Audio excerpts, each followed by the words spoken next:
आज क्या करेंगे? आज से हो गया नहीं होगा? आज हो गया। हो गया। क्या हुआ था कल? वो डिस्काउंट की वजह से ऑनलाइन। क्या हो गया है? ऑक्स वायर होता है ना, वो थोड़ा कम है ना।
I personally have some connections with that university at one point of time. I used to have. So I recollect my, yeah, of course, in the 90s, mid 90s. So I recollect my good times in the Southern University of California. I was also sometimes back a bit associated with the Latin American Center there. So we will be first with the presentation of Dr. Scalo. So, Professor Dr. Scalo, you can carry it.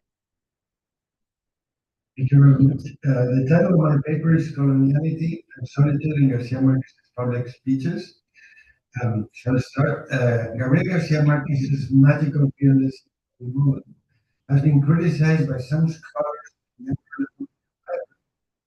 referring to the certain tropicalism that exoticizes Latin America as a region where violence and sensuality dominate every aspect of daily life. They have accused the Nobel laureate of selling a magical third world under development, full of superstition, mythical legends, popular folklore, and distortions of time for the global norms within markets, which is quite different from everyday reality in the reality. It would be wrong, in my opinion, to associate Garcia Marquez's entire fictional opus with its literary mode. He never resorts to it in his first works, his testimonial works like Clandestine in Chile, the Adventures of Miguel, or for the most part, the love of senses, love in the sense of color. In any case, whether or not one agrees with these critical assessments, in his journalism, the case undoubtedly offers a very different assessment of American reality from the one censured by critics of history. And it is there, perhaps, where one can find the true image of Latin America, which was indeed far from tropicalism and exoticization.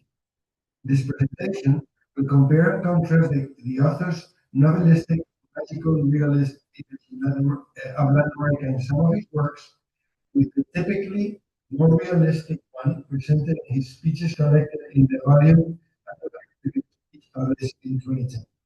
In particular, it will reveal the Marxist situation and denunciation of that which decolonial thinkers have termed coloniality.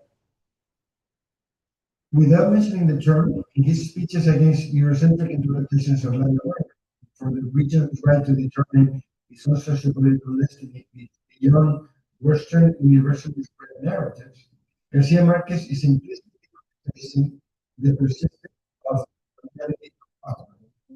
The term by Peruvian sociologist Quijano refers to a specific form of domination that takes place after colonization is over. It is a discriminatory discourse that originated during colonial times and still reflected in the socioeconomic structures of modern post-colonial societies. I argue that coloniality is, for Garcia Marquez in this speech, the source of Latin American society. In other words, in my view, one could change the title of his novel acceptance speech, titled The Solitude of Latin America, to Coloniality in Latin America, without significantly changing the intended message. In fact, the word solitude used in different passages in the speech is somewhat cryptic and enigmatic, dependent and for reader to figure out its meaning. It is first mentioned in relation to the failure of language to describe Latin Americans in measurable world reality. In turn, in the second passage, the source of Latin American thought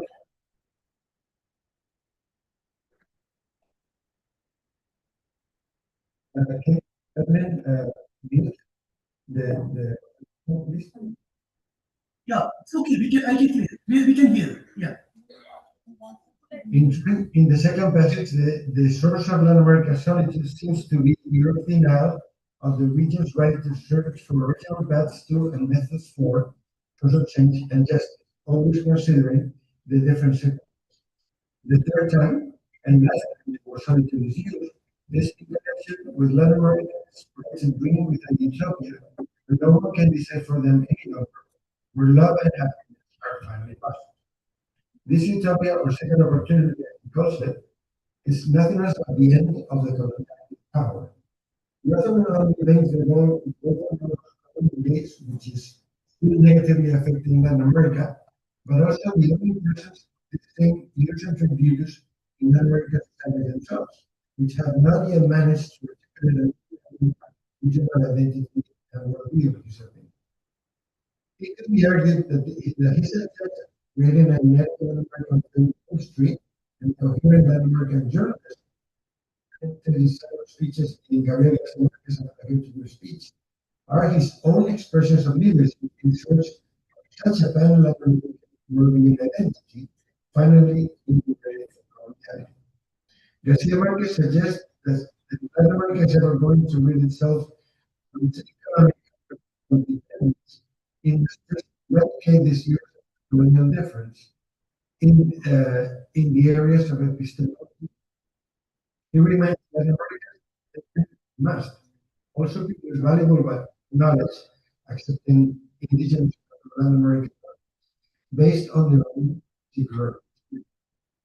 This advice is in fact reminiscent of what Mini-Mellow's concept of the geofund introduced to counter the idea that knowledge is universal, that it has no location.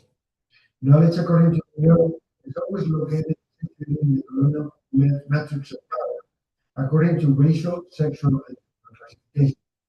In this context, Garcia Marquez declares that Europe Latin as well as its growth for liberation, including decolonization.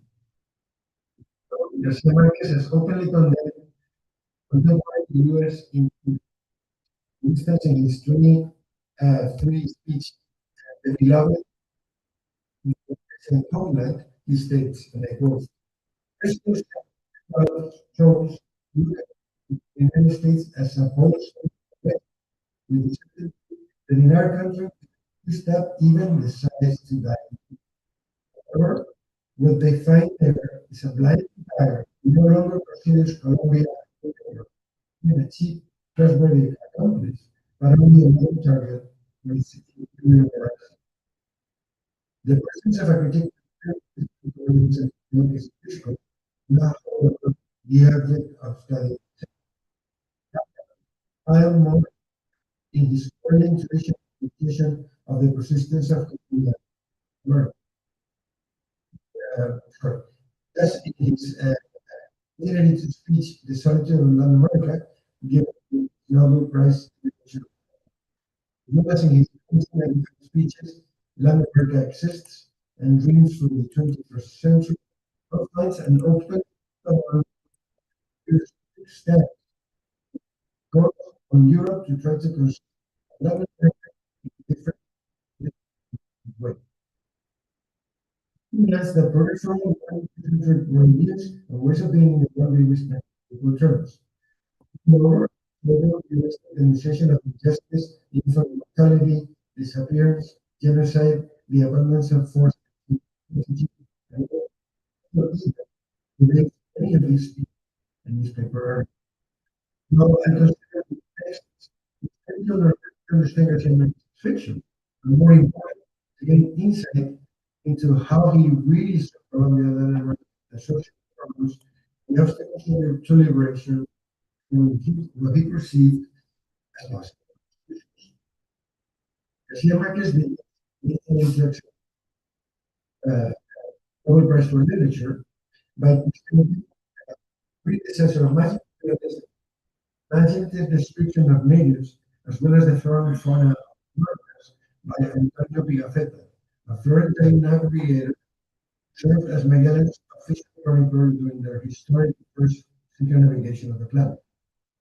The author then proceeds to mention the testimonies of landmark community provided by the chroniclers of the Indies, including the Indian according to him, people would read them and they were saying, yeah, it's that way. Go, keep going. Yeah, we keep going. He questions the fountain of youth, the of America, followed by the mad deeds of several American dictators. After these four paragraphs, somehow reminiscent of the tone and content of his magical texts, the speaker delves into the tragic period of the Latin American early 1980s, full of good, death, stolen children, exiled refugees, and his appearances, claiming along the way literatures attached to this harsh circumstance. I quote, all of us were creatures of that disoriented reality that was very different manifestations. The greatest challenge was in the insufficiency of conventional devices to make our lives remember. It was magical realism for them. And it was just reality every day. And the Nobel Prize laureate presumes that it is this unforgiving Latin American reality that has attracted the Swedish Academy of Letters, his literary representation of it. It is at this point that Marcus suddenly moves from thoughtfulness and not condemnation of person on Latin American plight and the European refusal to allow Latin Americans to build their own type of modernity. It resorts, in my opinion, to a hardly veiled touch. I quote, it is not difficult to understand the personal properties of this side of the the contemplation of their own culture have been left without a valid method of interpreting this. It is understandable that they insist on measuring us with the same yardstick they used to measure themselves, not remembering that the ravages of life are not the same for everyone, and that the search for identity is as arduous and bloody for us as it was for them. The interpretation of our reality using systems only contributes to making us more and more, less and less free, more and more strong. Perhaps venerable Europe will be more understanding, try to see us in the past. Particularly recalling Europeans, or perhaps the Swedish Academy in particular, Russian authorities, talento racionales, brings to mind the Spanish colonial differentiation between gente de razón, which is people of reason or rational people, and that was using the context of the sistema de castas or caste system in Spain and Peru, to refer to people who have been culturally Hispanic, as opposed to indigenous people who communicate with express people in urban areas. This way, the speech is solely from then on within the context of historical European colonialism in the Americas. The passage hints at the idea that contemporary Europeans still to see Latin America as people as gente de razón, simply because they are not Europeanized. At the same time, maybe a change situation, Garcia Marquez is falling in this pattern into the Eurocentric colonial trap in the global south as a historical statement of Europe. Perhaps after seeing the peripheral history are mere variations of what reported national narrative of Europe's history or of the modernity. In this sense, is specializing Europe was pointing a thought and circle difference. Because Chakravarti reverses the state of the species and historicist contrast between the modern and the non-modern, by which European colonizers propose their weighty version of history to justify their denial of self-government to be God. He was like convincing the colonized people were not yet enough to do themselves to Chakravarti. European colonizers kept them waiting and imagining waiting for us. In reality, halfway to the topic of literature for which he is receiving the prestigious award becomes clear, that which concerns he that concerns him much. Latin America's social, political, and economic ills, its right to choose its own community inclusion. In fact, it would not be too far-fetched to even Garcia Marquez and the member is now speech dressed in a wiki. It's a typical from the Llanos, a region from Venezuela. Instead of the formal white tie and Tanzania, was yet another way to claim America's right to be from reality and to do things its own way.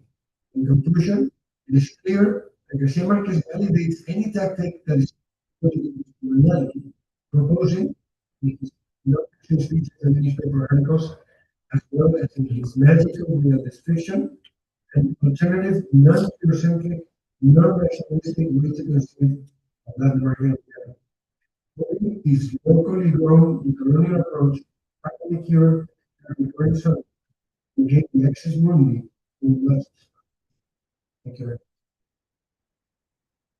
Thank you very much, Professor Ignacio, for that wonderful and perspicuous paper by looking at different strands of Latin American reality and how Marquez, over all these years, has been developing a non-Eurocentric and a non-Euro-rationalistic way to conceal the peculiar kind of Latin American reality. And one good thing, which I found in the paper is the link to the ideas of the historian and sociologist Walter Mignolo, how Walter Mignolo is looking at, the contemporary question. So thank you very much for that, people. And now we go on to the second presentation. This is by Indrani Bandyopadhyay. And Indrani is an assistant professor and faculty of liberal arts. And she teaches at ICFI University, Tripura. Indrani's paper is titled The Display of Cultural Alienation and the Uncanny in the Garcia Marquez Excuse me. Traditional Stories. So, Indrani, please carry on. Excuse me. Yes? It is not in and he probably there's some mistake of it. The next speaker is Jordan. Jordan, are you there? Okay. Jordan. Okay. After Jordan, it is Nivedita Mishra. All right. Jordan and Nivedita will be on. Okay. Will be in person. All right. So probably there's some mistake. Okay. Jordan, are you there? So, may I invite Jordan? Jordan K.O. Hilani Form, Yes. who is a professor at the University of Hawaii, Maui College. And Jordan's paper is titled When Macondo Travels, is Hawaiian Cosmologies and the Global Afterlives of Magical Realism. So, Jordan, please carry on. People recently read. So let's see what. Over to you, Jordan. Yes. Hello, can everybody hear me? Yes, we can hear you. Yes. Okay, let me share my screen. Oh, could you allow share screen? I think I have slides. Is it okay if I share my screen? All right. Yeah. Yeah, sure. Just give us a minute. I think the host needs to Yeah, enable screen share. We're doing it. It's done. Okay, thank you. And so I'm having technical difficulties, so my camera isn't working right now.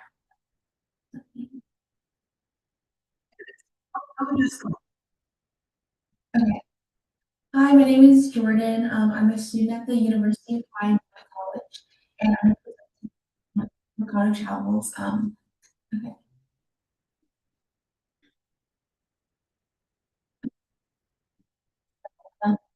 Your works have achieved the status of the global phenomenon 100 Years of Solitude by Gabriel Garcia Marquez, which is a novel that is circulated across languages, cultures, and markets from Netflix contemporary from print to adaptation. Became a cornerstone of what we call magic realism. This is the book that has such a phone you can even buy this fancy book stand at stocks or even the four formal qualities of magic realism and its extraordinary guidance every day serves to open the narrative space for deeper historical and emotional truths while carrying practical valences that register the colonial violence, historical erasure, and alternative epistemologies. Yet its global success complicates any single definition of magic realism. Is genre a style, a label, or is it a reflection of globalization itself? The worldwide circulation of Gabriel Garcia Marquez's 100 Years of Solitude suggests that magical realism may be better understood as a narrative form whose meaning shifts as topics evolve across languages and cultures. My paper reframes the global afterlives of Garcia Marquez by placing his work in conversation with contemporary crime fiction to illuminate the richer facets of the legacy and Hawaiian approach to magical realism, characterized by spiritual tension in which the conflict between spirituality and skepticism is foregrounded. Specifically, I will briefly analyze Kiana Davenport's shark dialogues, why strong washbirds, sharks in the time of saviors, Megan Kamale Kakimoto's everyday drop is a man's nightmare, Jasmine Iolani Kake's Pohaku, as exemplifying the evolution of Garcia Marquez's magical realism. In doing so, my paper ultimately suggests that Garcia Marquez's enduring legacy lies not only in the normalization of magical realism as a genre, but in its capacity to generate new narrative possibilities across cultures, revealing that the true afterlife of this work is continual reinvention, how reality itself can be imagined, contested, and okay. So I'm going to start by talking about modern Hawaii today. Hawaii was illegally annexed and overthrown in the 1980s by the U.S. government and acknowledged, but was later acknowledged as an event and issued an apology. And this system of settler colonialism continues and creates today. I'm also going to talk a little bit about Hawaiian cosmetologies. To grasp the type of spiritual thinking characterizes magical realism in Hawaii, one must also engage with the island's culture. Hawaii is a land rich with spiritual elements, genealogy, and myths, and why your ancestors are always around and can even be animals like sharks, lizards, and even rocks. Again, there's a spiritual tension around the concept of spirituality and skepticism, which is okay. I'm going to be first highlighting ambiguity. Here's this quote from Garcia. Quite the opposite, she said. I never felt better. She had just finished when Fernanda felt a delicate wind of light pull the sheets out of her hands and opened them up wide. Armaza felt mysterious and blank as she tried to grasp the sheet so that she would not fall down the instant in which Miranda's sympathy began to rise.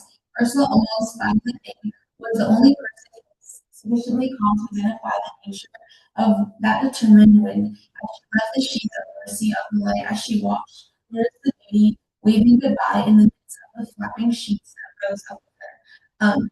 Abandoning with her the environment of Delilah's passing with her 4 o'clock in the afternoon, they were lost forever. With the upper atmosphere were not even the highest flying birds in memory can reach. Always said in a very straightforward manner. In contrast with this other quote, outsiders spot the limits of beauty and finally succumb to the irreversible fate of Lady that her family was trying to save her honor with a tale of love meditation. The narrator actually says this, and this is the first time the narrator provides an outsider perspective, which causes ambiguity with the previous quote. In terms of shark dialogues, where Pono the shark is the question, Donna Davenport, there's this spiritual tension that emerged through moments that especially question what is real and what is imagined.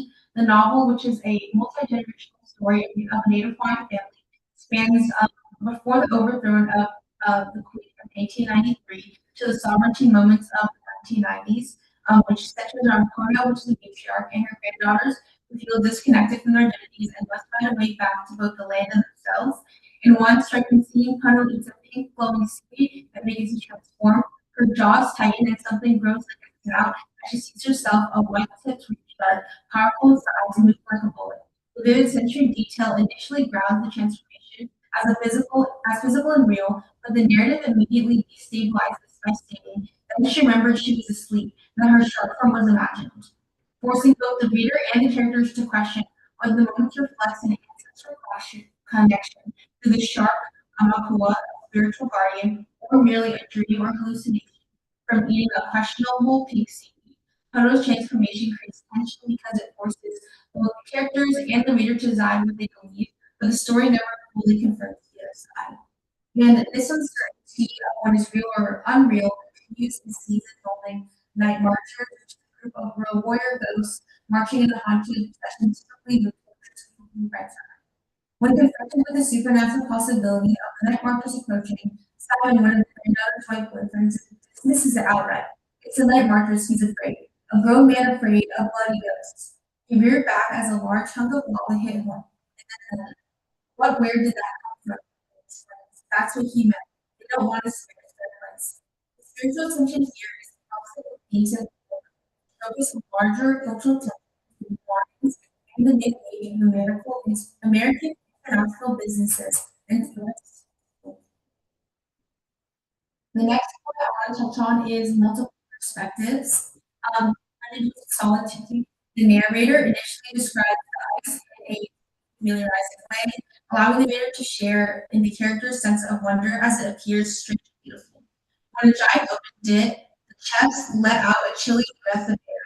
Inside there was an enormous transparent block with countless internal needles, which broke the light of setting sun and stars of the house. However, this alignment quickly shifts when the narrator reveals, taken aback and knowing that his sons expected an immediate execution, they dared to murder.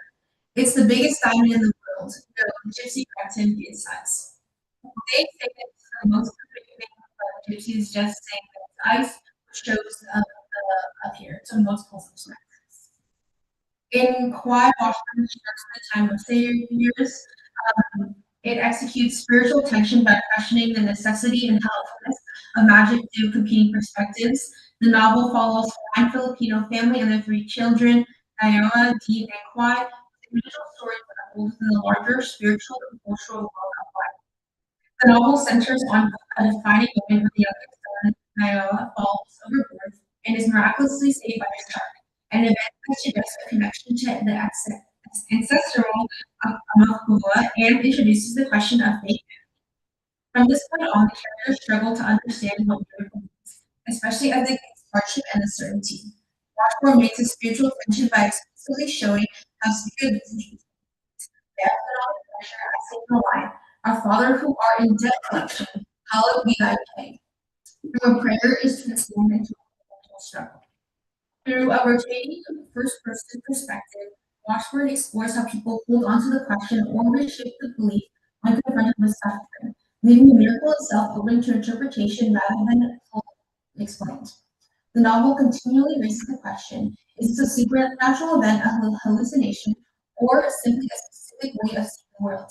As Washburn explains, he uses language that those moments, not as fantastical as they might otherwise have been, preserving that fun play between something that is real. This narrative structure prevents any single authoritative explanation. It knows them another fully believes. She recalls the shark was holding but they were made of glass, like a loose child. It brought me straight to me. For her, sharks are not just animals, but part of a spiritual system connected to ancestry and land. She imagines Naoa as a figure who could heal the damage that is caused by outside forces. It would be the new legend, enough to challenge all the things that were in life. The asphalt, crushing halo, worship, stretching filled into the sea. In this realm of the belief places immense pressure on Naoa, tribute to the symbol of cultural restoration. But the outcome of the event feels ambiguous, with Dean questioning whether magic was really magic, or just particular optimism of interpretation. Dean is pragmatic and skeptical of supernatural, believing survival for his family depends on success within a capitalist American system. Yet he's conflicted. I don't want to believe in him, but most times I do. So yeah, I believe it. But I believe it. Watchman adds more data as Naoa's powers are not always available or consistent. What occupies a middle ground, resisting the idea that only Naoa has been chosen, and insisting on her way. I was still becoming too. There were all sorts of things inside me, and I felt like more and more I could see everything. Watch for giving critiques about the weight of itself, as it takes Why from invisible to having an important role to that in the story. Why does it have to be magical, or does it have to be magical to be important? For ordinary power, the beat that drives the hit of the blow, listen, is not just a dance. It's healing to Hawaii. Shifting narrative perspectives on multiple discussions of skepticism about powers. Spiritual tension here looks like conflicting perspectives. People are willing to accept magic events. Magic can be unnecessary and sometimes not. Lastly, I'm going to be talking about metaphors that are used in the In 100 Years of Solitude, Marquez uses blood metaphorically, not literally, because the actual blood moves through to create a relation literization with our Muslim. It says, a trickle of blood came out under the door, causing the living room pantry, came into the kitchen. Ursula was getting ready to crack 36 eggs to make bread. Holy Mother caught Ursula shouting. Again, they're related, they have blood ties, and Ursula literally found a way to give her son Jose. And again, that Armata to begin sewing her shroud in the next 6th of April, informing her that she will die. The show is the literization of her life, which can come to an end when she finishes it. Then, in Pohaku, the main character is literary, which is again a metaphor used literally. Absurdity is turned into spirituality. Pohaku, as well, we see in a section of the strategy in Pohaku, adapts literization of a metaphor to express spiritual. Well, Garcia Marquez renders the metaphor as physical reality, is absurdity. Marquez employs a similar technique to foreground Hawaiian beliefs, which greater which might be read as a metaphor. Is fully real. You can see an example of reducing metaphors to the literal. Then transforms this technique to express spiritual tension. While Garcia Marquez literizes metaphor to produce absurdity, Hawkins reorients the same strategy towards where what might appear metaphorical, such as the stone power of Hawaiian's whole manner of memory and instead. Okay. The Hawkins is not a symbolic object, but an active force, as it is removed from Hawaii and passed across generations, and balanced suffering and a disconnected follow. Its eventual return is necessary not only for personal healing, but restoring the history. And in this way, Hawkins literizes otherwise be read as a metaphor, and spiritual connection between consequences that shape the narrative. Hawaiian writers as Jasmine has commented, for Gabriel Garcia Marquez, the marching ants were ominous little creatures of fate. They are not just part of the backdrop, so thankfully the literary world has this called magical book that allows me to write a book that centers the Thank you. Thank you very much. Particularly of that moment with certain circumstances and number of texts you pointed out, including sharp dialogues, which is very interesting. But one should remember that there are slight differences between magical realism and marvelous realism. And marvelous realism is a term which is coined by Alejo Carpenter, the Cuban writer before Marx. In his famous text, The Kingdom. There are certain resonances between magical realism and marvelous realism is a fact is connected to geographic inconsistencies inside Latin America and also the quest for power. Whereas naturalism can be connected to even the material conditions of Latin America. So thank you very much for perspicuous. Now we move on to Nivedita Mishra, who is a part-time lecturer at the University of West Indies, St. Augustine, Trinidad and Nivedita's title, He Who Inspired Gabriel is powerful. Over to you. Thank you. The screen.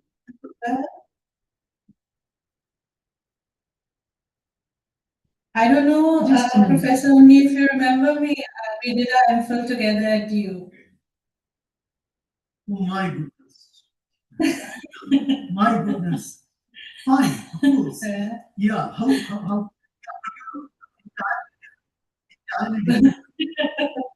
okay. So this is a kind of magic realism for me. You're not going to realize it. Okay. So it's really nice to see you, but See you. after a long time. Right. And I must thank Professor Manjeka and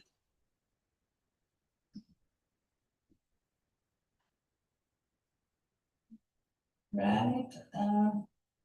Let me share this again.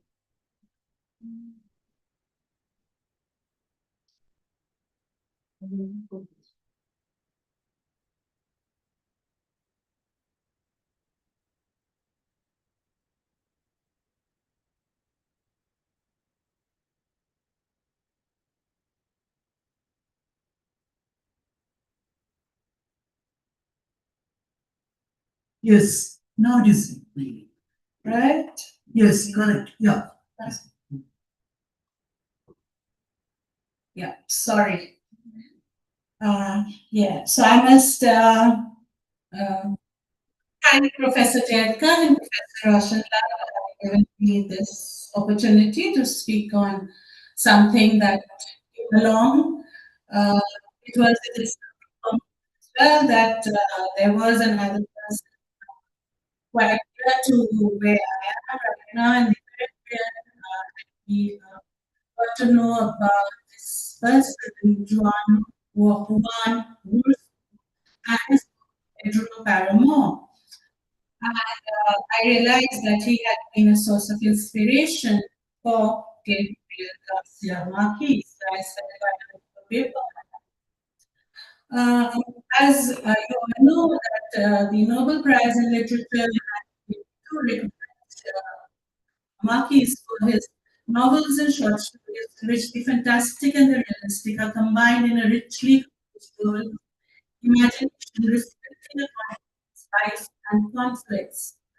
The Nobel citation, and he himself acknowledges William Faulkner as a source of inspiration.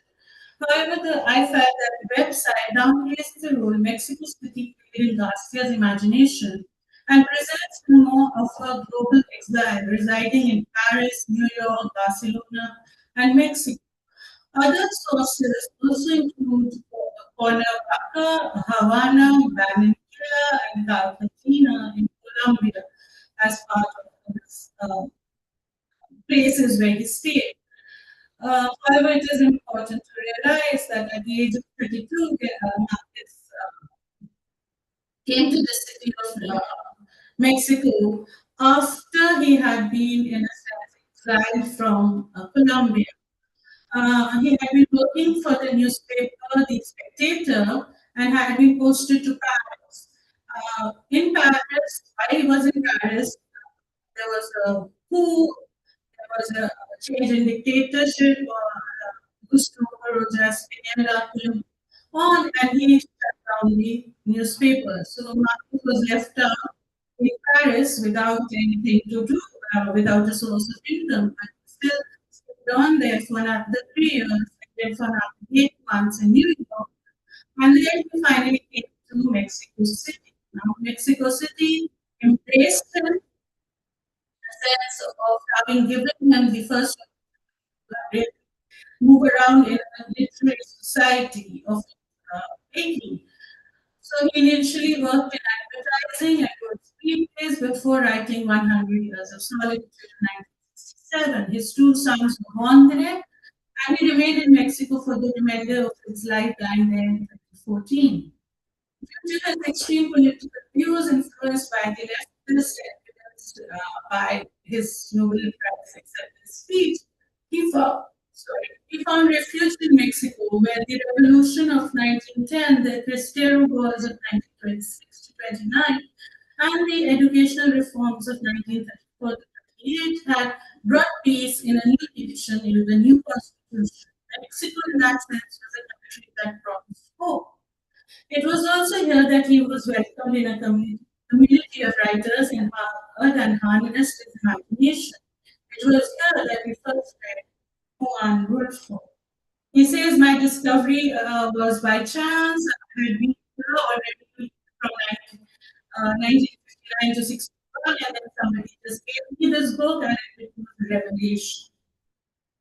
This is a photograph of Juan Rulfo with Carlos Velo. Carlos Velo wrote the script for the film that was made on Pedro Páramo, the first of the films that was made. I have not found a single instance of Garcia Marquez, having met Juan Rulfo.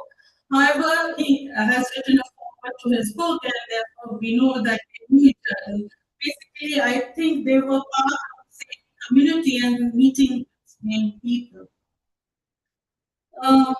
Garcia Marquez acknowledges that though by this time he had published one novel and had written another four, so he had already been writing and he had written five novels. By this time, his literary muse had exhausted himself. He felt that there were more novels inside himself, but that he could not find the means of convincing and poetic way to write. Pedro Paramore had such an effect on him that he says, I could recite the entire book, front to back and vice versa, without a single appreciable error. I could tell you on which page of my edition each scene would be found, and there wasn't a single aspect of its characters, personalities, which I wasn't deeply familiar with. Garcia Marquez rightly calls Pedro Paramore a poetic work of highest order, and he once described him as Sophocles. This is a photograph of Juan Rulfo. He was a journalist, a photographer, and he worked in the government. In terms of the literary output, he had only three books. One is the short stories, The Burning Plain, Pedro Paramore, which is the most substantial novel that he wrote in 1955, and the third one, the popular and other stories. So again, a collection of his short essays. So not much of a literary output, however, Rulfo is a very dominant figure in Mexican literature. Pedro Paramore, in 1955, written, published in 1955, is a foundational text of Latin American literature. Rulfo wrote at a time when the official history of the revolution was questioned in terms of lack of social justice and equality, unsuccessful land reforms, and political control by the few oligarchs among the others.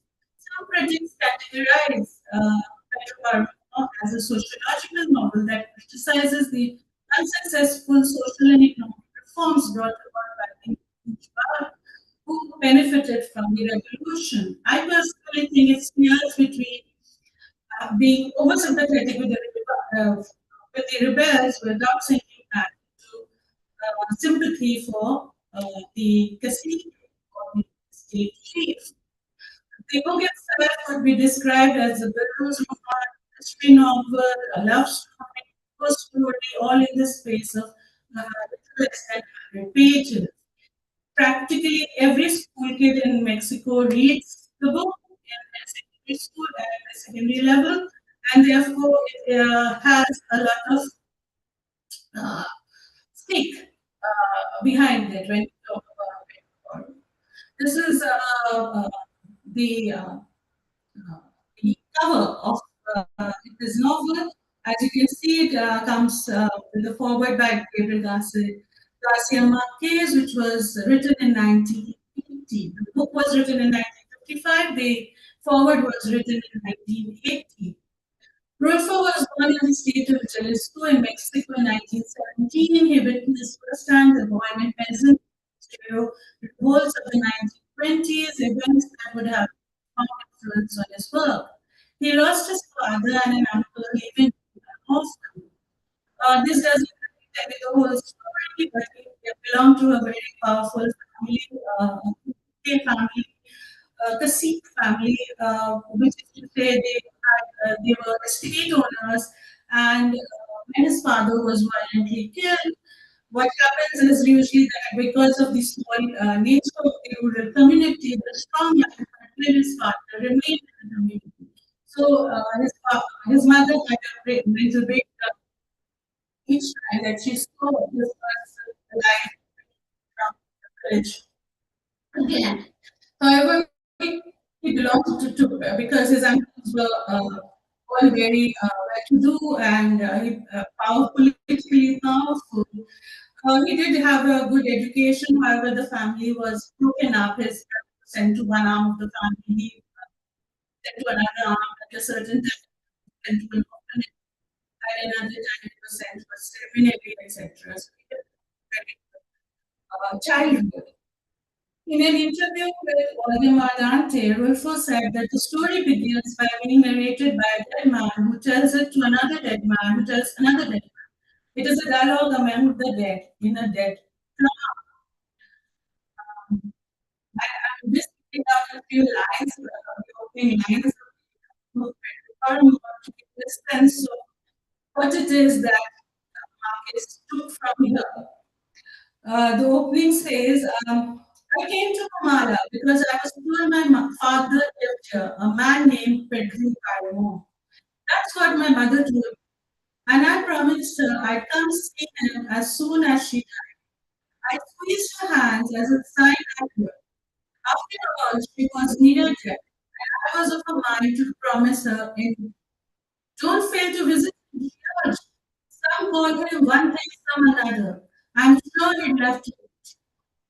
That, that's why I couldn't refuse her. And after agreeing so many times, I just kept at it until I had to struggle to free my hands from hers, which were now big hands. Before this, she had told me, don't ask him for anything, just insist on what's ours. What he was obligated to give me, but I never did. Make him pay dearly, my son, for the indifference he showed toward us. I will, mother.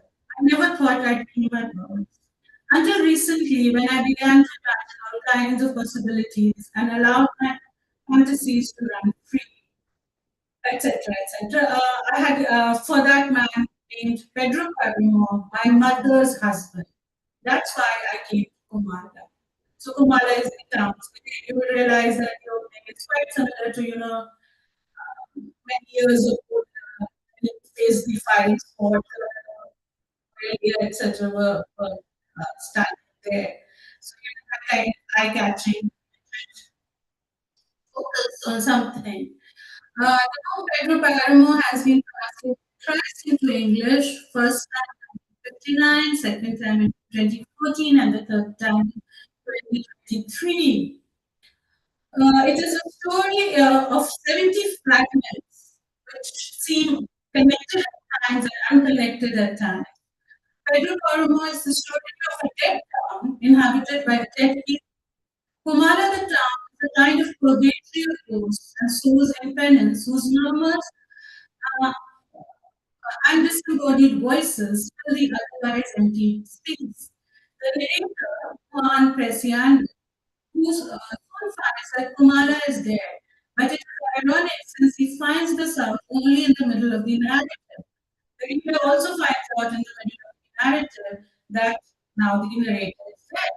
The second half of the novel is told to us by the narrator who is also dead. The reader gradually comes to know how Pedro Paramo rose from poverty to become the most influential Pisni local chieftain that lived in Kumala by a ruthless process of exploitation and with the assistance of the local church. Planting Paramo's rise as a landowner in the years of the Mexican Revolution, Paramo murders his adversaries and takes their land. He treats the townswomen like a personal harem. He knows he can disobey the law because at this point of time, he is the law. Something similar we see happening in 100 Years of Solitude as well. I'm going to be reading another passage. Uh, it says, the heat made me wake up around. This is about the narrator's death. It's the body of that woman. Now he realizes he's lying with another person near him. The body of that woman made of earth or wrapped in a crust of earth was leaking as though it was melting in a puddle of mud. Myself pouring out, and I felt like I didn't have enough air. Then I got her. The woman was still sleeping, and in her mouth there was a sound of gurgling that seemed like a death rattle. There was still no air. I had to suck in the air that came out of my mouth, holding it in my hands before it would flow away. I felt the come and reached out. Excuse me, Lily, can you just group in 2 minutes? Sure. Yeah. Until it came so head that it slipped away forever through my fingers. So this is the moment he realizes that he is dead, and this is the moment that we realize that he is dead. So Pedro Paramo's five voices, the polyphony of these voices all talking at the same time over one another is one of its stylistic types, and yet none of them embodied voices. The main characters are Joan Preciado, he's the son, the narrator. Then there's Pedro Paramore, there's his father Lucas Paramore, there's his son, another son Miguel Paramore, his father Xavier, and Susanna Joan, uh, uh, who's the one Pedro Paramore, and it is a story that he hears. Through the non-linear narrative is obviously there, and just I'm concluding it now. So throughout Pedro Paramore, and which a central concern is how the world of the living haunts the world of the dead, and not vice versa. And the structure of the book is not quite circular because it's is on a beach, and then each time it recedes, the water recedes and then comes back, there is something added on to it. There have been three film versions of it. One in 1966, which was curated by Garcia Marquez. Another one in 1977. This is the last slide. Marquez says that even though his version of never allowed his own book to be made into a film, even though last year a Netflix series has come out on years. And why he didn't want these to be made into cinema was he says by the time Petro Paramore finally takes San Juan to the Media Luna, she must be 62 years old and Pedro 73. In fact, the whole tragedy I'm just finishing seems much greater, much more terrible and beautiful if the precipitous passion that sets it in motion is so reactive as to offer no real relief. Such a great and poetic feat would be unthinkable in this cinema. So that's Thank you, David, for the interesting connection between Google News of Solitude, CNN News of Solitude, and Pedro Vera. Wonderful. Now, a lot of many things still want to be talked about both the days, but we will do it at the time of the discussion. After the this session, which is by Professor Roshanlal Sharma and Saurav Sandil. Of course, all of us know Professor Roshan. So, do I have to introduce him? Well, Professor Roshan is an extremely important intellectual and also professor in the University of Himachal, and he's one of the pillars of Medal, Indian Wellness Medal. And, their paper is titled Journalism Fiction Symbiosis of Gabriel Marquez's writings. So, may I invite Roshan and Saurav, please.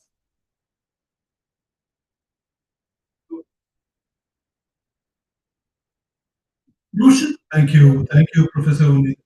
Yes. Saurav is already there. So, I'll start it off because we have just 15 minutes, so I'll try and keep the time limit. Garcia Marquez once said, and I quote, "The novel is possible to find truth," unquote. While he also believed that, again, I quote, "literature is an art destined." This is precisely what Marquez has tried to achieve, not only through his journalism, but fiction. In Marquez's journalistic and fictional work, the mundane has always appeared to be extraordinary, and the extraordinary. Writings consistently reshape the boundaries between journalism and fiction by powers, the journalistic austerity, and the mundane law. Marquez has engaged his readers with a sense of astonishment. Before becoming a creative maverick, he was a journalist for El Espectador, the Spectator, a Colombian newspaper, a practice which later shaped his writings, particularly in how he blended fact with imagination, stupidity. Even though, even though in his school days, Marcus wrote stories and poems, becoming a writer or novelist was not in his log of desires. He famously wrote, and I quote, "It had never occurred to me that I could be a writer, but in my school days, Eduardo Salami Borda, literary supplement of El Espectador, in a note in which he said that younger generation writers had not, as a new short story writer, a new novelist could not be seen anywhere, unquote. This remark infuriated Mark, who then wrote a story to wrap up the reservation communicated by Borda. However, what often goes unnoticed is that he was raised in a family filled with magical stories and real supernatural since childhood. Thus, his literary career did not arise from some isolated aesthetic awakening, but rather from a challenge that he undertook, which altered public discourse in an artistic, self-fashioned. Marcus himself states, and I quote, "I left university with the rash hope that I could earn a living through literature. And he also believed that he wouldn't need to learn anything else. However, his pursuits turned fruitful, and his historic and discursive moment has led to the birth of a Nobel laureate who relied on journalistic rigor in order to narrativize Latin American realities. However, despite his literary fame, he never abandoned journalism, valued journalism as much as the craft of writing. This is one of the reasons he's celebrated for his novels, short stories, and journalism. Moreover, his declaration that journalism is, and I quote, best job in the world, delivered in a speech at the Inter-American Press Association, evidently manifests his fascination for journalism. For him, journalism is an insatiable passion that can only be digested and humanized by its brutal confrontation with reality. Martin. Another key reason for his affection of journalism is its purposefulness and conscientiousness.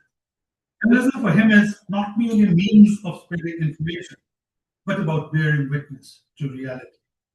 Marcus's literary influence was not only limited to his readers, even many fictional masters such as Salman Rushdie, Carlos Fuentes, and Jim Coetzee have drawn insights from him.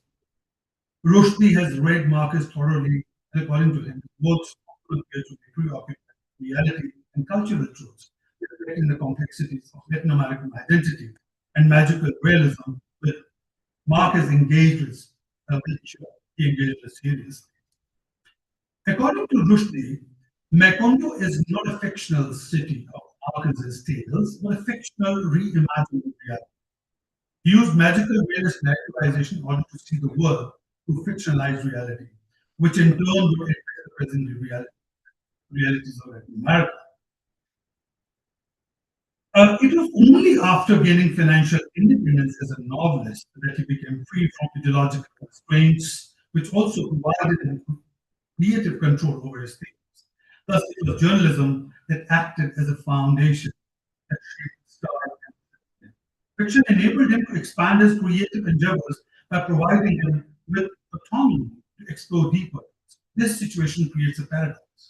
Marcus became a great master of fiction, yet he also became an unrestrained journalist. Writings have unsettled the division between reportage, formal and reporting, and fictionalization. He has instead relied on a symbiotic relationship between journalism and fiction. From his early days as a journalist, way down to investigation, to his maturer days as a fiction writer, which offered him a space to amplify, organize, and interpret findings, his development appears to have taken. I quote Swenson here.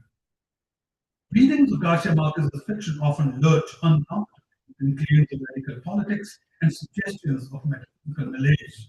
The reality was in free play of literary imagination. This unauthorized marriage between journalism and fiction resulted in a hybrid byproduct in which reality can be better apprehended, even though in a fictionalized way. His works, particularly The Story of a Shipwrecked Sailor, and The Scandal of the Satan, and other writings, experiment with and blur the genre boundaries. The first alters the testimony, which is the story of a shipwrecked sailor.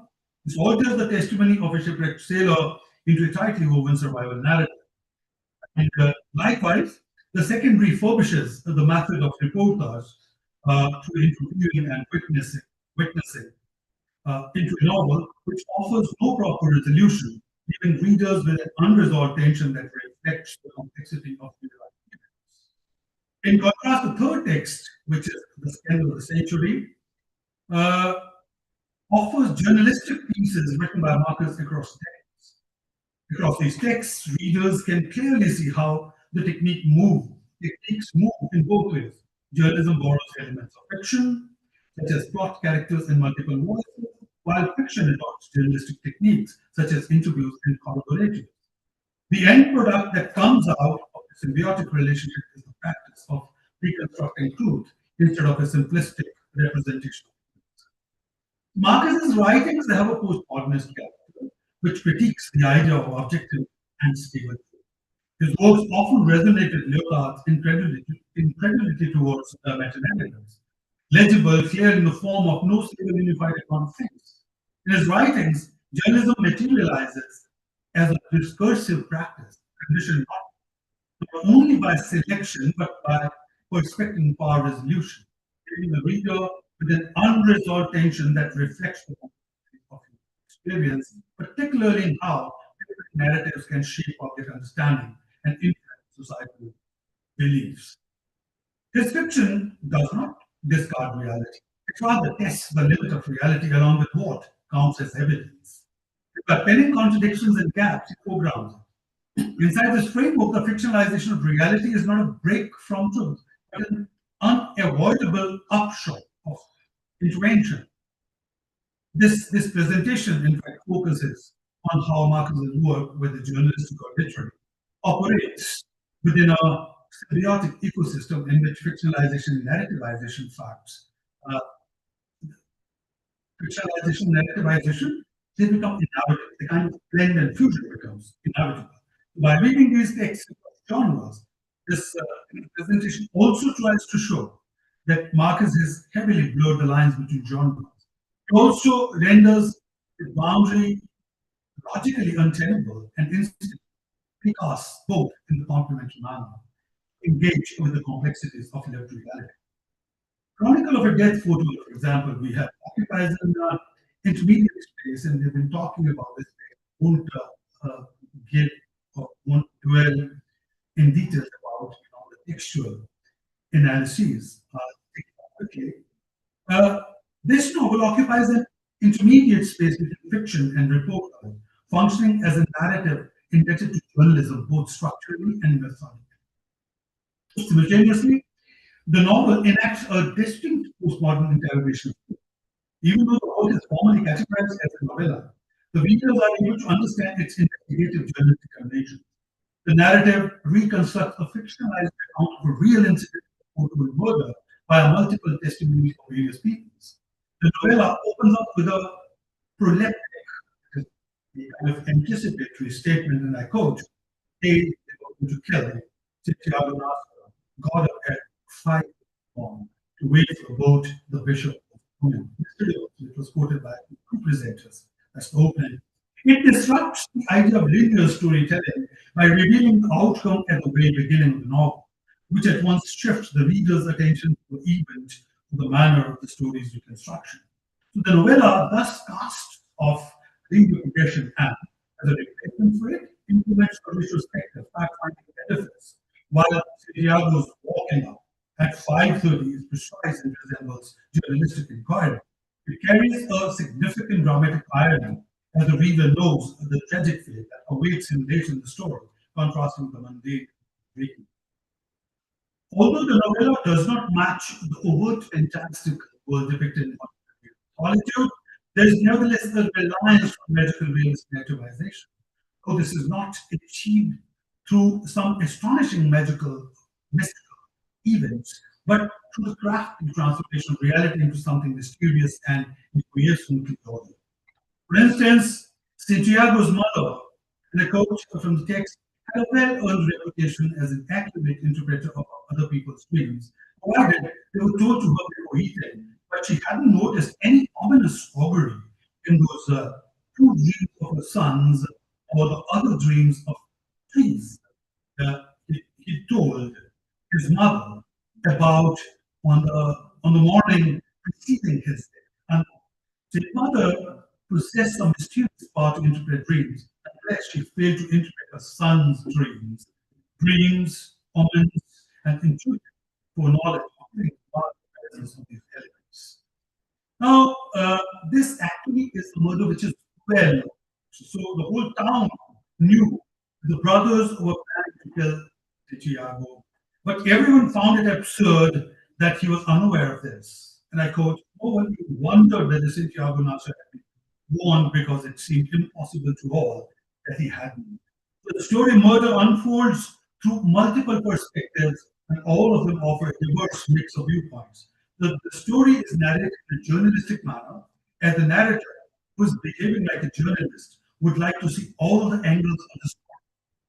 So in postmodernist texts, I quote Leopold here, the little narrator, the receipt, remains the quintessential form of imaginative invention. The numerous characters fill the fictional world created by artists in the novella. I would just move on. This novel can be productively read through Brian McHale's formulation of postmodern fiction. Yeah, it does fall in the category, arguably so, but I'd like to just give it a go here. By relying on a circular time and a closed society, Marcus clearly makes the town a counter site where the murder takes place, or other space in Foucault's sense, which he terms as utopia, which operates within its own object codes of honor and vicious disparity as the outside making murder both unbelievable and inevitable. So the chronicle of Santiago's death unfolds as memories and testimonies of the townspeople, but these accounts do not fit together properly. So the narrator himself remains a participant in the events, who at the same time is an observer. However, in his presence, the crime occurs, and there's a failed attempt to prevent the crime from happening, which establishes it as an unreliable journalistic narrative.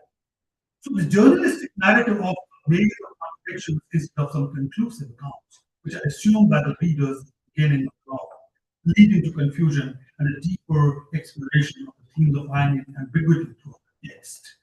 Now, I would like to move on to the second text that we have taken up. This is the story of a shipwrecked sailor, which was first published as a series for the newspaper Spectator. So the work appeared as a 14-part installment that was later published as a book in 1970. I quote Anderson here again. Gabo earned a national reputation with his sailor. Luis Elizondo Velasco is the one, a crewman on the Colombian warship ARC, and the sole survivor among 7 sailors who were thrown overboard when the vessel lurched suddenly to. This work, in fact, is based on the interview Marcus conducted with Luis Elizondo, and the last name is Velasco, of course, which later turned into a political disaster, revealing a full-blown scandal related to the Colombian Navy. He writes, and I quote, "In 20 daily sessions, each lasting 6 hours, during which I took notes and sprang trick questions on him to expose contradictions, we put together an accurate and concise account of his 20 days at sea." Unquote. So the story provides a detailed account of Velasco surviving the shipwreck and spending 10 days adrift receiving a route. Even though the text was penned before the peak of the postmodernist moment, the text functioned as a proto-postmodern master by modeling the lines of walking and the subjective experience of time and truth. So the story is narrated via a first-person point of view, as the narrator acts as the survivor and the storyteller. So, yeah, Can you, I'll skip the third one, which is the scandal of the century. However, I mean, the larger point is, of course, there. The point is that of, working this. That's precisely what we have work on, the symbiotic relationship, which is journalistic and, of course, fictional writers. So this presentation, in fact, is an attempt working that relationship out. So the textual analysis, two texts I just touched upon, the detailed analysis is not possible because of time.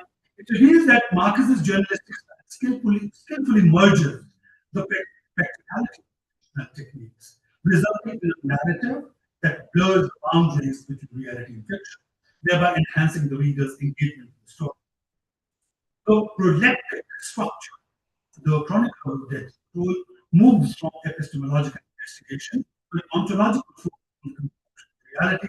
Likewise, the story of a shipwrecked sailor suggests how the editorial narrative maneuvering of actual events can lead to more profound investigations within the idea of truth and expose the irregularities within narratives in circulation. The scandal of the century demonstrates how both are changes into fiction through dramatization, fragmentation, and self-reflexive. In every case, the distinction between reality and fiction is not just blurred, only stabilized, which demonstrates both function through indistinguishable logic rooted within storytelling traditions, ultimately challenging audiences' perception of truth and narrative authenticity. Thank you. Thank you very much, Professor. thank you for explaining publicity commission, the reportage to that of writing fictions, and the Chronicle, they want more Terence here. The Chronicle of the Photo is an excellent example for that. And also the story you cited, the story. Apart from that, there are some other markers in text also, but these are really, really important connections, text that gives the reportage, the ways of coding and the ways of getting in a sense. Now, ladies and gentlemen, all the four members are open for discussion. Make your questions very, very brief, since we are running a little short of time. Identify yourself. So we have approximately 7 minutes for discussion, Q&A. So I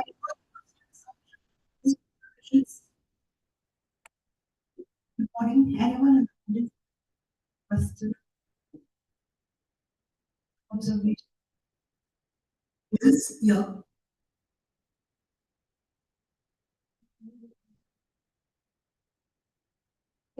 Um, I was like just curious. I wanted to ask Kaushal Lal Sharma that many of the writers, whether it's Hemingway, Dickens, Twain, or even John Steinbeck, they were all journalists at some point of you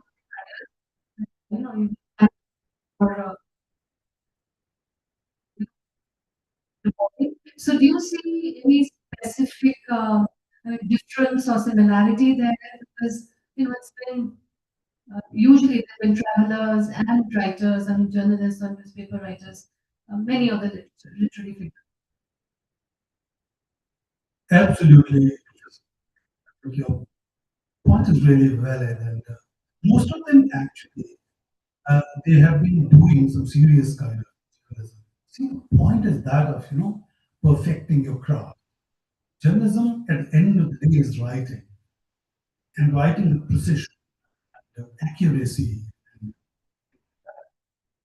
But it comes to like smart because basically was a storyteller who you love and you always. I would like to be remembered as a journalist. However, we know the kind of fictional experimentation and innovation that is brought on the scene. So yes, basically The question is that of a craft. Journalism is a very different kind of craft. But what he does is basically when he blends the two, and he blends the two in a way even when it comes to dealing with facts. Out there too, it's not that he would bring in the element of magical realism out there or any other sort of fictional stuff that he would do is because now we have got properly published, journalistic writings by marketers. We have got the evidence of a hardcore journalist there who's there on the ground observing reality and writing about it. Even since he was dabbling with two different genres at the same time, he had that luxury, resorting to that very creative sort of intro, which taking journalism into the realm of fictionalizing is something extraordinary. And this you would find less in the names that you talked about, be that Hemingway or others. That semblance of reality, that fact would be there. They would also, their novels are also based on very real events that they have experienced for that matter. Hemingway, Fiesta, and the rest of and so many other works for that matter. But taking this craft, to the level where it can merge with the fictionalization is is something which is extraordinary, of course, and that's the whole point that we're trying to make through our presentation. Absolutely, absolutely. And well, are there any questions? From the side of audience, from those who are listening to these extremely interesting four papers. I have one question to Vivid, a very quick question. You cited, there are three English translations of the Gopala. So my query is, which one do you endorse? In Malayalam, we are also having two different translations of the Gopala. In my native language, Malayalam, we are having different translations of the Gopala. So could you slightly elaborate the difference in the translations, all the three? Well, I haven't gone through the translations because I don't know Spanish. So, because the original is written in Spanish, there's no point in my trying to even compare. But each one comes with an introduction in which they speak about how they are being more true to one also rather than the next one, the other one. So, I do have read about them, but I cannot personally comment on any of them. Only Yes. before I can say a couple of make a couple of comments, I would like to thank everyone. Is one of our senior scholars in India, very much respected, very much so. He's always in demand to lecture in some institution or the other. But he is that you could today. He's a scholar, writer, not only in English but also in Malayalam. Very well traveled and the great support to our society. Thank you, Uli, for being with us today also. My pleasure. I have an observation for you. Actually, a question. Ms. Ignatius, thank you so much for your today. I, I was thinking of a time when everyone was talking about magic, Salman Rushdie and Marquez. That was a time when young scholars wanted to give on these authors. Then lull the interest in these two writers, journalism as such. And do you see any revival of that interest now that it's going to be 100 years next year? What is your prediction? We know that you are a scholar, a very well reputed scholar of that. You have your own. Will you think our young scholars, the coming generations will go back? So will they move on? It depends, in my opinion, on the region. In Latin America, magical realism has lost prestige for a number of reasons. A lot of critics feel that a number of epigones have, you know, formulaic way to run the show for the global market, and areas like Isabel Allende or like wonderful chocolate. Um, they have lost prestige amongst critics because they think they're copying. Uh, and there are two specific movements: the crack in Mexico and the Macondo group in South America. Really, that's our realist. That's not us. With Latin America is not like that. That's tropical. So I find it very, very difficult for it to make a comeback in Latin America. However, in the US and the rest of the world, it's still running strong. There's a lot of people, especially women in the global south, who find magical realism and important tool to express their views in Eurocentric ways. So it's a double response, right? Yes, in the rest of the world, but no. Thank you, Professor Ignacio. Very informative. Yeah. And I was wondering, Jordan, I used to, Jordan, Jordan, Jordan was telling us, Jordan was making parallels between the rituals, the beliefs that we come across in Marquez, comparing them to the Hawaii. You can find a similar parallel in a lot of other societies which are traditional, which are old.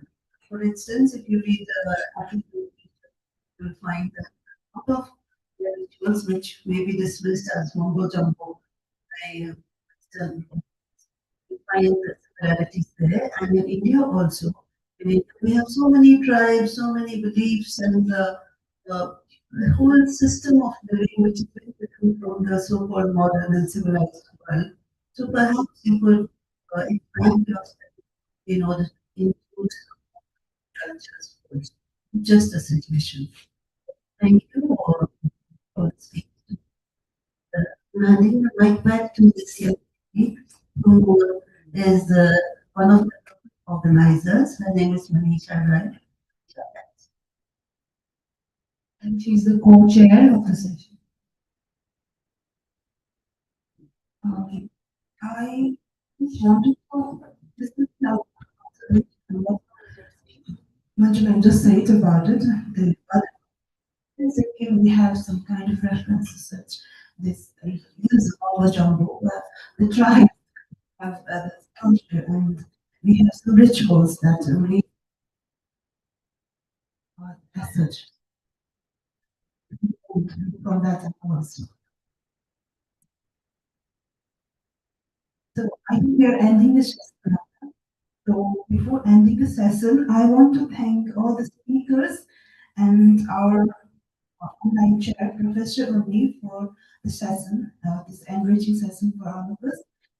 Much. And I also like to thank our Thank you very much. and Thank you for your invitation. a special request to all our online visitors. Please stay in touch with me. We keep organizing events from time to time. We would love it if you could join us again. Thank you. Okay, thank you. Bye.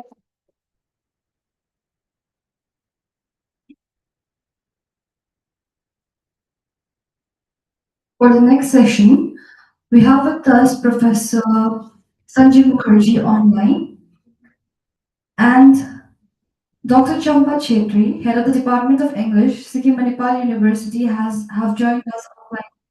So I'd like to kindly request our Ashwati, Dr. Tanshi, with Akada.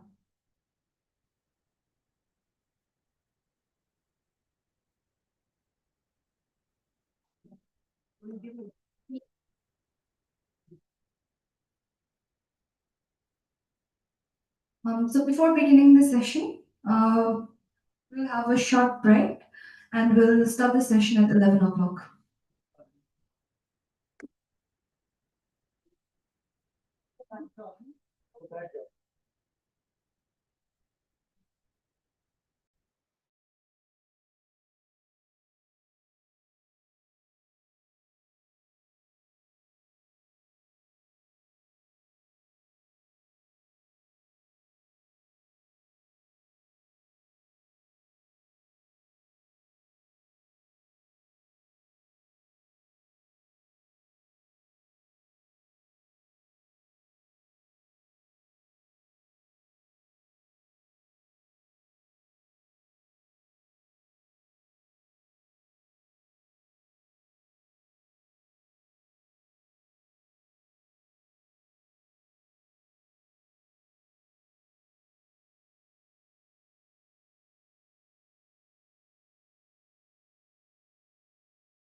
I'm just listening. Okay.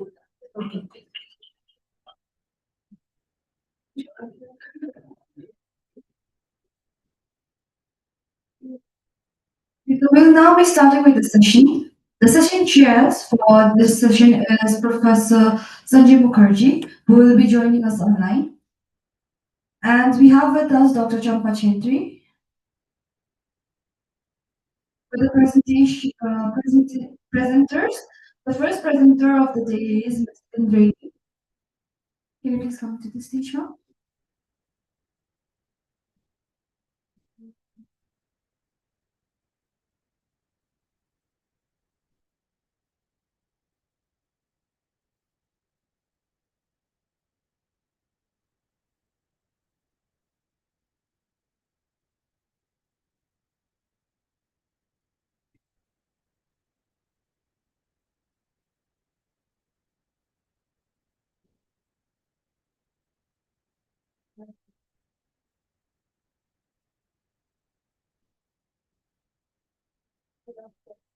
Professor Sanjay Mukherjee. Sir, can you please unmute yourself?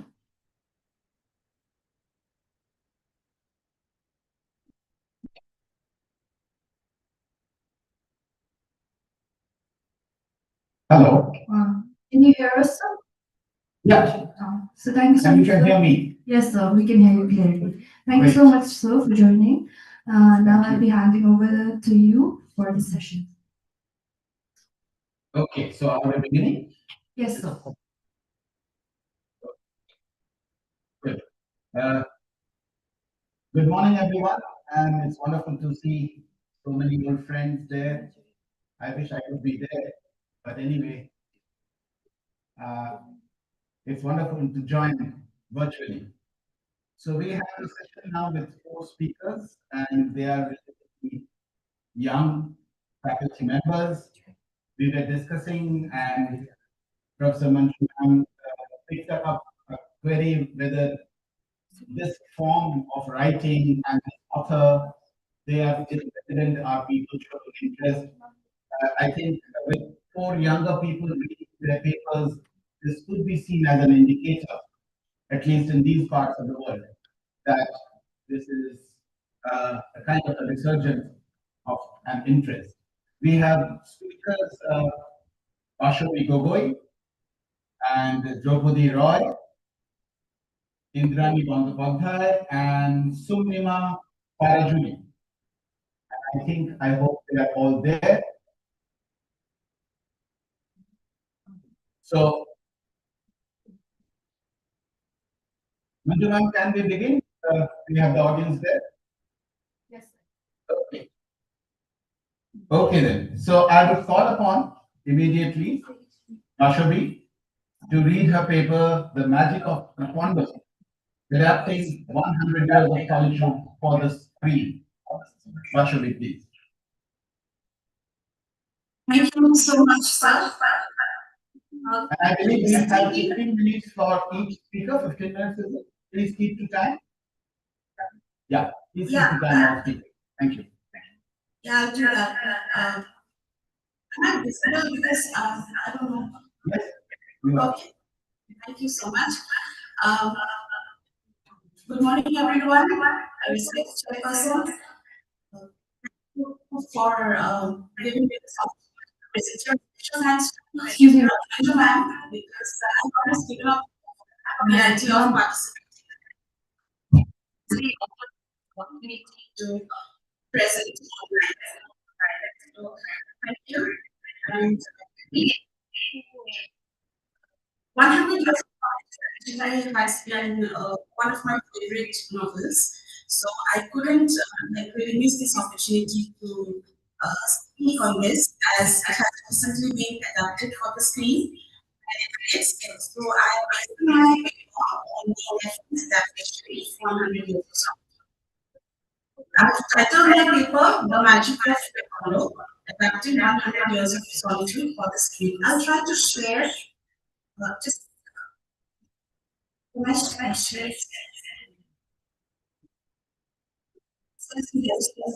Screen sharing.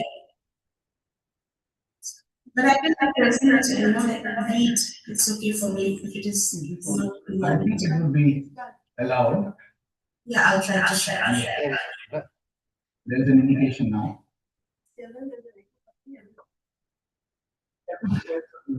Everybody else should mute their mic because Yes, it there's is. an echo coming. Yeah. Thank you. So the title is The Magic of Mini-Melow, Adapting 100 Years of Solitude. And I would like to begin with the most famous quote from the book. Many years later, as he faced the firing squad, Colonel Aurelian India was to remember that distant afternoon when his father took him to discover ice. So begins Garcia Marquez's exotic tale, 100 Years of Solitude, set in Mekong, believed to be inspired by Garcia Marquez's childhood town, Aratata, Colombia, is a fictional town founded by the patriarch of the Rwanda family, Jose Arteta Rwanda, a microscopic rendering of Latin American history. Garcia Marquez, who had the Nobel Prize, Bashabi, later influenced training of the fountain development and disintegration of the economy, and the horrors that unfolds in the lives of the multi-generational India family, living together, reality and Bashabi, Yes, ma'am. there is some echo coming. Let's see what's wrong. So everybody else is requested to mute, and I'm going to mute this one. I'm going to mute my. I think you're logged in from two places, so please check. No, ma'am, I'm working from my laptop only. I'll try to switch off my video.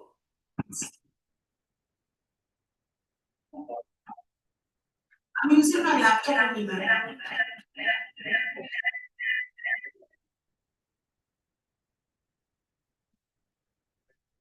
Will you rejoin again? Join again, Bashabi. Hello. Yeah, there's Join again. Log out and log in again, please. I'll just log out.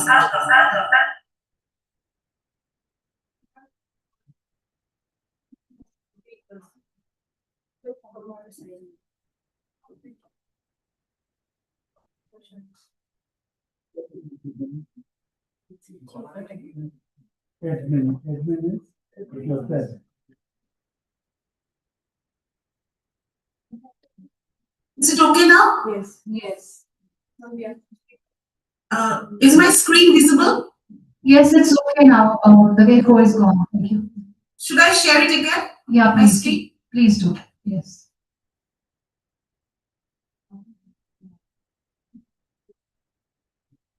Host disabled.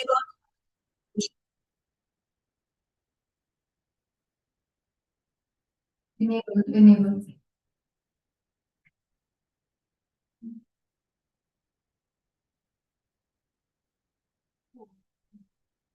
Yeah, is it visible? Yes. Okay, I'll continue. So Garcia Marquez himself said that, and I quote, I merely wanted to tell the story of a family. 100 years did everything they could in order not to have a son with a big state and ended up having one. Pablo Neruda, in the novel, this revelation in the Spanish language is the Don of Cervantes. Even Salman Rushdie calls it the greatest novel in any language of the last 50 years. This paper will examine the transposition of magic realism for the screen in the 2024 Colombian Netflix adaptation of Garcia Marquez's novel, portraying marvelous and impossible events transpiring in a realistic narrative with a frequent imagination at play. It will focus on the first half of the novel, which runs for 8-hour-long episodes, released on December 11, 2024, with the next 8 comprising an all-Colombian cast with many novice actors. Screenwriter Laura Mora states that bringing this work to the screen, I feel proud to open a window into our country to a global audience. This is the novel and adaptation. The first 8 of the total 16 episodes faithfully brings to life the complex history of the town of Picondo and its inhabitants, their lives and idiosyncrasies, the themes of incest, genealogy, and patriarchy in a detailed and chronological narrative structure. The novel intertwines mythology and history, and the mythology of history and the history of mythology, in the interplay of the two senses of man, Lisa and Silver, which creates its most important effects. In this transmedial journey, the medium has justice to encompass the ontological ambiguity of magic realism before that, which includes spectacle, financial viability, and audience expectations. Marcus maintains that magic realism is a kind of premeditated, and therefore his use of magic realism is not just a trick technique, but also a mirror of the reality in which the transactions between extraordinary, fantastic, and grotesque are part of the magic. He even suggests that the magic text is paradox, more realistic than realist text. This is because magic is no longer chaotic madness, but normative and normalizing. It is a simple matter of the most complicated sort. Through the lens of Cuban novelist Alejandro Carpenter's L'Oreal Maravilloso Americano and Lena Hutchins' adaptation and intersectionality translation, the people will study the narrative strategies and challenges involved in translating the immense hybridism of the text into a visual grammar, but at the same time depicting the supernatural as unquestionable without overt aestheticization. Although sometimes distinguished from magic realism, Maravillism or the marvelous real had a significant impact on the theoretical understanding of magic realism. By positing a familiar particular affinity between the real and the imaginary in Latin America, this experience of L'Oreal Maravilloso Americano is unique to the Latin American identity as the continent's violent history from colonization to independence to confidence and criticism is so extreme and complex that it resists realist representation. The magic is integral to the environment itself and cannot be assimiled into rationalistic worldview. Within the praxis of decolonial aesthetics, this novel challenges dominant epistemologies and realist hierarchies by reclaiming marginalized histories and centering fantastic in the everyday without too much explanation.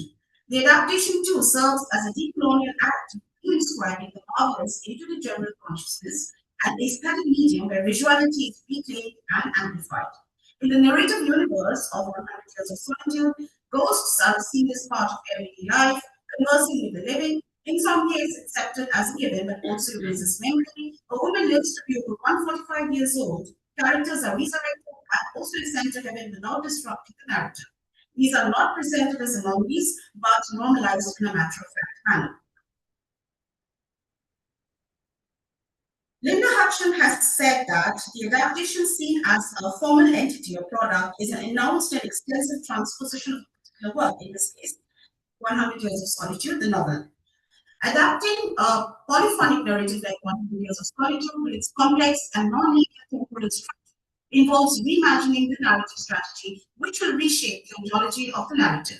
In order to reduce ambiguity, certain implied scenes in the text are to be explicit. The paper will also separate the text with the fidelity debate of film theorist Robert Stam, who, while maintaining that film texts are worthy of the same attention normally given to literature, concurs that fidelity is a chimera, an unproductive benchmark, and it is questionable whether strict fidelity is even possible. The Netflix adaptation negotiates fidelity not as being faithful, but rather as an ideological act by condensing and modifying much of the source text. The paper will attempt to study how in this transmedia journey, the camera, as a rich, sensorially composed language, transforms the polyphonic diversity of materials in the novel, reshaping the ontology of magic realism as mundane. The paper also considers the politics of adaptation in creating iconic and surrealistic scenes like the founding of the condo, the discovery of ice, the chaos of inventions, the insomnia plague, ghost of prudential idea, etc., making them accessible to a contemporary and global audience. It will explore whether the visual spectacle enhances or dilutes the narrative ambiguity of the text through questions of temporality, spatiality, focalization, and symbolism. The Mikondo in the adaptation is visualized as a verbal geographical environment, accountable, euphonic, most fashioned, concrete, and allegorically abstract. Rather than being overly dramatic, the adaptation naturalizes the supernatural occurrences without strict targeting it horror or fantasy trope. After Messi Arcadio Buendia spears prudential Aguilar to direct This ghost continues to haunt and torment the Grenadiers, albeit without any visible aggression, but the chicks would expect to by coexistence. When Ursula, first on the ghost of the village gardener, standing by the water jar with a livid sad expression on his face, she did not feel fear, rather only pity for him. But when Lucia Wendy, annoyed with his wife's hallucinations, threatens to go away and letter that does not, plays the form asleep.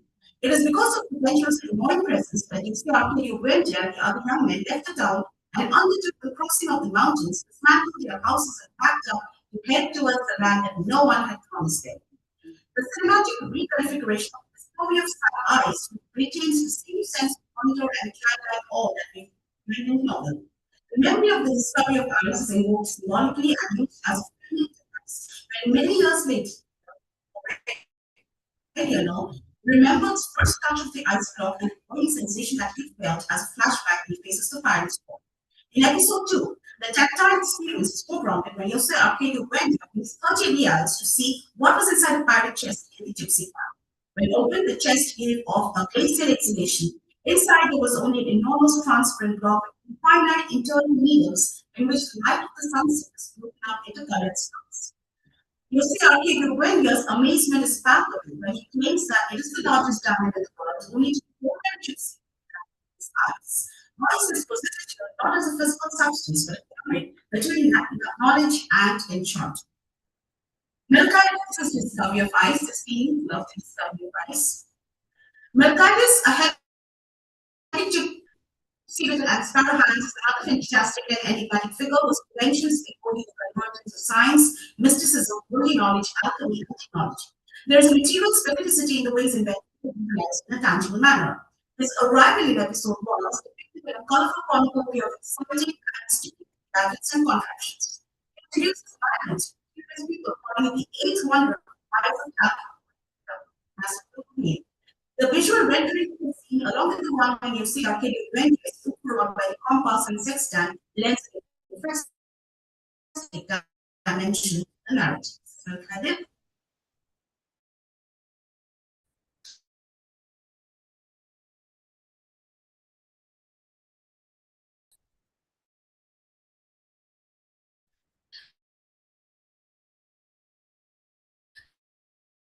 The eighth one being picked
Oh, ending up now. can you just Yeah. 2 minutes are okay. her geotragedy becomes perceptible when tragedy strikes or her relationships fall apart.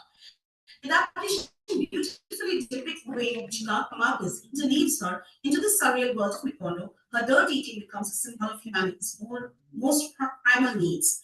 Their linear development to the history of the town of Mikono, from its responding to its growth, into constant annihilation. But with all its linearity, we also sense a second sense of time that is vicious, almost obsessively circular. The personalities of the Benders repeat the experiences of the earlier generation and almost fatalistic repetition. Once a person has been named, the trajectory of their lives, their development, and even their deaths are in a sense preordained. There is an underlying irony of sadness and a sense of tragic fatality about the story of the failure of the town and family, which for all their amazing vitality are irrevocably wiped off the face of the earth. Amidst all the irrational fantasy, destructive violence, inexplicable cruelty, and acute despair, the central feature of the novel is the solitude that the characters finally becomes immersed in. It is important to remember that by exposing what 100 years of solitude for the OTT medium, the adaptation is text in itself, not a version of a standard whole. And the text which the adaptation constitutes cannot simply be classified as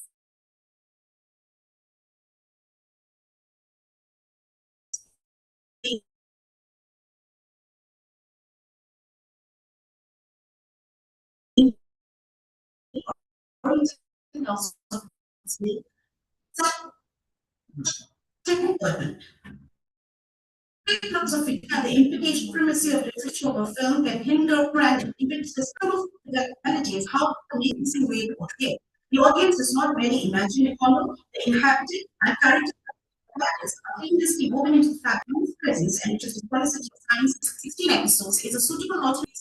For here, the standard tactics of adaptation, selecting some obligatory features, characters, scenes, and outlines, and cropping others, compressing or combining several scenes or characters into one, streamlining the narrative by eliminating the aggressive episodes, reworking dialogue so that it is either more epigrammatic or more serially functional are clearly inadequate. Garcia Marquez has often been quoted as saying that there is no magic in 100 Years of Solitude, only realistic events depicted as if they were magical. The writer believes in the reality of the magic in the world he writes about, the inextricability of the magic and the realistic. A young couple dares to leave their comfort zone and founds a settlement, raises a family whose story covers a century of births, deaths, love, incest, violence, supernatural encounters, a hypnotic and emotionally charged chronicle of fantasy and reality. This shift from a quintessential magical realistic text to the sensory governed by its own aesthetics when overcoming logistical challenges makes this adaptation an act of cultural translation, enhancing the audience with the magic of wonder while preserving the densely layered politics of the novel. Thank you.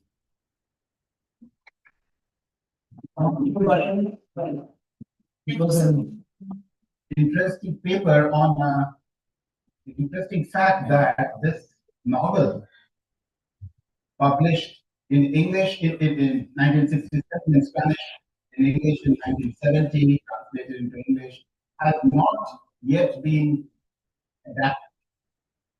So this was an interesting thing I came from. Therefore, this was very interesting. Thank you very much. Now, should we Day-2 University? He is an assistant there. He joined us from Japan. So we will take the discussion after all the papers have been read. I invite now from the host university, Dr. Draupadi Roy. She would be reading a paper like Marquez and the Politics of Historical Erasures, Memory Against Power, 100 years of Solitude. Draupadi.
Good afternoon,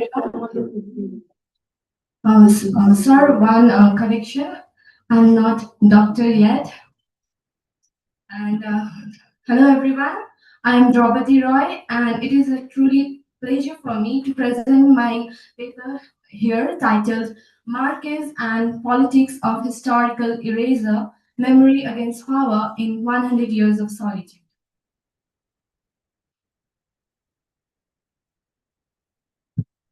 100 Years of Solitude by Gabriel Garcia Marquez was published in 1967. It is set in fictional town Mokondo. The novel follows the rise and fall of Wandiya family across 7 generations.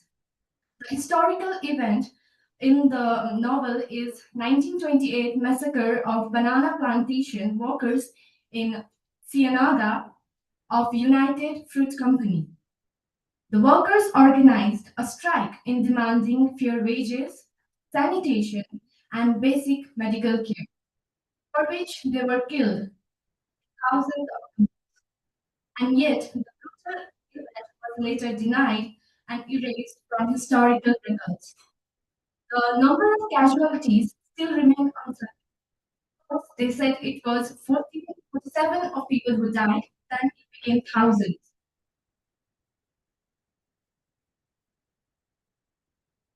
These are my objectives. First one is to examine the 1928 banana plantation massacre through the lens of Louis Althusser's RSA, repressive state apparatus. Second one is to analyze how ideological state apparatus erases the banana plantation massacre memory, with only Jose Arcadio Segundo as a sole witness. Third one is to apply Michel Foucault's concept of power to show how workers' experience are excluded from dominant narratives and how magical realism uncovers them.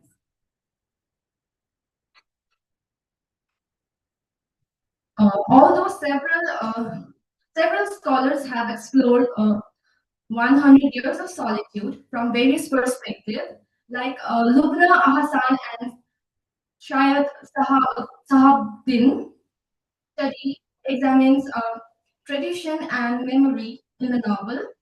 It discusses how modernization affects cultural practices and how memory plays a role in preserving identity within Mohand. Mustanir Ahmad and Ayaz Afsar paper shows how Marquez uses magical realism, colonial exploitation, and social injustice in Colombian history. Whereas Neha Kumari analyzed magical realism as narration to real historical and colonial experiences. However, the existing studies explored memory, magical realism, and post-colonial themes in 100 Years of Solitude by Gabriel Garcia Marquez. There is limited studies which focus on power in memory using user state apparatus to the novel's main plot of the transition massacre, and my study has bridged the gap.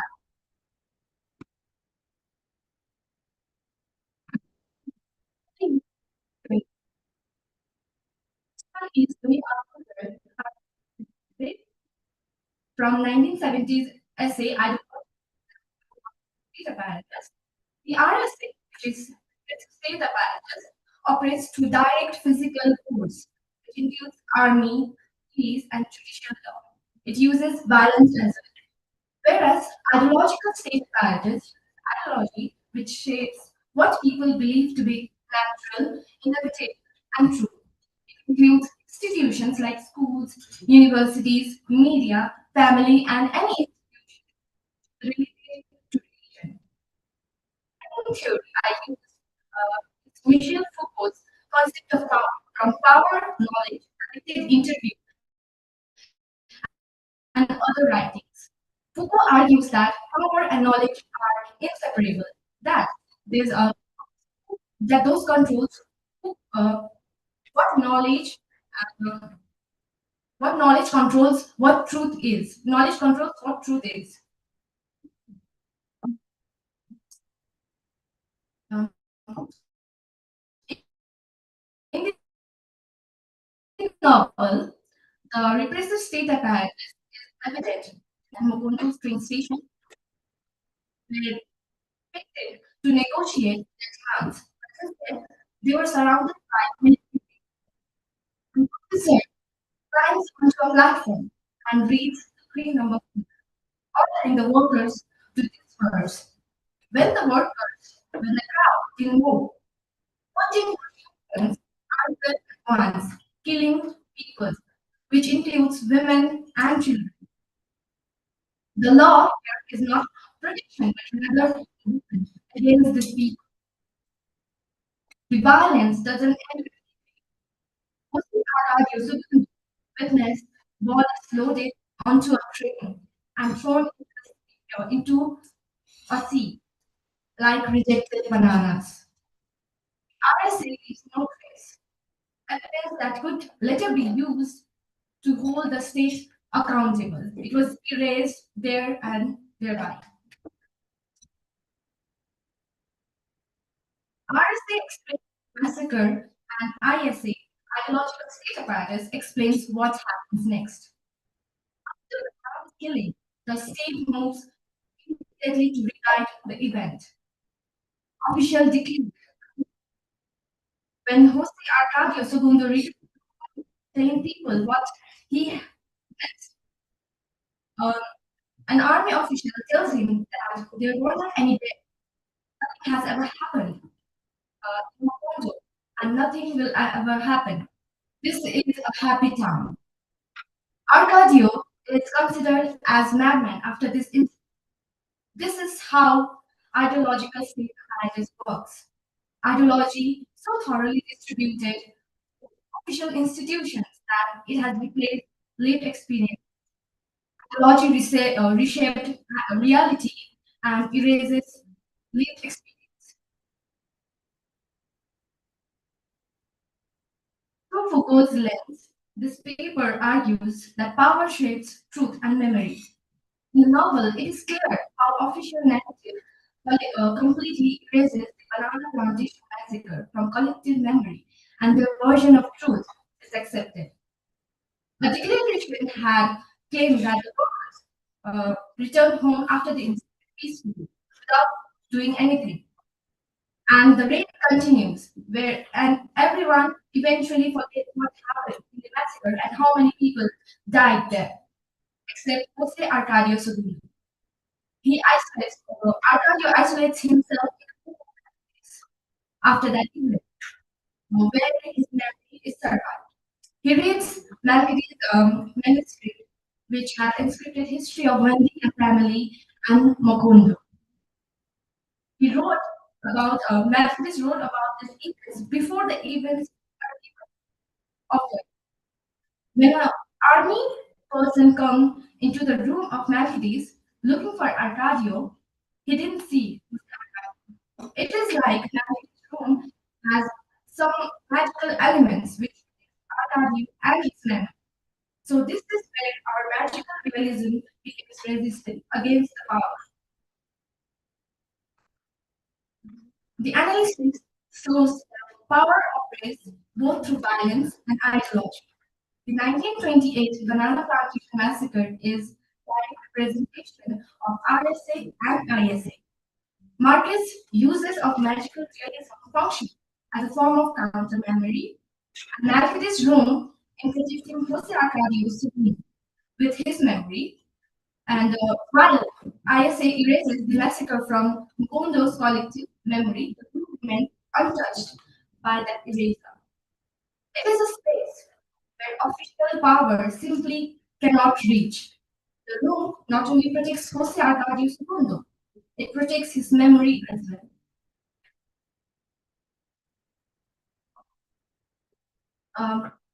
Paper has shown that in 100 years of solitude by Gabriel Garcia Marquez, history is not simply forgotten, but it's the truth. Authors explain the violence and the eraser. Foucault explains how official truth replaced what actually happened. And Marquez's magical realism ensured that replacement was never complete. In 100 years of solitude, magical realism does not recover lost history. It also questions what is accepted as real, as true. As Arcadio Segundo tells his nephew, always remember that there were more than 3,000 and they were thrown into the sea. So I want to conclude by saying that power decides what would be remembered, and Marcus decided provides.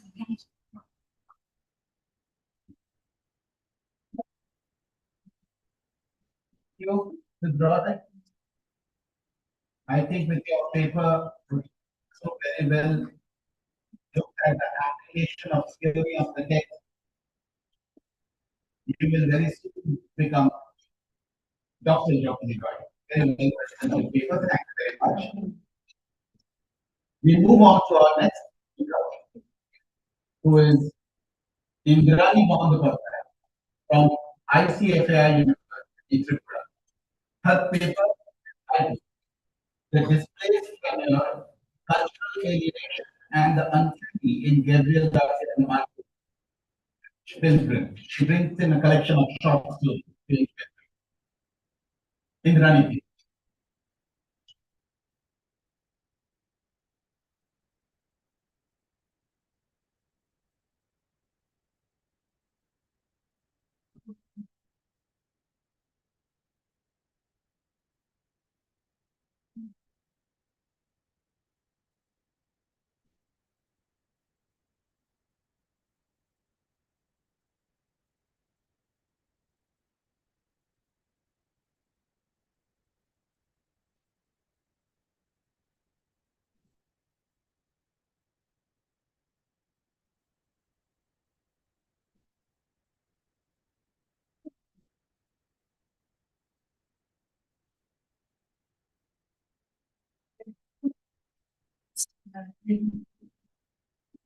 Good morning, all.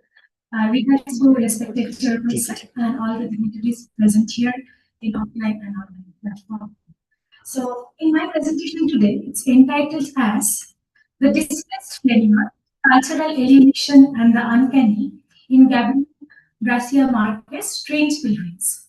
We often associate his work with vibrant, grounded magics of Mofondo. The stories of strange pilgrims moves us into the cold, bureaucratic, and often holistic landscape of Western Europe.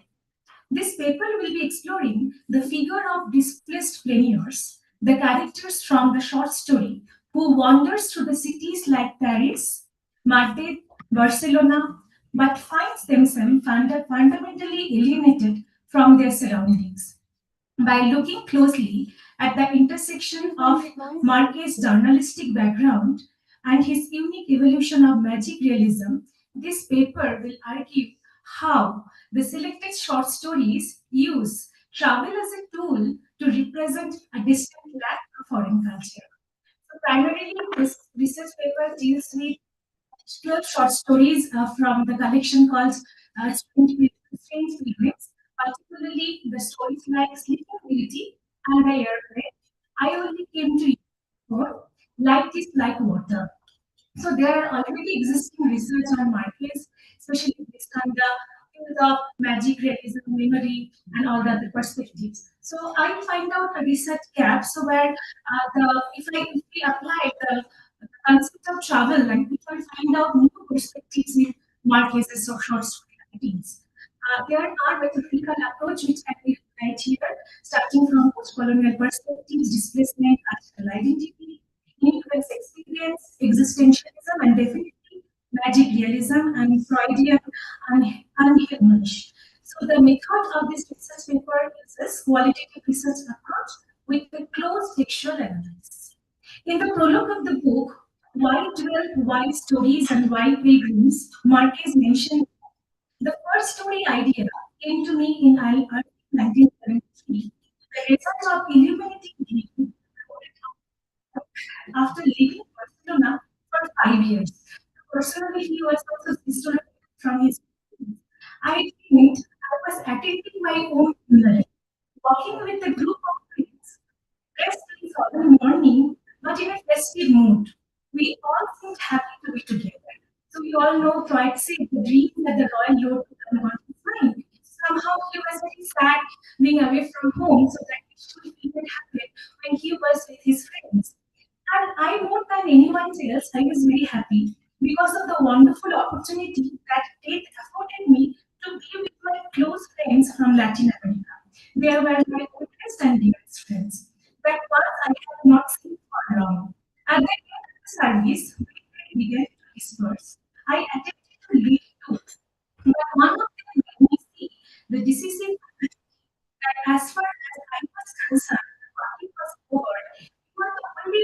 time cannot go. He said, only then I realized that time means never being with the friends again. Marquez' literary voice began in his newsroom of Colombia and the streets of Europe, beginning his career as a young reporter in El Universal and El Heraldo, and later serving as a foreign correspondent in Rome and Paris. His journalistic schooling instilled in him a rigorous attention to detail, a commitment in documenting the real, which paradoxically become foundation for his materialism. His time during 1950s was particularly transformative, providing the raw lived data for the themes of displacement and isolation depicted in the short stories called collection called Strange Pilgrims. In the prologue, he particularly mentioned about each and every background of writing all the short stories. So we can see that all the short stories are coming from the fact. Uh, the short story collection, Strange Pilgrims, reflect significant departure literary trajectory of the Marquez, while his earlier works had 100 Years of Solitude, take the magical in the soil of Mokondo. This short story shift the lanes to the cold structure landscape of Western Europe. This report explores how Marquez utilizes travel as a tool to document the experience of Latin American old man, student, in a distant land by analyzing stories such as I only came to use the phone, the light is like water. This paper argue that Marcus transformed travel to a vehicle to a cultural alienation and the urban uncanny, where his journalistic background serves to anchor the surreal displacement within the harsh realities of immigrant experiences. Marquez's history as a foreign correspondent in Europe during 1950s is a fundamental to the texture of the short stories. His journalistic eye for detail strips away the romanticism often associated with European capitals, replacing it with the observations of isolation. In Spain's pilgrims, Europe is not a destination of enlightenment, but a labyrinth of bureaucratic social barriers. For the pilgrims, the term Marquez uses to denote the sacred yet grueling journey. The transition from Latin America to Europe is a cyclic rupture. The concept of the urban uncanny is most prominently realized in the short story called I Only Came to Use the Phone. In this short story, Maria, a character, a 27 years old girl, a car breakdown in a Spanish desert, leads to his accidental incarnation to a mental asylum. The uncanny here arises from the transformation of a mundane necessity, a phone call, into an instrumental entrapment. Her alien first, she is a stranger in a foreign land and a same person in a madhouse. Marquez uses the cold, sterile hospital European setting to amplify her helplessness, suggesting that Latin American traveler. So I am also personally a frequent traveler. Eventually, I read the short story called The Sleeping Beauty in the aeroplane. So I could relate with the short story. So it's relevant that even after 100 years, till today, we can relate in the case. So where maybe we are all lost traveler, we are all maybe experiencing the same thing which is depicted in the short story. In the short story, I am given a time I will read passages from the short story. Light is like water. Market explores a different facet of discipline by recalling the magic in his earlier works to a Madhya apartment, where two boys named Joe and Toby make light bulbs to navigate through the coming light as if it were water. Magical realism serves as a symptom of profound cultural orientation. The boys use their imagination to recreate the Arabian Sea within the confines of landlocked urban environment. However, this magic is ultimately lethal as drawn to light. This suggests the darker evolution of magic realism. Here, magic is no longer natural part of landscape, but desperate evolutionary response to suffocating rigidity of European life. Ultimately, all the 12 short stories from the collection Strange examine the ethics of witnessing displaced individuals' experiences.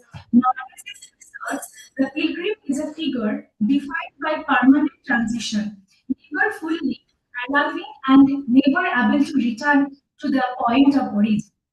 By blending fact and fiction, Marquez captures the essence of the 20th century Latin American individuals. The magic in this short story is not the queen of the universe, but the manifestation of the protagonist's internal landscape in the world that refuses to recognize their humanity. In this narrative, Marquez challenges the reader to witness the silent, surreal struggles of those on the margins of the metropole. The urban in Strange Pilgrims functions as a physical manifestation of the protagonist's cultural evolution, transforming the sterile landscapes of Western Europe into the sites of psychological horror. For Marquez, pilgrims' alienation is not merely social condition, but a spatial one. They are displaced figures, that is my title, who inhabit cities and which refuses to provide them a sense of belonging or hope. This lack of domestic security triggers the Freudian not being home or unheimlich, where familiar structures of modern life, telephone, hospital, or rental apartments become distorted and threatened. In the story, called I Only Came to Use the Phone, Maria's alienation from the Spanish social fabric is so absolute that her simple request for a telephone call is misread as a symptom of insanity. Here, uncanny emerges from the bureaucratic coldness of the setting that is civilized yet with cruelty. By anchoring these surreal shifts in precise narrative style, Marquez suggests that for the universe, the magic of the reality is actually a fracture of their own perception, caused by the cursive weight of perpetual outsider in the world. In our keynote speaker, respected Professor Amit Kumar also mentioned that in one of the interview, Marquez mentioned that solitude is one of the themes of his writings. So in all the short stories, you can find out the alienated individual after dislocating from their own native land, sense of solitude, and that is also depicted in the short story. Short stories. Marquez utilizes travel not as a narrative bridge between two points, but as a tool of fragment. By uplifting the protagonist, he employs travel to expose the fragility of the Latin American identity when it is no longer supported by the native landscape. The pilgrimage is thus an act of shaping. As they move across borders, the characters lose their names, their sanity, and eventually their connection to the tangible reality. In the short story called I Only Came to Use the Phone, Marquez utilized travel to strip Maria, the main character, of her social and psychological defense. The breakdown of his car in the Spanish desert functions as a catalyst of alienation, shifting her from free-moving traveler to a static object with a bureaucratic system. When she boards the bus for the asylum, travel becomes a tool of entrapment rather than liberation. Her literal journey across the landscape mirrors her internal journey towards the urban active, where her simple mandate to use the phone is rendered impossible by the very structure of civilized growth. This journey ultimately highlights the fragility of Latin American identity when they are separated from their own context and forced to navigate foreign landscape without functional map. The uncanny events in Strange Pilgrims serve as a testament of the realness of the vulnerability of the Latin American identity when served from its root to the displaced flavor. We see that the most profound magic is not found in the extraordinary, but in the static surreal effort of the outsider to make a sense of world that refuses to see them. Marquez thus concludes his pilgrimage is not with an arrival, but with an inquiry, haunting question about what remains a person once their cultural context has been stripped away. The two short stories in Strange Pilgrims ultimately served as a profound cartography of the individuals such as Mr. President, Maria, Billy, Nina, who traveled is transformed from the pursuit of discovery into the tool of systematic dislocation by shifting his focus from the mythical landscape of the Caribbean to the bureaucratic corridor of Western Europe. Marquez redefines magical not as a wonder but as a haunting symptom of the urban angle. Through the eyes of the displaced we see the cultural alienation is not merely a social inconvenience but a total psychic rupture, one where the mundane becomes setting and the familiar becomes foreign. So this short story suggests that the anchor to one homeland, if it is broken, the traveler enters to a state of permanent transition, forever navigating a world which remains fundamentally tragically lost, with the hope of returning home once again. So to conclude, let us end where we begin. In the prologue, Marquez mentioned, I quote, I never read any one of my short story, any one of my books, for fear I would repent. Now readers will know what to do with them. Unfortunately, for their strange pilgrims, ending up in the waste basket to be like the song, to be like the joy of coming home. Victor anthology of 12 short stories depicting displacement, loneliness, question of identity, and the element of the uncanny in them. Very well written paper. We will take up discussions after the final paper has been read, which also itself on Marquez's work as a journalist. So I invite now Sumya from the host university. Actually, when having and political violent religion and conflict.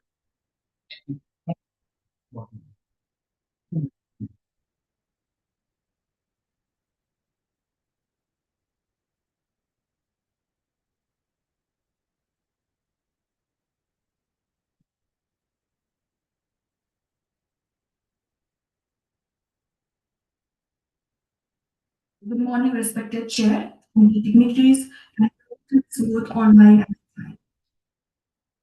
My paper is titled Violence, Service, and Social Complicity in Chronicles of Photo by Marcus. This paper examines how violence in the novel is not simply an individual act, but a collectively equal social phenomena shaped by surveillance, honor, and communal inaction. Paper explores the intersection of collective awareness and social norms in sustaining violence. The novel presents a murder that is publicly known yet unprevented, which creates a powerful paradox. Instead of asking who committed the crime, the narrative shifts our attention to how society allowed it to happen. Santiago Nasser's death is described as foretold, which suggests inevitability, but at the same time, the entire community is aware of it beforehand. So, this raises an important questions. Why does knowledge not lead to action? Why does surveillance fail to prevent violence? And how does society become complicit? To answer this, I use the framework of Michel Foucault to examine power, discipline, and surveillance and the concept of diffusion of responsibility developed by John M. Darnley and Bill Latane to explain the collective inaction of the townspeople. Several scholars have engaged with this novel from different perspectives. However, most of these studies focuses on honor, fatalism, narrative techniques. There is limited engagement with surveillance as a central analytical lens. This leads to the research gap. While the novel has been widely studied, there is insufficient attention to how surveillance operates within the text. This study addresses the gap by arguing that surveillance does not prevent violence. It actually contributes to its normalization and acceptance. The study is guided by three objectives: to analyze how surveillance operates and why knowledge fails to prevent violence, to examine honor as a disciplinary mechanism and to investigate how collective complicity transforms individual crime into social violence. This study is grounded in Michel Foucault's theory of discipline and punish, who introduces the idea of panopticism. Based on the model of panopticon by Jeremy Bentham, in such a system, individuals are constantly visible. They internalize surveillance and power operates without direct enforcement. Importantly, power is not centralized, but it is diffuse and relational. In the novel, the town functions as a decentralized panopticon. Surveillance occurs through gossip, rumors, and shared knowledge. In addition, the study also incorporates the concept of diffusion of responsibility to explain the collective inaction of the townspeople. Diffusion of responsibility occurs where no one takes action because everyone assumes someone else will. The first objective examines surveillance. At the core of the narrative lies a striking paradox. The murder of Saint Nasser unfolds within a framework of complete public visibility, yet remains unprevented.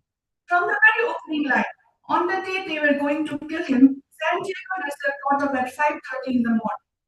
The novel establishes a condition of foreknowledge where the crime is not concealed but anticipated. This is reinforced through repeated assertions such as everybody knew they were going to kill him. It had never been the death more foretold, which emphasize the impending violence is widely known, openly discussed, and socially circulated. The model therefore exists not in secrecy, but in a space of collective awareness. This condition can be effectively understood through Foucault's concept of panopticism. The town functions as a decentralized panopticon where surveillance operates gossip, rumor, and shared knowledge rather than a centralized authority. In this system, individuals are simultaneously observers and participants, and the information circulates freely across community. However, unlike the classical model where surveillance produces discipline and control, here it generates passive awareness. The visibility of the crime does not lead to intervention. Instead, it normalizes the event. Many characters assume that someone else will act or that the situation will resolve itself, resulting in delayed or ineffective responses. Thus, surveillance in the novel does not function as a mechanism of prevention, but as a structure that diffuses responsibility. Visibility becomes a form of social acceptance where knowledge leads to transformative action. The narrative exposes how, within such a system, collective awareness can paradoxically enable violence by transforming observers into passive witnesses, thereby allowing the crime to unfold in plain sight. At the center of the narrative lies the concept of honor, which functions as an invisible but powerful discipline. Angela Vicarious returns to her family on her wedding night after Bayardo syndrome and discovers she is not a virgin, triggers a crisis that extends beyond the private sphere. Her body becomes a public site of moral judgment, and the restoration of honor becomes a communal obligation. Under pressure, Angela names Santiago Nasser as a man responsible. The truth of this accusation remains ambiguous, yet it is accepted without question because it aligns with the demands of the honor system. The Vicarian twins' decision to kill Santiago is not framed as a personal choice, but as a social duty. Their repeated declaration they are going to kill Santiago Nasser underscores the performative nature of their intent. They announce their plan openly, almost as if seeking validation or intervention. The concept of disciplinary power does explain this phenomena. The twins have internalized the expectation of their society to such an extent that they perceive violence as necessary and inevitable. As qualitatively Armenta prospectively observed, I felt that they were not as eager to carry out the crime as to find someone who would do them the favor of stopping them. This statement reveals the tension between individual reluctance and social obligation. The twins act not because they desire to, but because they believe they must. Truth becomes less important than social expectation. The focus shifts from surveillance and honor to social complicity, which is perhaps the most unsettling dimension of the novel. The narrative repeatedly emphasizes that Santiago Nasser's death was not only anticipated, acknowledged, as seen in the line, there had never been a death more foretold.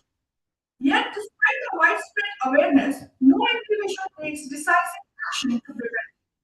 This paradox can be understood through the concept of diffusion of responsibility. In situations where many people are aware of the crisis, responsibility becomes psychologically distributed, leading each individual to assume that someone else will intervene. As a result, collective awareness produces reaction rather than response. The novel provides multiple instances of this. The mayor briefly investigates certain crimes, but fails to detain them, assuming the threat has been neutralized. The priest, preoccupied with Bishop's arrival, neglects to act. Other attempt indirect warnings, but these remain ineffective. Notably, in the moment where Santiago never saw it, referring to the road slipped under his door. Similarly, the narrative observes that no one made a serious attempt to stop them, highlighting the absence of decisive intervention. Each of these moments represents a missed opportunity.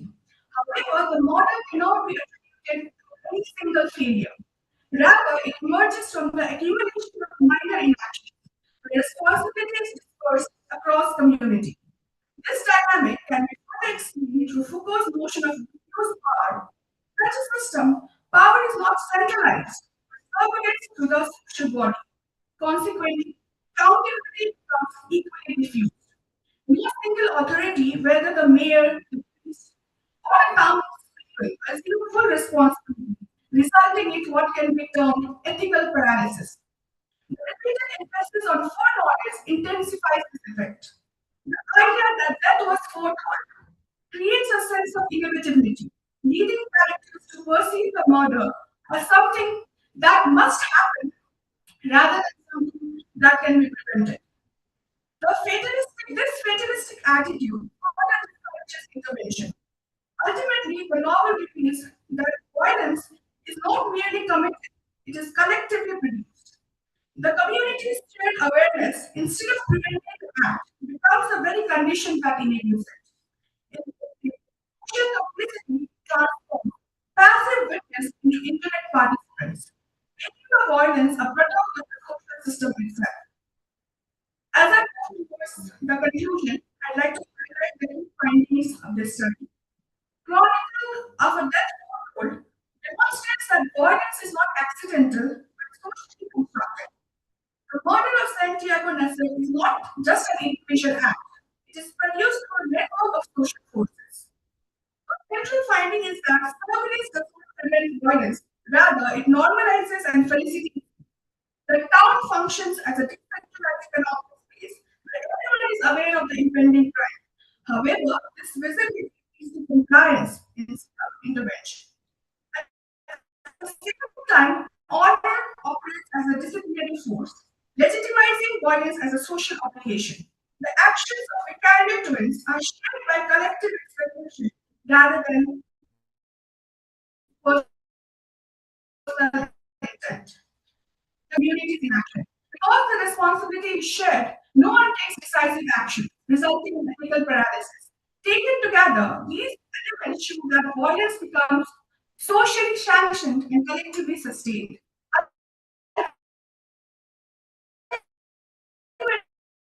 Ultimately, the novel presents a powerful, yet no one acts. Thank you.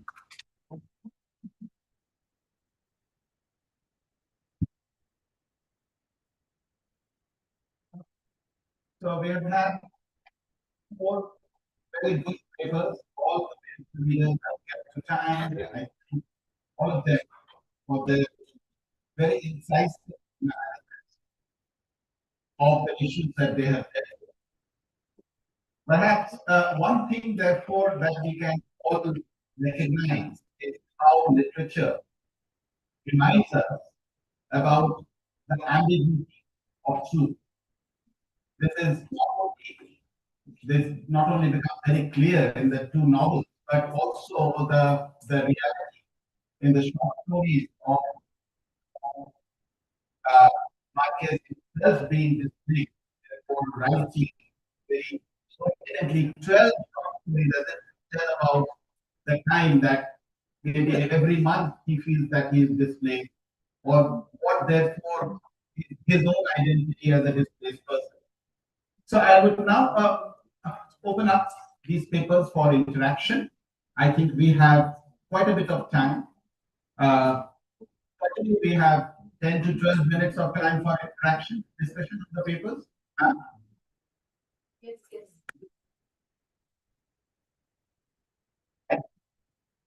So the papers are open for discussion.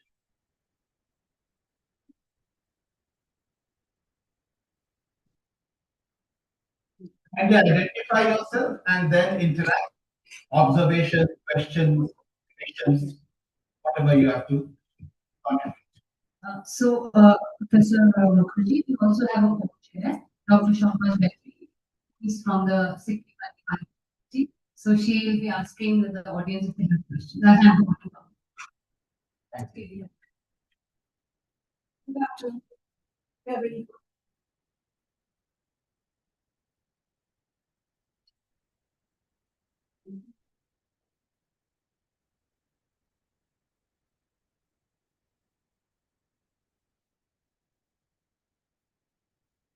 Anybody interact online? Online.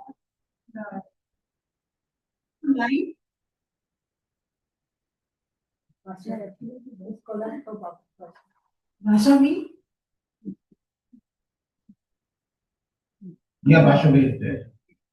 Bashavi, Yes, there is an yes. observation. I'm having on little issues. Yeah, yes, I'm there. Vasavi, I want to know, in your opinion, what is lost and what is all is being adapted. That I cannot say for as a certain because it depends on the vision of the filmmaker. It is not possible to say what is lost or what is gained. And I mean, like in definitive terms, because sometimes what happens is that the filmmaker has to decide, or the screenwriter also has to decide, what aspects of a particular literary text are important or would have financial viability while it is being transposed on screen. Because so many factors come into play. Because since this is an intermediate transposition, therefore this intermediarity also has to take into consideration every nuance of a particular text. Because sometimes, as maybe in the next 8 episodes, minor characters from the novel given major importance on the screen. So it is not really very easy to say because something is definitely lost in translation because when there is a translation, something is definitely lost. And when there is a transmedia translation, definitely many things will be lost. So the vision of the filmmaker and also his ability to retain the essence of the story that should come into play. So, another question from Rami Bandhan. You spoke about how Walter's background as a journalist informs the narrative style, transforming mundane settings into sites of surreal. We've spoken about the settings, but do you think it had an impact on the writing style also? So, for example, when we say, Hemingway used to write and his sentences were short and crisp, and entire writing style also was very journalistic. So, would you like to say something about Marquis's style there? Yes, ma'am, thank you for this question. Yes, there is, in terms of writing style, there are differences. It's not like entire long sentence, there are dialogues in between. The characters are interacting within each other. And in terms of description, there are description of the public places, private places, and minute observation of everyday matter. That is not like there in other fictional writing. So where the characters are interacting with each other, although it is a important narrative like style, third person, but when the characters are interacting with each other, they have short dialogues. So being a reader, it's interesting to read. And it's very engaging. So that's what maybe that is why he said now I don't want to reread my text. It's up to the reader how they are willing to read it. So now 100 years dedicated and definitely he will be to his writing. Anything, ma'am?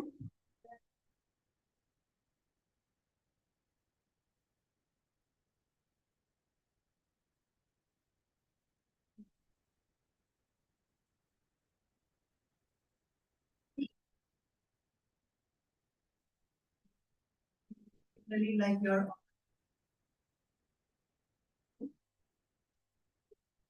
fellow support.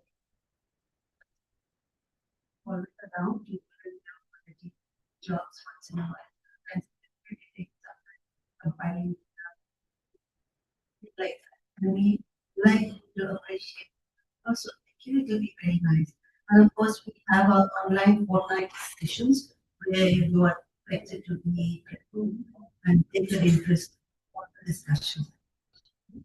And Draupadi, when is the first time that you were presenting a paper?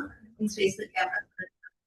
So, Draupadi, as a first attempt, I would like to compliment you. I think you've done a very good job. And as you grow, as you evolve, I'm sure you will do better and better, right? So I think in the beginning I was a little strict with you in the correspondence, but you acquitted yourself very better, right? Okay. And Somnima has been very nice to us. Somnima, you have been taking care of the local organization. Very creditable that you could also write a paper and present it. So thank you for that also.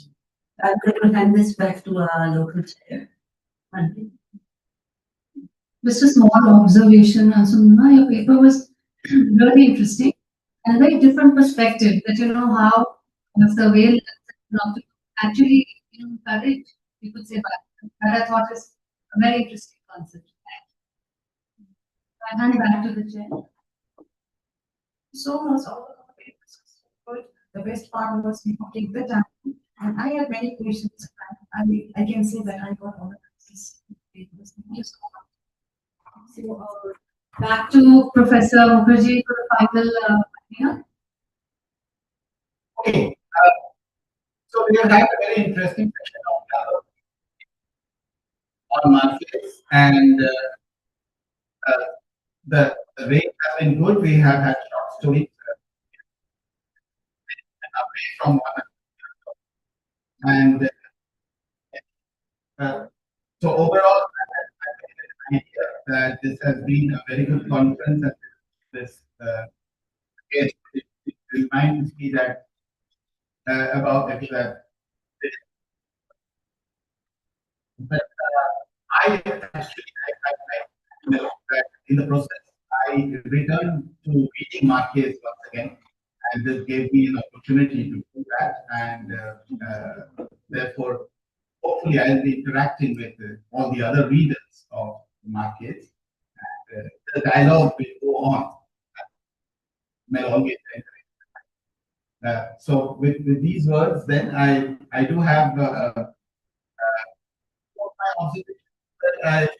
should I put them across? Is there time? Yes, of course. So we have time. For example, I'm interested in asking Indrani for we hear the word pilgrim, for example. We think of canonical Pilgrim's Progress, the Christian Bible, and John Bunyan in the 17th century. We also remember C.S. Lewis writing Pilgrim's Regress. Very interestingly, after he got converted to Christianity in the 1950s. So, is it the word pilgrim, for example, and the word seigneur? Do they not contradict themselves? What kind of meaning does pilgrim have for market? And how will you justify them in your time? Thank you, sir, for your observation. Yes, rightly pointed out by the concept of pilgrim. It's a concept which is very philosophical in nature because it's a short story collection. So there are like short story, particularly there is a short story called The Saint, where the father went to Rome to claim sainthood for her daughter, for his dead daughter. So maybe because of that matter, he uses strange pilgrims. He used added the strange kinds of strange, but they're not necessarily the religious pilgrimage, but the strange, the modern form of pilgrimage. That's why I like about diverse identity, because identity is fluid, it's not fixed. It's from like gender also, there are multiple perspectives through which you can analyze it. So that can be analyzed. And also in terms of tenure. So I wanted to make the title little bit like rhetorical. So that's why I made it tenure. And also I wanted to make another word for travelers. So they are locating in another place and how they are finding out their perspectives. And yes, in the way you mentioned about other English literary text, can be interpreted in terms of intersectionality and comparative study. So how these short stories have a connection with our, because at the end of the day, if you think about our life, it's a circle. How I designed my presentation, I started with the prologue and ended with the prologue because he mentioned about his dream in Barcelona and he ended his prologue by telling that I don't want to reread my text. It's all about how my reader and if the author, if you apply the concept of Rolla Budget, author is no more. So the reader is going to interpret the text and also life is like a circle. We read there are stages also, if you think about, because our life is nothing but a look to that philosophical aspects. Death is also one of the major theme in the short stories. Ultimately, somewhere or the other, death happened in all the short stories. So in that way, it might be a pilgrimage, a suffering that we're all born. It might be another aspect to interpret. So many interpretation can be done, sir. Very much. I would also appreciate, I think, Draupadi, who brought in theoretical perspectives. When we speak of literature resisting erasure to memory, then were you not also reminded of literature as alternative history and therefore one more strand of theory that is new historical? Because in new historicism, we see how, uh, like, all the times, most people they reinterpret history with their own thinking and with their own interpretation. They give their perspective, but from a different angle, not from the actual lived experiences. But in historicism, we see we uh, we focus on experiences rather than just the interpretation. So while doing this paper, while studying this paper, I observed this like when literature, our literature, it's the beauty of our literature that how we interpret our literature, we shows our history, our culture, and everything. Uh, Even we like to hide something, but not in a we don't put it uh, behind the curtain. We try to open the curtains and show what is real and what is true through narratives like through magical realism with surrealism and different types of narrative we use in literature. Great. Thank you very much. Thank you all participants. Thank you, the whole university. Thank you all for that.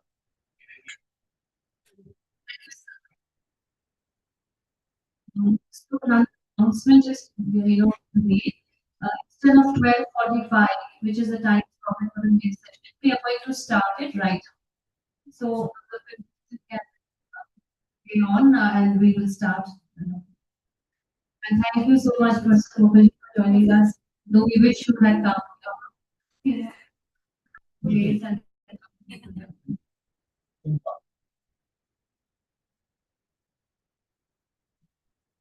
so,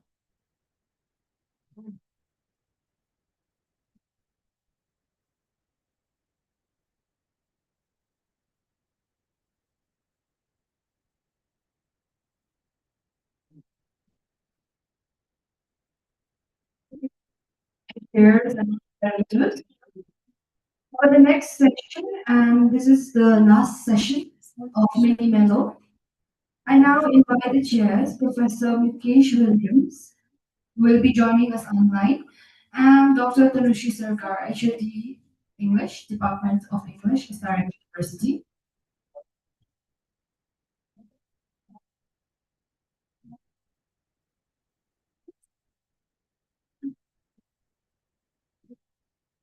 Professor Mukesh are online and have joined us. Please you unmute yourself.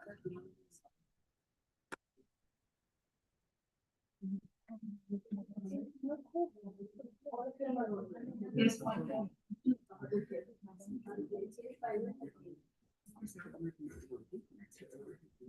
all of our presenters for this session will be joining us online. Yes.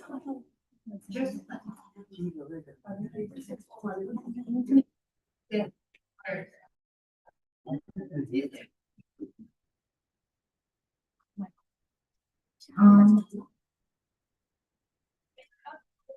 you got it.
What is message?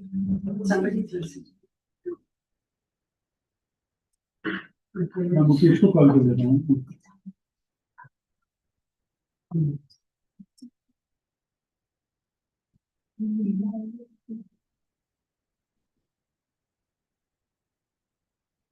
He's announced online. Hi, join Mukesh bhai. Please join. We are waiting for you.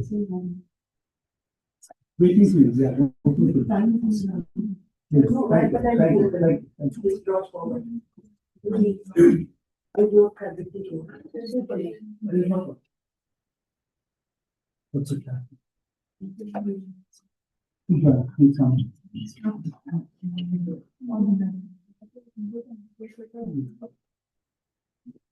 Basically, talks about the story, basically.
So once again, I'd like to recall that our chairs for this session, the last session of Mini-Melow, are Professor Mukesh Williams, who have joined us online, and Dr. Tanushi Sarkar. To introduce Professor Williams.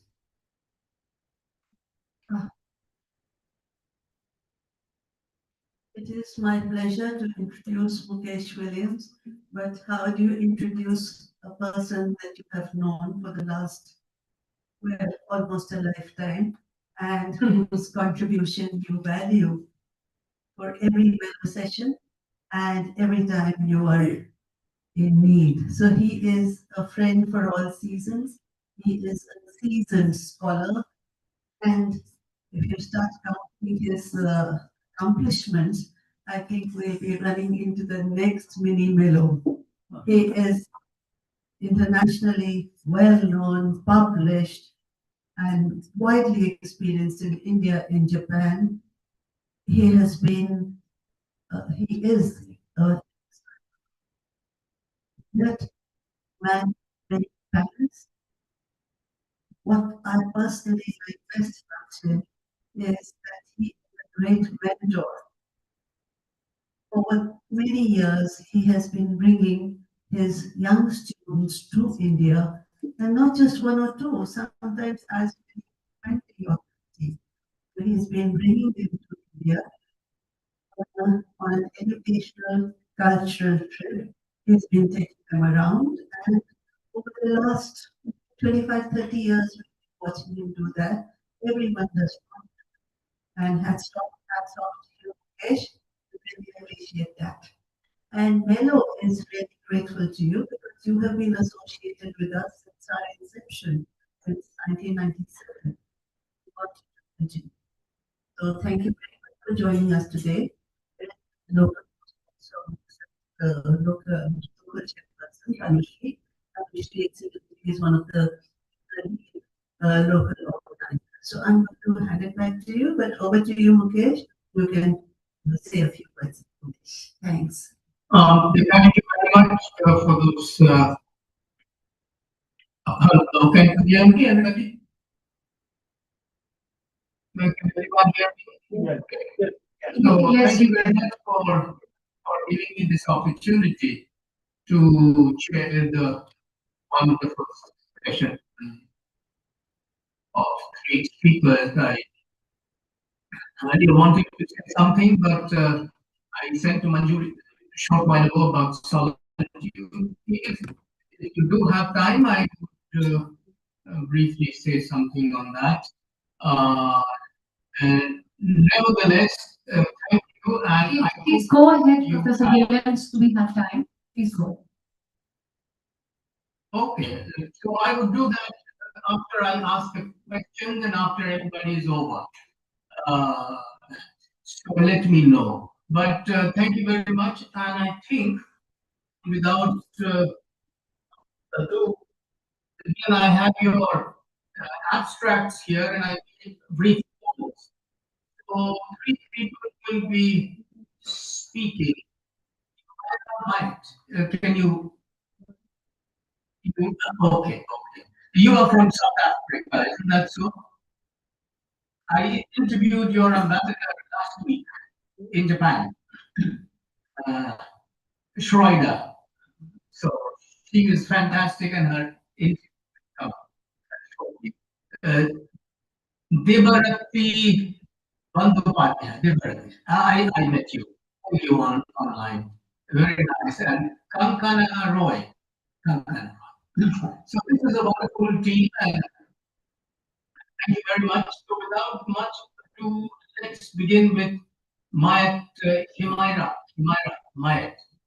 You are going to talk about counter archives of the dispossessed. So over to you. Greetings everyone, I'm incredibly grateful to be here. I'm very excited to work as a panel of presenters. Would it be possible for me to share my screen? Please do. I think the technical experts there will help you.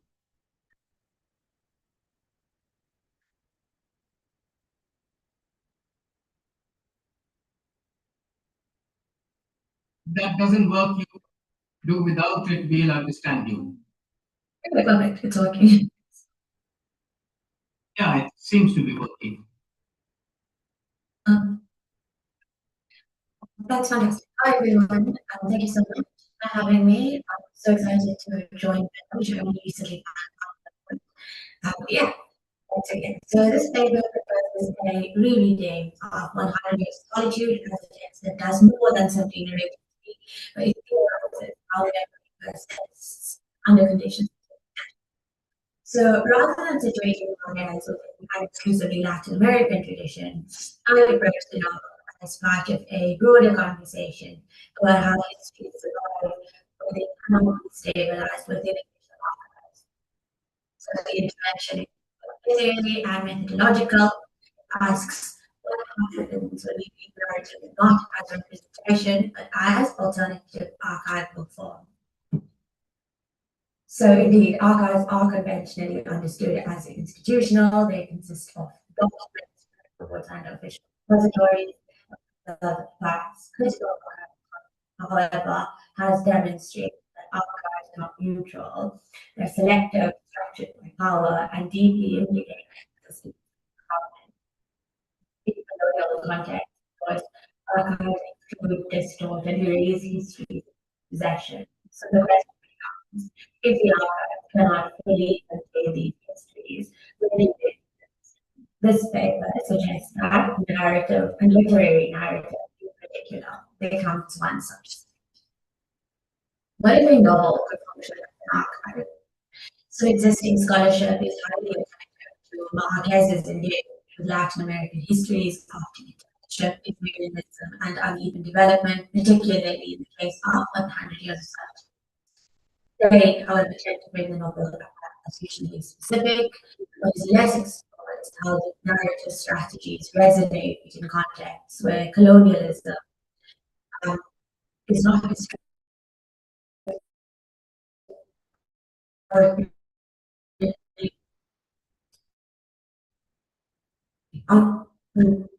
Literature, Marquez is rarely read alongside frameworks of memory and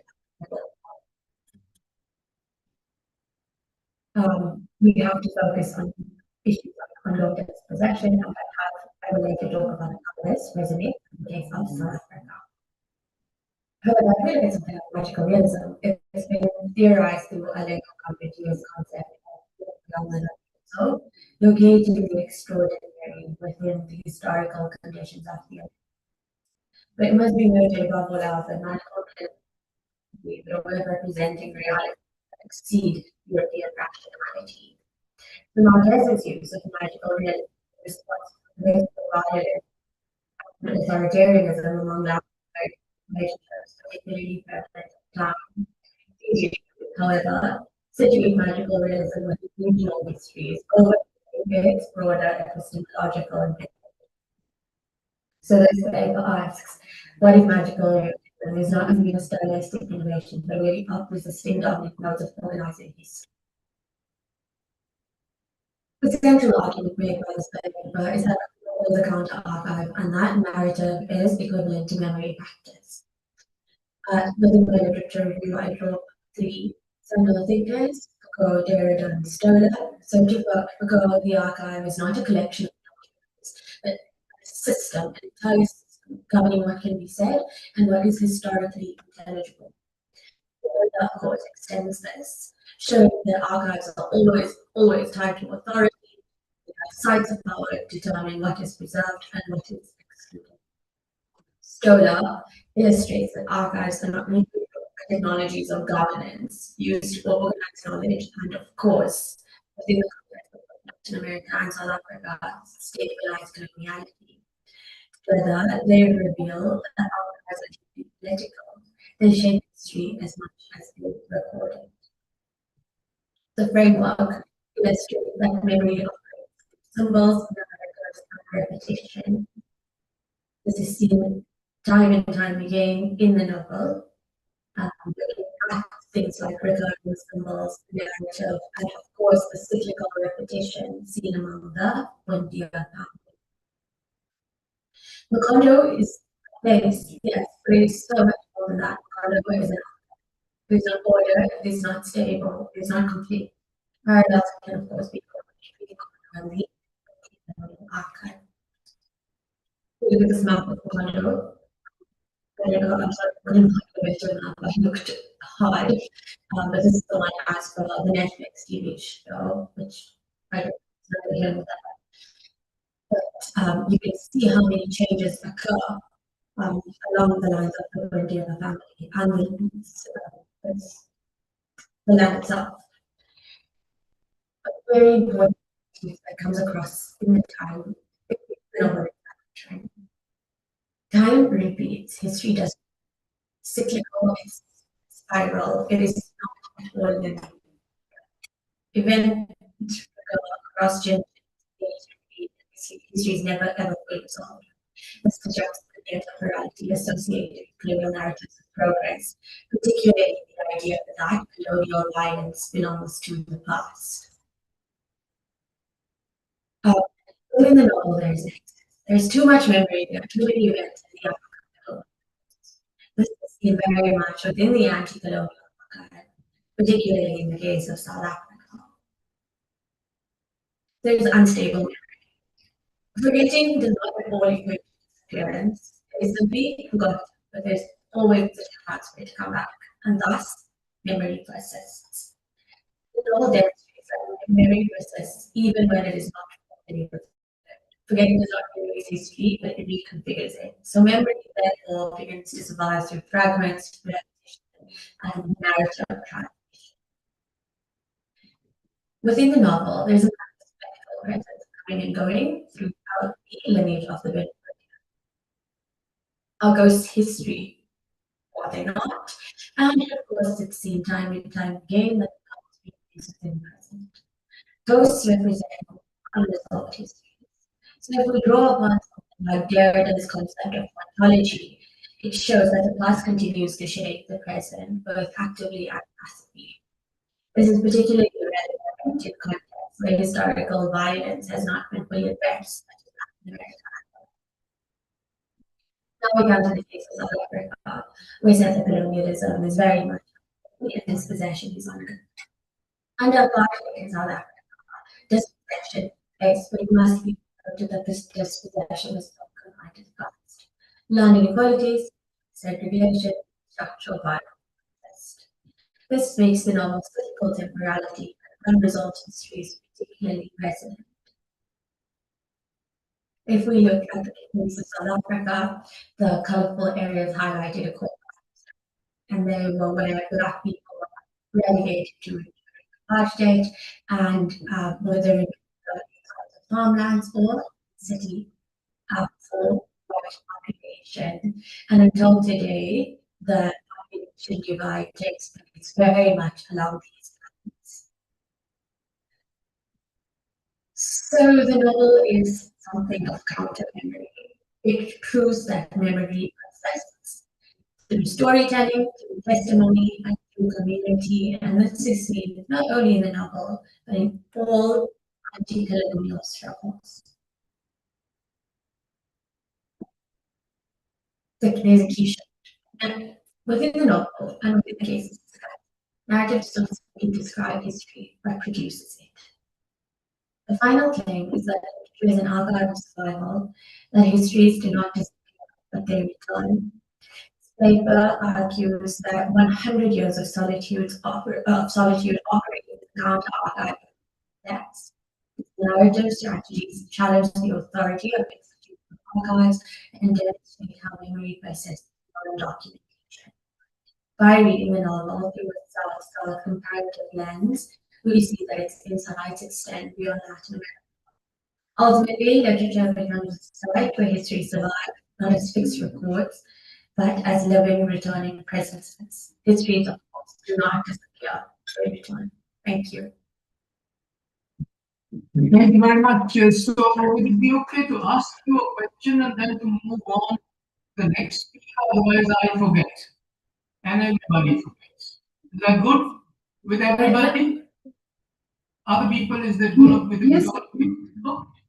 Sumaya, thank you very much for your wonderful presentation.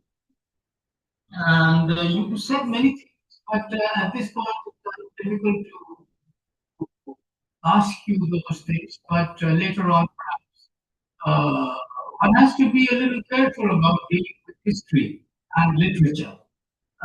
They are not interchangeable, though a lot of people have talked about it.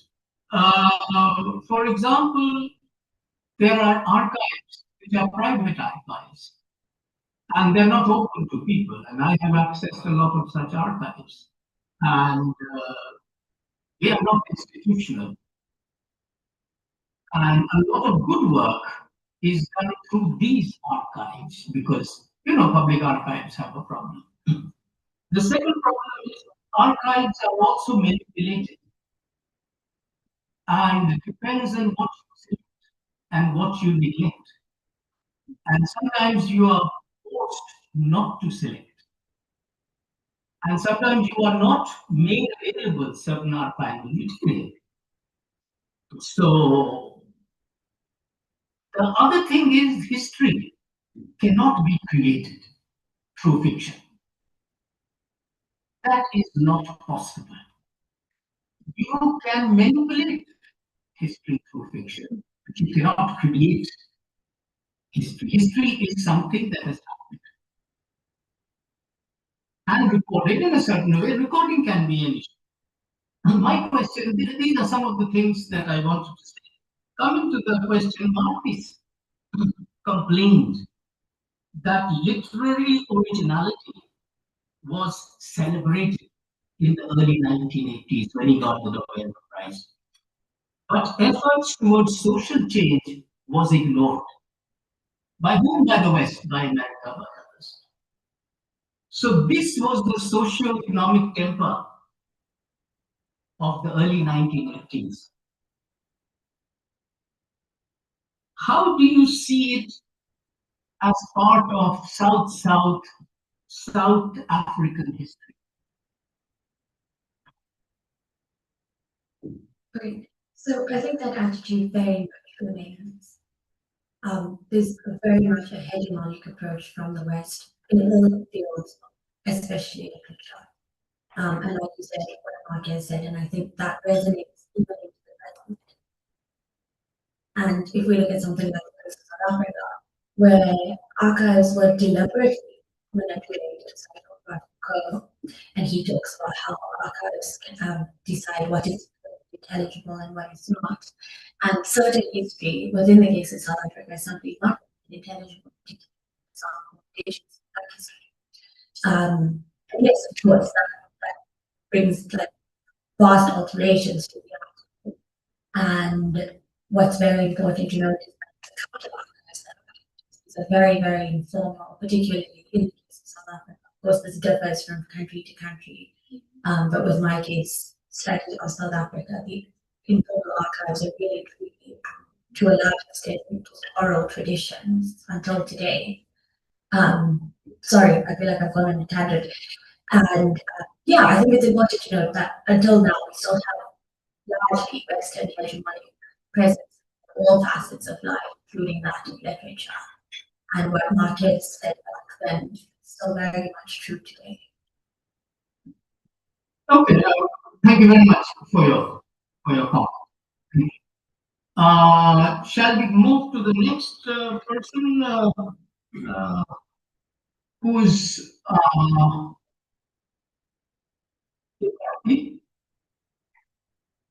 yes, so you would be talking about the living and the dead, human nature, short stories of Marquez. Sir, I thank the organizers and especially Professor Jaitka for permitting me to present my paper online, and also very grateful to Professor Williams because he is the chair of the session and I always learn a lot from him. Thank you, sir. This paper is called The Living and the Dead, Human Nature Interface in the Everyday World in Select Stories of Marquez. And I am actually trying to return to the 1940s with a few short stories of Marquez in a sense. In Magical Realism, published in 2004, Maggie and Bowers pointed out the nature of the term, presumably as oxymorons describing the forced relationship of everything in the reconcilable terms.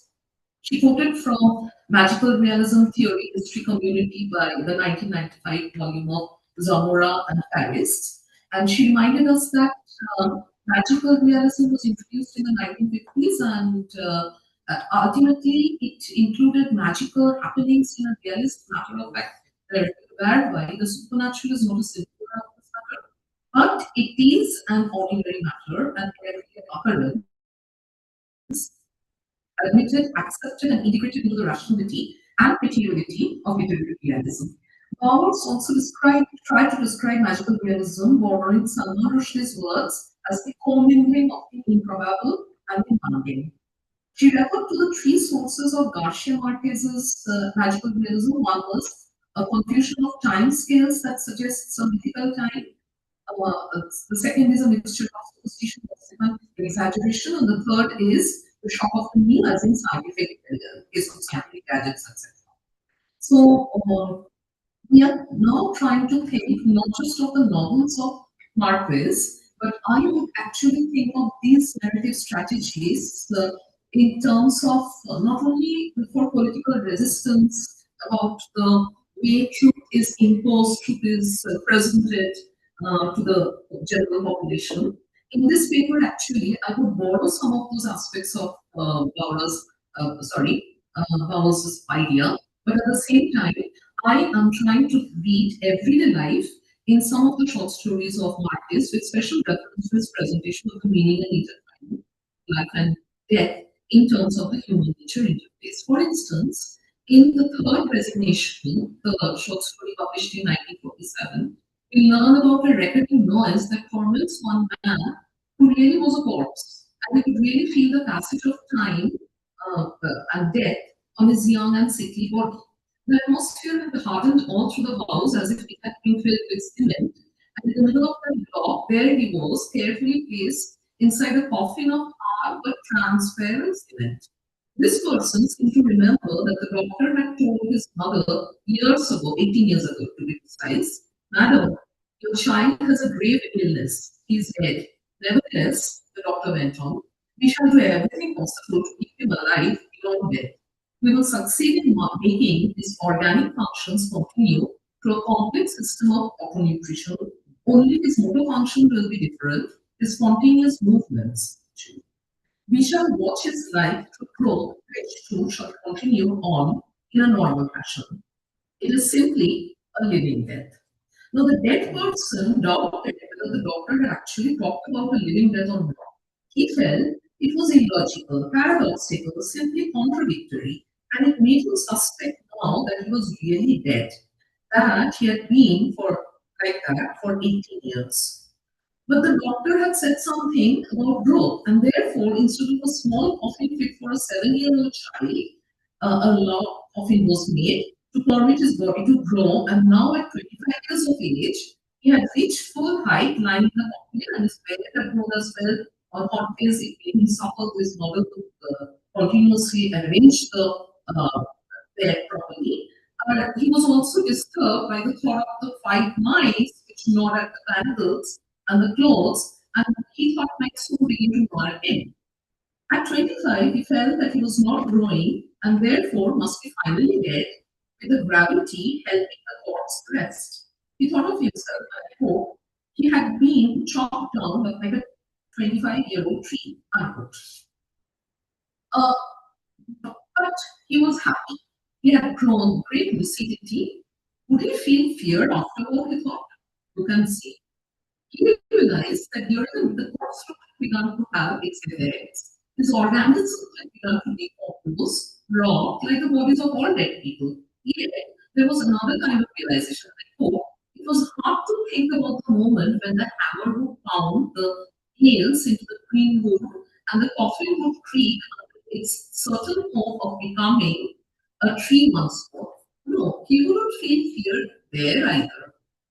He will feel that he doesn't have any definitive exact form, and he will know with resignation that he has lost his perfect 25-year-old anatomy and has been changed into a handful of shapeless dust with no geometric definition. The biblical dust of death. Perhaps then he will feel a slight nostalgia, the nostalgia of not being a formal anatomical corpse, but rather an imaginary abstract corpse. He will know then that he will rise up the capillary vessels of an apple tree and awaken, bitten by the hunger of a child on some autumn day. Unquote. In What is Posthumanism, published in 2010 by Carrie Wolf, it was stated that one way of looking at the idea of posthumanism would be like this. Far from surpassing or rejecting the human, it actually enables us to describe the human condition in terms of the characteristics, communication, growth, etc., the social position. All these things are what we understand as part of being human. Now, she said that uh, there is a greater specificity which we come across when we talk about the human in terms of posthumanism. And she said that once we have removed meaning from the ontologically closed domain of consciousness, reason, reflection, and so on, it forces us to rethink our taken for granted modes of human experience, including the normal perceptual modes and affective states of Homo sapiens itself, by recontextualizing them in terms of the entire sensorium of other living beings, etc. So she is trying to talk about how we are not about, we are human, there are specificities, but at the same time, we are also beings in the world, and there are, as a part of that world, we are thinking of humanism paradoxically when we acknowledge that it is a fundamentally prosthetic creature that we are talking about. So we are a part of ethnicity, that is one part. It reminds me of the third part of the idea of magical realism in terms of the scientific inventions that help us. And the other part is materiality, forms that are radically non-human, but have nevertheless with the human motives. In the few stories of Marquez, it is possible to trace the heightened consciousness of the materiality of human existence, especially in terms of what Carrie Wolf highlighted in terms of that recontextualization with special focus on the entire sensorium of other living beings. I now move on to the other side of death, a story published in 1948, where we find a man waking up with a start because of a sharp smell of violence and formaldehyde. And he goes on to think of the everyday world of the dawn, the opening flowers, the sweet smell, the sound of the sprinkler. These things are supposed to be soothing, but then in his dreamlike condition at dawn, he feels there is a looseness, a laxity of his muscles, and he feels as if he's losing consciousness of his own material structure, that heavy, earthy substance that behind it, as if the whole organism had turned into a single large total organism. This is a story about air and organic decomposition, where the rot of the corpse can only be arrested by formaldehyde, and he is reminded of the laboratory, and he thinks of a rabbit being subjected to formaldehyde, where first it is dehydrated, and ultimately it turns into a perpetual, internalized rabbit, formaldehyde. Okay. On the other hand, this is also a story about a man feeling oneness with the everyday rhythms of nature. I quote, through the partly open window, the smell of enter again, mixed in now with the difference of damp or submerged bones, and his sense of smell came out to greet it joyfully, with a tremendous happiness, the best year. So the entire sensorium of our living beings mentioned by Carrie Wolf as essential for recontextualization of what we understand as being human. This is something that I find necessary over again, because what is living, what is time? These are the questions Marquez's writing has blurred the lines between life and death to a certain extent. One very idiosyncratic way in which Marquez talked about the everyday reality of materiality of the human body in life and death is found in Eva is Inside Her Cat, a story published in 1947 or 48. She is cursed by her inheritance of beauty, and she suffers terribly, like her foremothers, because beauty means that physical pain, a kind of physical pain. She wanted to survive like an ordinary woman, ordinary looking woman even. But then there are a number of things which cause disquiet. One is the grave of a boy buried in her courtyard under the orange tree, 5-year-old boy, and she seems to feel his presence continuously in her life. Yeah, And the other thing that is a matter of disquiet is her sudden hankering for an orange. She wanted to eat an orange, but thought that her son the boy had gone into the orange blossoms, to the roots, to the trunk of the orange blossoms, and now maybe the flesh of the boy was the flesh of the orange. This, of course, reminds me of the third resignation where we were talking about the apple. But then she rationalized the thing and said it was foolishness to think the boy was inside a fruit. And if this is the first step, then there's the second step. Because she suddenly feels disembodied as if she is hovering over everything in her house. But she's still obsessed with the idea of having an orange. And she finds out that the only living creature supposedly near her is a cat. So she wanted to meet the cat, enter into the body of the cat. And she thought that, of course, there would be great energy for the green eyes to that, etc. But then she thought that, am I going to create a mouse then, or a rat, like a cat? So now she has to rationalize the whole thing. She thought that I am not going to be a pure spirit being more than I cannot afford that for eternity. So she said that why did she have to feel a desire to eat a mouse? Who would rule in that synthesis of woman and cat? Would the primitive animal instinct of the body rule, or the pure will of the woman? The answer to her was crystal clear. There was no reason to be afraid. She would incarnate herself in the cat and would eat her desired orange. However, Eva found their house being strange, full of arsenic, and the smell of which was hitting on her nostrils as if from the depths of the pharmacy. Only then did she understand that 3,000 years had passed since the day he had had a desire to eat the orange.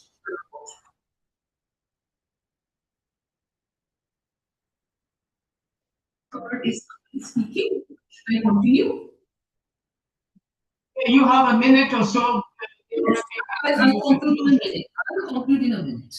So yes, when we're talking about these kinds of situations, the mundane, everyday reality matters, and the corporeal and the spirit, the kind of existence that we think of, the little things in life in terms of touch, smell, etc., the sensorium at work, that matters.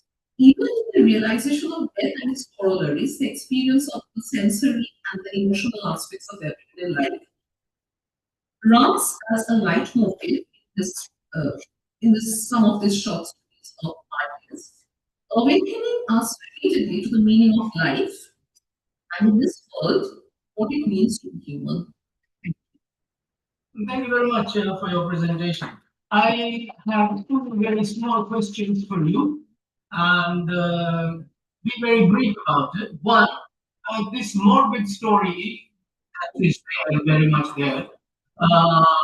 Is death regenerated or just physical? The way he talks about, though Eva at a certain point of time doesn't want to think about it, or rather rejects it, there is this recurrent idea that as we die, we move towards the earth in a form of dust, etc. And this dust is vanishing. Now, this reminded me also of not just magical realism, but also something like Isabella of the Pot of Destiny by Keats. I was thinking of negative capability, I was thinking of Keats, because there also, long ago in 1870 or something, in this poem, Keats is showing how the girl was lost her lover because of her brothers killing him. No, in this story, I'm talking about the way in which the idea of the dead person's body nourishing the earth and eventually forming the source of nourishment for the living creatures. So the next question, form a continuity. Thank you. The question is that you like to read it again. Which one? This story. Which story? I mean, I'm talking about 3 stories so far. I'm talking about the other side of it. the other side of it. Yes, of course, because he's What also. would again? I would read it again because there are so many things about which I have not managed to talk so far. Because he is speaking that there is What you have not talked about is not that's not why we read. We read because we express what kind of pleasure do you get out of reading a story like that. I read stories because they teach me with their kind of I can detect some new things every time I read. And in this story, he talks about his twin brother who is actually dead, not of himself, but it is very difficult to find out whether his twin brother who looks absolutely like himself is actually a twin brother or is ourselves, the that kind of thing. So I would return to this story for the pleasure of finding out as a detective what is being actually meant. I mean, I go into my garden and I find things in it.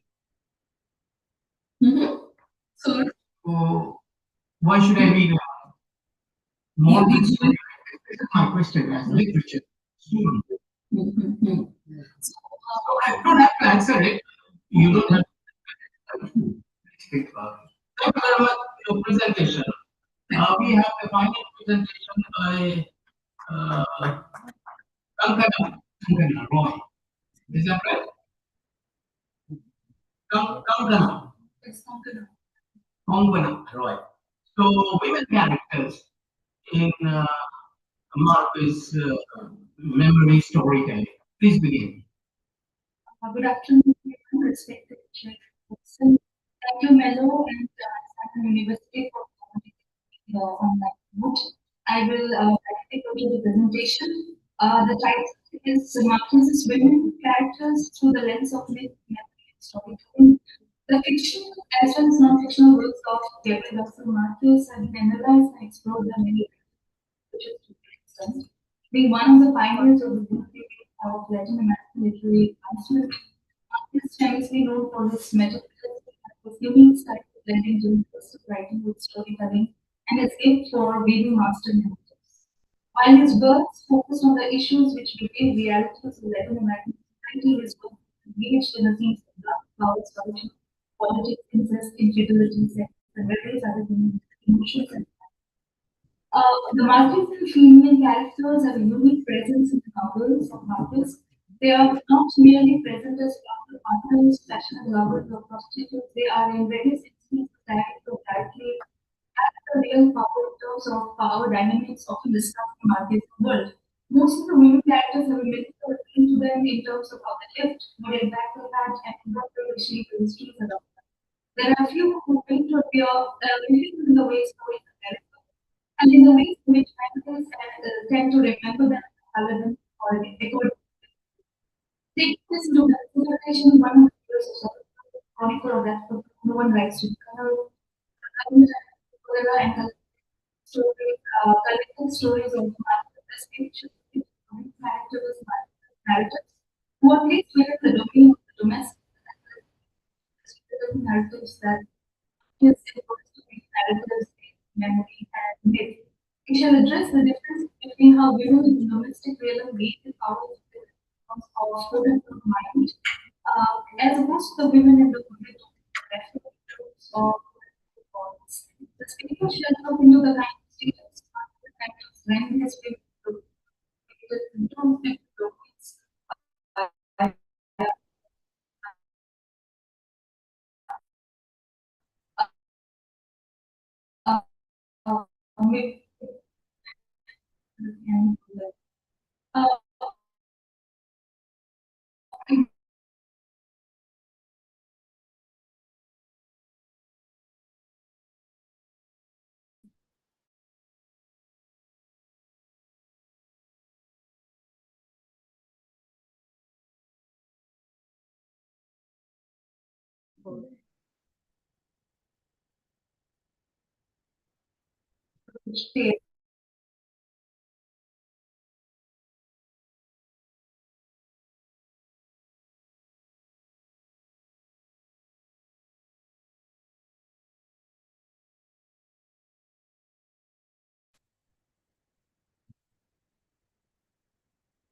Recording in progress.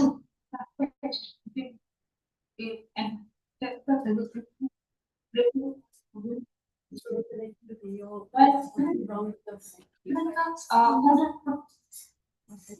is the kind of sexuality, the relationship between three figures and girls and women show different kind of with constructors and the wrong side of male gaze and sexual violation.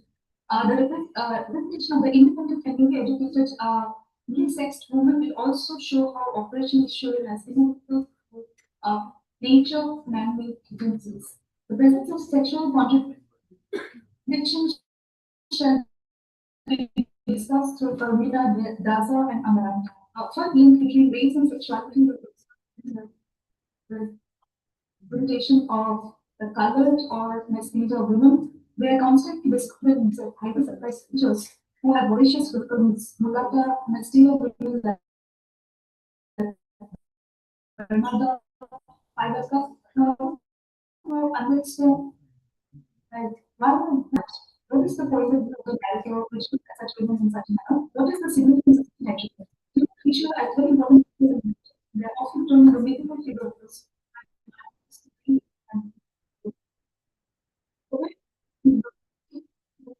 Fiction carve out their own ways of negotiating the relationship of power and efficacy.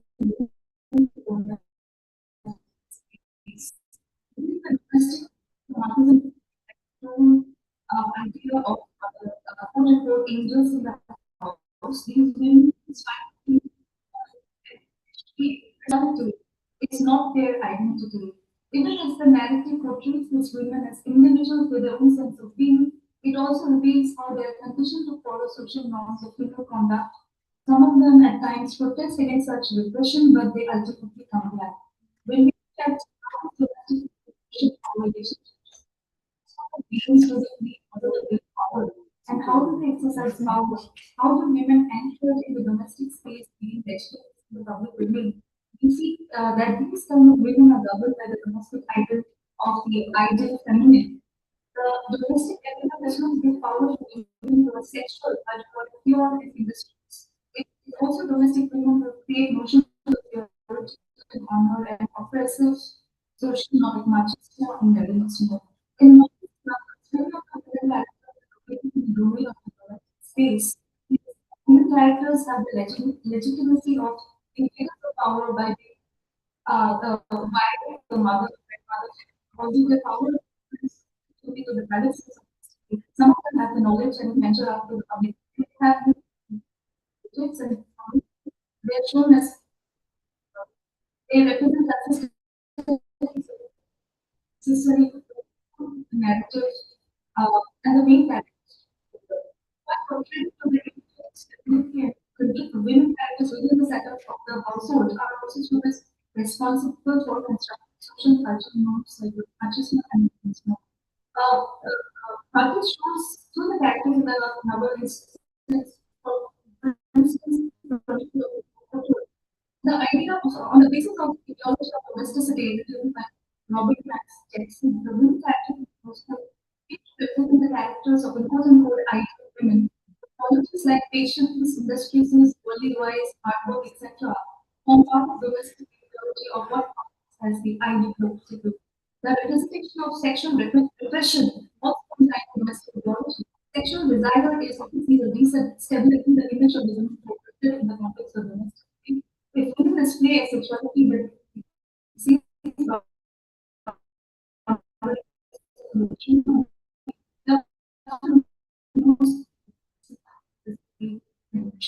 becomes the side which is associated with see to be power for women who are industrious. The relationship between time and will within the bracket also forms certain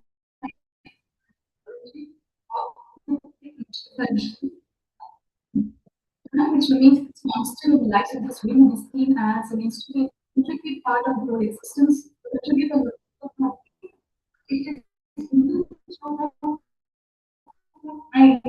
the real touch of the just like the existence and consistency in the household, time seems to be constant. These are the homes in which actualization of human rights, but everything is explored.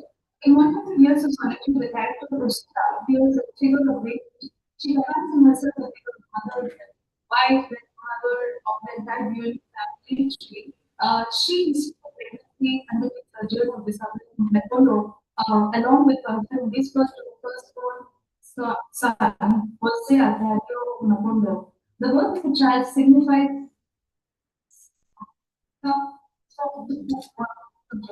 belonging. She being the legitimate wife and the means of a child is a McFondo, when her husband decides to do so, she reveals that they had their first child. Here it is encouraged to the anchorage to in the domestic domain that grants a person the power to take takes care of the ever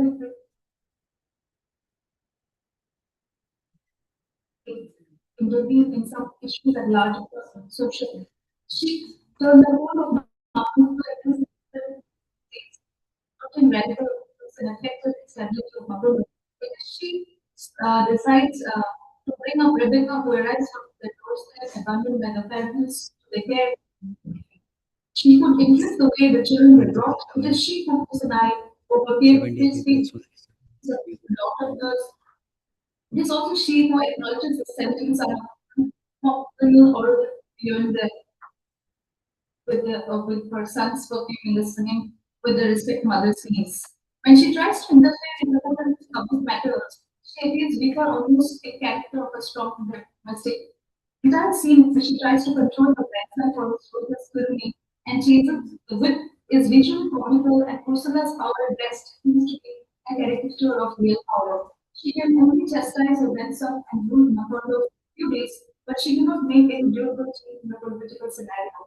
In spite of her power in the domestic space and her strength of character, she is not given any power in the sphere of the public space. She can just grandson but cannot cheat. In another instance, even after she and all others of the revolution, Macondo testified in front of Marshall, justified. Laura, please get into your conclusion for about 1 minute, 1.5 minutes. So, there are things that discussed with regard to the dimensions that I mentioned.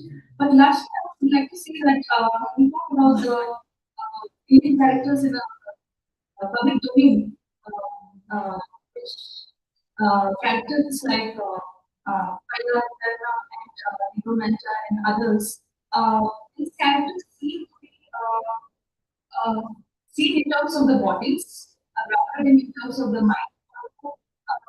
In the way Marcus represents them, it's also, I guess it's like a construct because Amananda in this sense also is a sexual experiment, but she's created with the door, of the private, but the way she is represented, where she is like girl and someone who loves by her virginity and being pure. So, in the ways that I try to read, and I'm trying to conclude here, that both the women representations of the different domains, I'll just read out the conclusion. In conclusion, you have a last sentence. You will just do with your time. So, it's like the thinking woman versus the women who are seen in terms of the bodies, and in the way mythical and in the fictional characters that is moving around their lives is something that I try to actually program in the paper. Thank you. Thank you very much. Thank you very much for your presentation. I have a short question for you. Excuse me, sir. Yes, sir, please continue.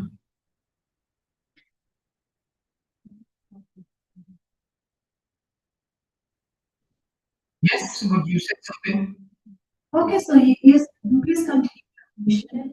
And she has 4 minutes. And we have another speaker, only for 5 minutes. Now, what do you want You can, Professor Williams, you could ask Kankana Roy the question you have in mind. We're just letting you know Okay. that there is another speaker. Just give him 5 to 7 minutes to accommodate another speaker. All Aditya. My question to you is, who transform the world? You mentioned it here and there in your presentation. And yet I was thinking, I can mark women faith. Sorry, sir, I missed You missed the question. I said, why in Marquis women fail? women fail, sir. Is that your question? Yes. Okay. Thank you, sir, for the question. I still fail to sort of understand, like, in terms of what you mean failing. By fail, I mean that the solitude, I would like to talk about it if there is time to have a fourth speaker. Fail means that solitude comes back again and again. Devarati talked about that. And it leads to tragic consequences. For 100 years, the solitude exists. Why the family cannot be happy? And why women in the stories, the powerful women, some of them, why can't they make the family happy? Women have the power to do so. I will try to answer. I don't think maybe I will. Briefly, you don't have to So take over Marquis. I think in terms of the characters that I see, they are very powerful women, and they also have a very they even who have a mind of their own, and they have their own understanding of how things should be. But somewhere or the other, I think it also has to do with where they end in terms of, for instance, I take the character of Amaranta. Amaranta appears to be loved, but then she refuses. Example, just tell me what you think. I mean, really, I mean, what exactly? One sentence. That's Because they're not able to follow up with their own, what they would have liked to, because society at large is also putting them down. Yeah. Thank you very much. Thank you for your presentation. We have a fourth presenter. So, Thakur, go ahead. We don't have your abstract, but please start. Good afternoon, everyone. I'm deeply grateful for this opportunity. My name is Aditya Thakur, and I'm a research scholar at Central University of Himachal Pradesh for the Department of English. I'm presenting a co-authored study undertaken with Professor Dr. Mandu Jaika and Professor Dr. Roshan Sharma. The study, titled Mapping the Critical Horizon, an annotated bibliography of the 21st century scholarship of Gabriel Garcia Marquez, examines the major critical trajectories that have shaped criticism on Marquez since the chambers through which his work continues to be read. The centenary of Gabriel Garcia Marquez arrives at a moment when scholarship surrounding his work has attained considerable scale, disciplinary range, and theoretical diversity. Critical work produced during the past 2 decades approaches Gabriel Garcia Marquez through several relevant lines of inquiry, including translation and global circulation, memory and historical violence, post-coloniality, gender, ecology, and media adaptation. Yet the expansion of this archive has not been accompanied by a corresponding account of how these lines of inquiry have reorganized the critical reception of Marquez in the 21st century. The present study addresses that condition through an annotated bibliography of post-2000 scholarship designed to map principal critical trajectories that have emerged since 2000 and to situate them in relation to one another. The temporal emphasis follows from a significant shift in organization of Marquez's criticism itself. By the late 20th century, the interpretive frameworks that had shaped his earlier reception, particularly magical realism and the Latin American movement, had achieved a relative institutional and conceptual consolidation. 21st century scholarship inherits those frameworks while simultaneously subjecting them to revision, extension, and methodological scrutiny. Questions of translation, circulation, historical memory, political violence, ecological thought, gendered space, and narrative mediation acquire increasing prominence within the field, producing a more dispersed and interdisciplinary critical landscape. 7 trajectories recur with particular consistency across this body of scholarship. The first concerns magical realism itself. Recent criticism approaches the term as historically produced and institutionally circulated technically, whose explanatory limits require renewed examination. Scholarship in this area studies the relation between narrative form, historical representation, and the global literary market, while also reconsidering the ways in which magical realism has shaped global perception of Garcia Marquez. The second trajectory centers on narrative temporality and form. Studies within this area examine memory, repetition, securing time, genealogy, and recursive organization of historical experience. Narrative structure becomes central to discussions of how Garcia Marquez configures individual and collective memory through fictional form. The third trajectory engages political history with analyses of dictatorship, state violence, collective trauma, and Colombian historical experience. Scholarship here approaches fiction as a mode through which historical processes become narratable and historically mediated rather than merely represented. The fourth trajectory emerges through post-colonial and more recently decolonial rereadings that consider the conceptual vocabularies through which Garcia Marquez entered world literature. These studies address questions of epistemology, cultural authority, coloniality, and representation while reassessing the critical assumptions embedded within earlier integrated models. The fifth trajectory examines translation, canon formation, and global circulation. Work in this area investigates the institutional, linguistic, and publishing networks through which Marquez became a world author and studies the uneven structures that govern literary prestige, translation, and international perception. The sixth trajectory brings feminist and gender criticism into systemic engagement with Marquez's fiction. These studies address questions of voice, authority, domesticity, sexuality, and literary prestige while examining the gendered structures that organize active space and representation. The seventh trajectory, increasingly visible in recent criticism, engages ecological and spatial thought. Scholarship in this area reads landscape, environment, climate, Arabian world as epistemologically significant structures within fiction, extending the field towards eco-critical and spatial methodologies. Alongside these, adaptation and intermediate studies have further expanded Marquez's scholarship through analyses of cinema, visual culture, and transmedial circulation. This bibliography organizes this material through representational selection, identifying studies that articulate these trajectories with methodological clarity and situating them within broader patterns of time. The annotations foreground argument, conceptual orientation, and critical method in order to provide a structured account of present configuration of scholarship on Garcia Marquez. Within the context of Gabriel Garcia Marquez's centenary, such a project offers a means of approaching the contemporary field in its current complexity. The bibliography documents how 21st century criticism has redistributed attention across multiple papers, and in doing so, provides an account of the changing terms under which Marquez continues to be read, translated, circulated, and interpreted in contemporary literary discourse.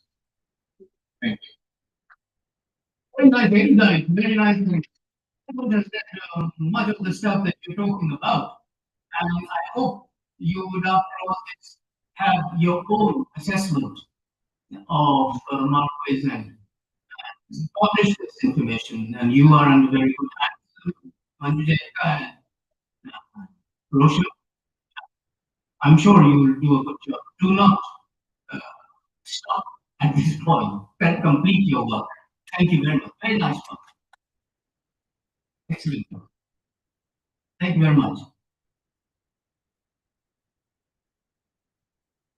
So I would like to speak. I'd like to speak on solitude in literature, and who has kindly allowed me to speak, and I just kind of penned some of my thoughts.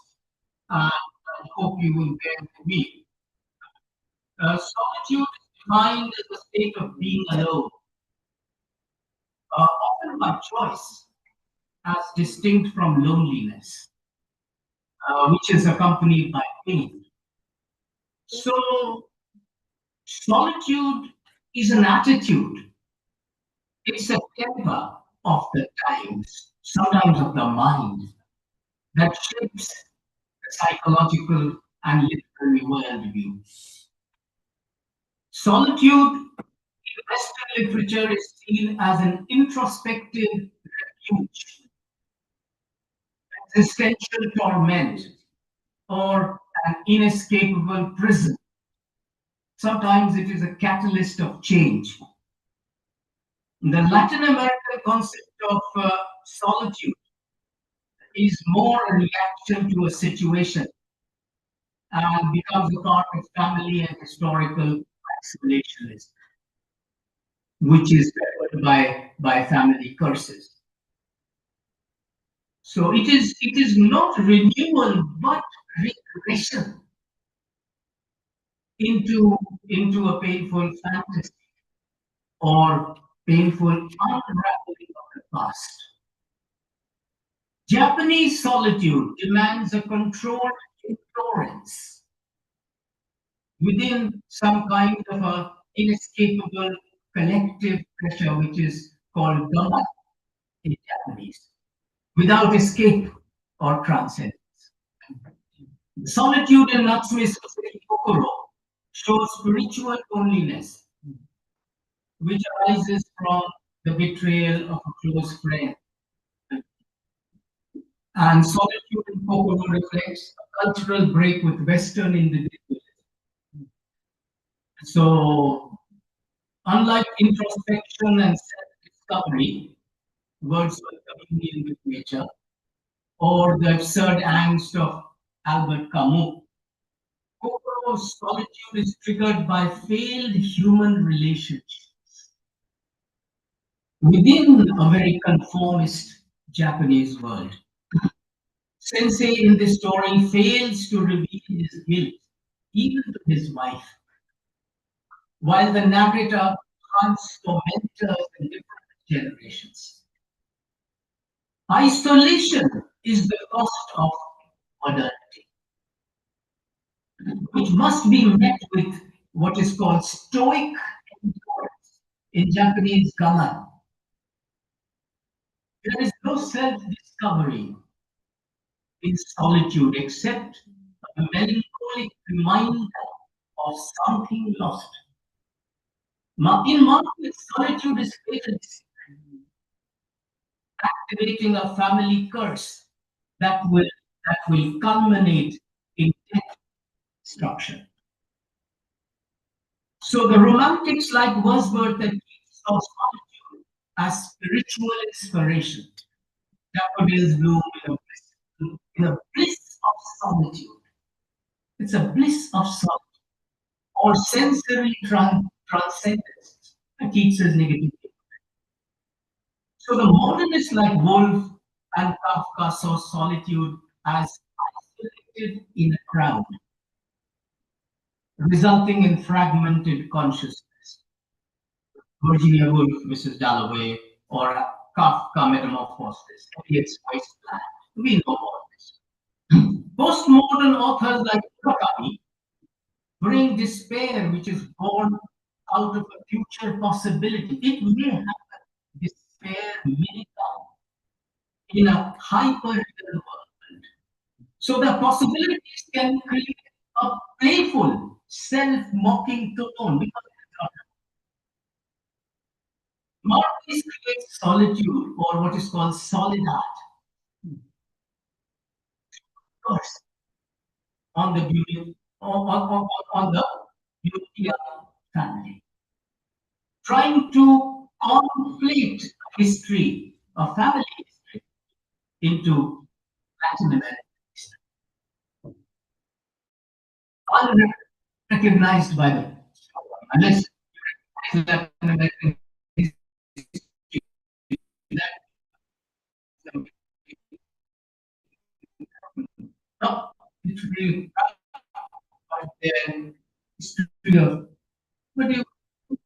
So in Chronicle of Death foretold, the collective clouding creates a solitude where any meaningful action is not possible. So path of void and disconnection. Solitude in Haruki Murakami is represented by introspection or a void, introspective void, which makes the inner world disconnected. But the outer world functions very nicely, normally. Murakami's men are isolated singles, cooking spaghetti alone, jogging early morning, frequenting jazz bars, suffering from what he calls unidentified loss in a big city. Unidentified loss in a big city. In Norwegian, character wanders the streets of Tokyo, feeling lonely and detached, while the protagonist in Sputnik's Sweetheart wonders why millions of people, urban dwellers, isolate themselves when they want human connection. Why do you isolate when you want light to talk to? So, unlike Western existential fatalism, which is rich large in 100 Years of Solitude, Murakami embraces a passive or do nothing solitude. I am a desert island, he says. I am a desert island. So they find solace in wells, in water wells, in sheep men. I mean, well, there are sheep men, or parallel worlds with two moons rising. So here we see men without emotional centers, quote unquote, men without emotional centers, coming to terms with receding vitality. They are bathed in the glow of the past. They remember the past because the present is they're losing the present. The withdrawal of what is called hikomori into a world of melancholic endurance. This creates what is called in Japanese mono no aware. Mono no aware. The sadness of things passing away. Falling of sakura petals, falling, the sadness of things, beauty passing away. Here we have magical realism, melancholic solitude, a tenuous bond, a metaphysical quest. So Marquis's solitude creates a repetitive cycle. So it repeats itself again and again. They don't learn from history. Repeat. Don't learn from mistakes.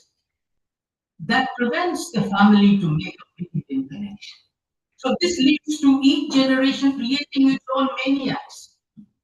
All kinds of maniacs are there in the story. People who make goldfish and bound to a tree, all kinds of things. So this kind of destructive solitude becomes endemic when it repeats itself generation after generation. So what we learn is that how not to repeat the mistakes of the previous generation. So a hurricane destroys them. There is no second chance for the family in Marquis. A hurricane destroys the town of Mokondo, is giving victory to a destructive solitude. So the conclusion, the last sentence I want to say that Wordsworth wrote the daffodils. He wandered lonely as a cloud in 1804. 100 Years of Solitude came out in 1967. The 103 on that. The meaning of solitude, from inspiration to isolation, did not take long for mankind to traverse. Thank you for listening.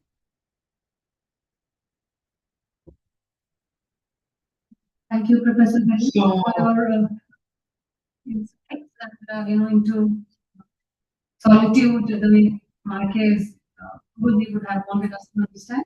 I'm handing over to the co-chair because Dr. Tanushri Tarka, because she will ask the House if there are any questions and she will give her overview.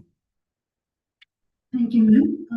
So now the house is open for the questions. So if you have any observation, any questions, so you may ask questions. I have some observation, for the first speaker, Humalia. I think she's there. Yes. Okay. Humalia, she's okay. Anyway, so all the four presenters, what I've seen that yes, it was a well structured and organized presentation. So for the first speaker, especially she was talking about the settler colonialism, and also she mentioned so Macondo is not complete. So if the speaker is there, so I would like to know that if she can explain a bit about Macondo is not complete. But I think she's not here. Anyway, and for Devarti ma'am, I mean, discussion was like living death. So how different perspectives of death and how human nature is connected. It was an amazing, presentation, ma'am. And for Kamana Roy, she mentioned that male characters are busy with power and ego, and she really, presented in a way how characters are treated. And for the last speaker, Aditya Kumar, it is also a well-structured and organized presentation. So this is my observation for the presenters. And thank you everyone. I guess I would like to add that from this, you have highlighted solitude in different perspectives from the Japanese monona away concept. It's really interesting and it's really a new approach and new perspective that we can, scholars they can think about that how solitude can be described. So this is a new thing. So thank you. Insights.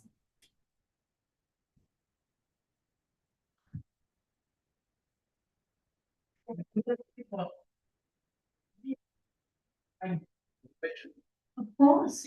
Any questions, observations? Why not? Please. I was beginning to interact with Dr. Williams. We keep on learning so much from you whenever we listen to you. No, I mean, in the sense that you were continuously pointing out to the paper readers to think originally after they have read their secondary sources. That is one thing that all young people must take.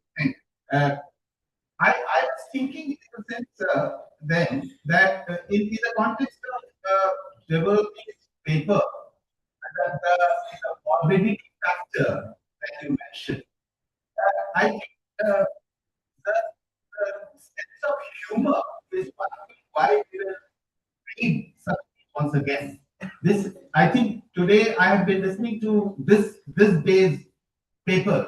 There was not enough emphasis on the sense of humor that Marquez or even Jose Saramago brings up.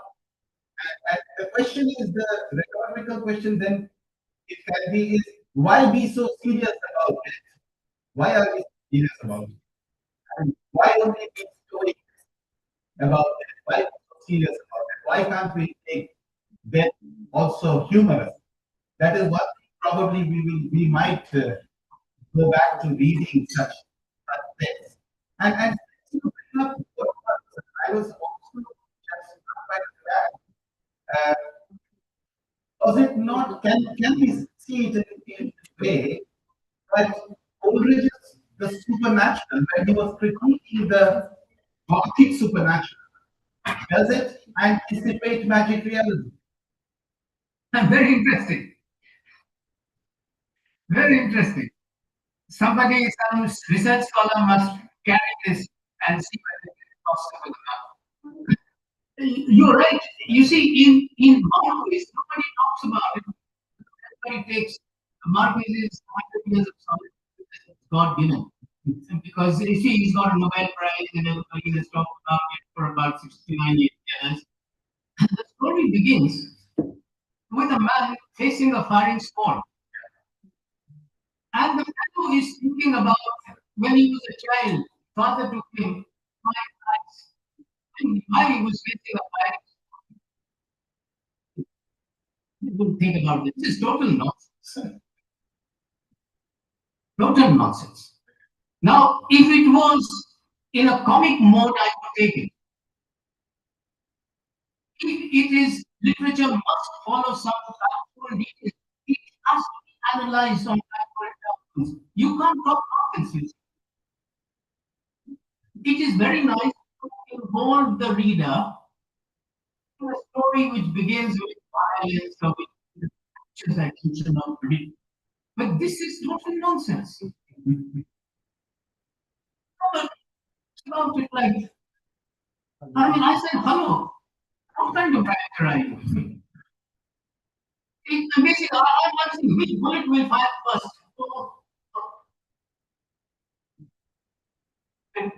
But I'm thinking about my child. Oh, I'm going to see Arisa. Hello, I am so fantastic. I mean, this kind of stuff is like Hollywood, you know. It doesn't work. Mukesh, you are so right. You are so right. And what I like is that you're making these scholars think for themselves. Why is he talking about that? What could be the reason? And if at all there is humor, as Sanjay said, is it that black humor? Is it that gallows humor? Or what kind of humor comes in? And the most important point is that you don't have to treat all these writers as God figures. You don't have to deify them. They all have freedom of play. And they can go wrong. I mean, if you have to write a novel like that, or if I have to write a novel like that, I'm sure our readers, the people that we try out or writing on first of all, will see that. No? Well, that's what you would say. So just because Marquez has said it, just because he's got the Nobel Prize, it doesn't really mean that this is the high point of good writing. A similar case happened last year when that book, the Booker Prize translation went to Heartland. What kind of a title is Heartland? And yet everyone accepted it because it had got international recognition. Until at the last conference, Harish Trivedi said, "What kind of translation is this? It doesn't make any sense." And then all of us said, "Yes, yes, you're very right. Heartland. How do you translate Heartland? Lack of the heart, maybe, or something else." I mean, you've got to be imaginative, you've got to be creative, but you don't say Heartland just because it's a language, original language, it was like that. If you're doing a literal translation, and because the jury does not know the various nuances, they think, "Ah, this is good," and we, like dumb idiots, we just accept what the international jury says. So let us exercise our own brain matter and come up with our opinion. Even if it is a Nobel writer, if it's something that jars, why should we hesitate to say so? Thank you, Mukesh, for moving this point forward. No, Sanjay sir, I think what you said is fantastic. I like that point you made. Very nice. Thank you very much. Thank you. Yeah. Yeah. I want to thank you very much for supporting that argument. Thanks a lot. So with this, we come to an end of this online session, and also actually with an end to all the I mean, we have the valedictory, but that will not be for the online listeners. So thank you all of those members, delegates, chairs, participants who joined online. Thank you very much. Hope you found it rich in experience. And for those who are here physically, we will have a break now, lunch at 2, rather for the valedictory session. So the lunch is of the same place as yesterday, that is the fourth floor. I'd like to request everyone to please back by 2:45. Lunch is ready now, so you guys can go now and have lunch. But please, everybody gather here by 2:45, and from 3 we'll start with our valedictory session. Thank you. Please enjoy your lunch. Everybody who is online.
Hello.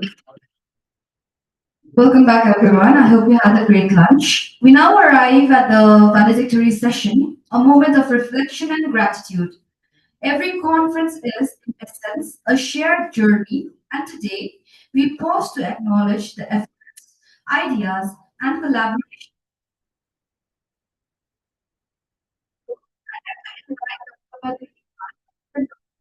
of English, Inspiring University, to present the essence of the conference.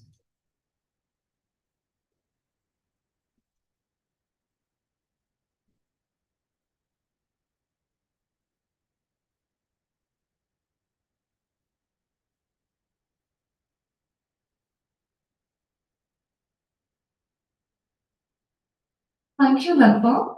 So, good afternoon, esteemed delegates, faculty members, scholars, honorable registrars, sir, present here, all the heads of the departments, our deans, director of research, all the faculty members present here, the paper presenters, audience, sponsors, and volunteers for highly interactive and engaging sessions. It is my privilege to present the event report of the Mini-Melow International Conference in Sikkim. The conference was jointly organized by the Department of English, SRM University Sikkim, and MELO, the Society for the Study of Multi-Ethnic Literatures of the World. The conference commemorated the birth centenary of Gabriel Garcia Marquez, whose work redefined 20th century literature and reshaped how popular media understands and reinterprets Latin America. After the felicitation of dignitaries on day 1, the welcome address was delivered by Dr. Tanushri Sarkar, head of the Department of English at SRM University, Sikkim. A special address was delivered by Professor Manju, the president of MELO, and it was followed by Professor Manpreet Kaur Khan's secretary of Mini-Melow overview of the Sikkim chapter. It was followed by an engaging inaugural address given by Commander Dr. Gurdaman Sharma, our Honorable Vice Chancellor. The opening keynote address was delivered by Professor Amit Kumar from the Department of Comparative Literature and India Studies. He's a senior professor at the English and Foreign Languages University, Hyderabad. He presented a paper on the blue marquise, exploring aquatic imagination and waterscapes in the fictional writings of Latin American author.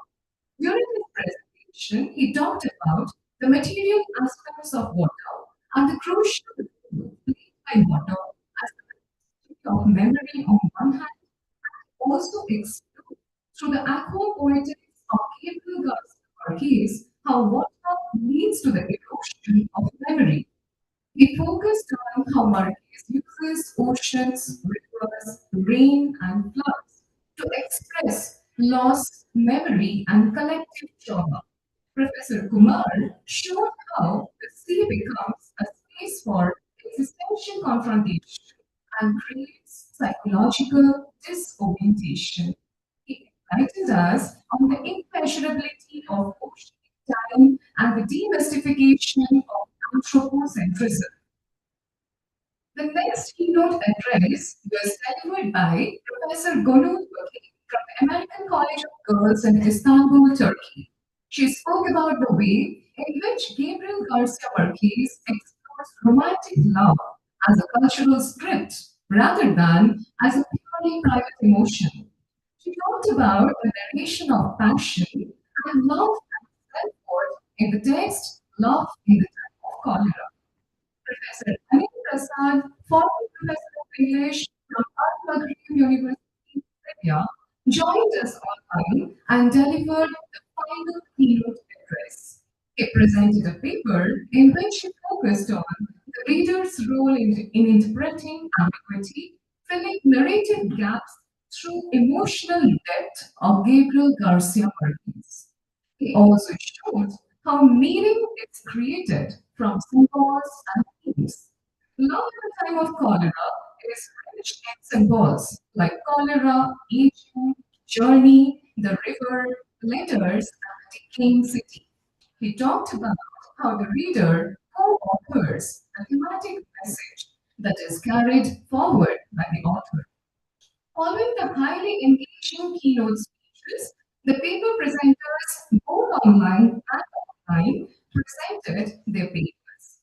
In the very first session that was chaired by Professor Manpreet Kaur and Dr. Teramoto, we had three speakers. Dr. Tanushri Sarkar, HOD, SRM University, Sikkim, presented her paper From Macondo to Kolkata, Cultural Memory in 100 Years of Solitude, and the songs of Kabir Suman. I studied with the novel of Marquez with Kabir Suman's songs and explored the importance of cultural memory as collective identity. The central idea of her paper highlighted how ordinary lives, family histories, and personal emotions in both Macondo and Kolkata reflect broader issues like colonialism, political unrest, social transformation, and cultural memory across generations. The second paper presenter, Dr. Bhakti Vaishnav, Assistant Professor at Government Arts and Science College, Bhavna, presented a paper on narrative creativity and post-colonial elements in the adaptation of 100 Years of Solitude into a web series. The concluding paper of session 1 was presented by Mr. Anand Ashish Sharma, Research Scholar in the Department of English at SRM University. In his presentation, he talked about the collective memory and narrative mode in Chronicle of a Death Foretold. Next, in the second session, it was chaired by Professor Kalpana Purohit and Dr. Pavitra Sharma. We had four speakers in the second session of day 1 of our international conference. The first speaker was Dr. Manisha Rai, Assistant Professor, Department of English at SRM University, Sikkim. She presented a paper on intertwined kinship, understanding human relationships in Gabriel Garcia Marquez's 100 Years of Solitude. Her topic highlighted how 100 Years of Solitude presents human relationships as complex and interconnected, especially within the Goindia family. The novel shows how kinship bonds like love, marriage, parenthood, and incest often repeat across generations, creating cycles of emotional attachment and isolation. Second, we have Professor Manpreet Kaur Khan and Dr. Namita Swaroop, who co-presented a paper on exploring narrative design and inevitability, a narratological study of Gabriel Garcia Marquez's Love in the Time of Cholera. Their topic focused on how love in the time of cholera is structured through a carefully designed narrative that creates a sense of inevitability. The novel used non-linear narration, shifting time frames, detailed storytelling to show that Florentino's love and waiting are not accidental but seem destined.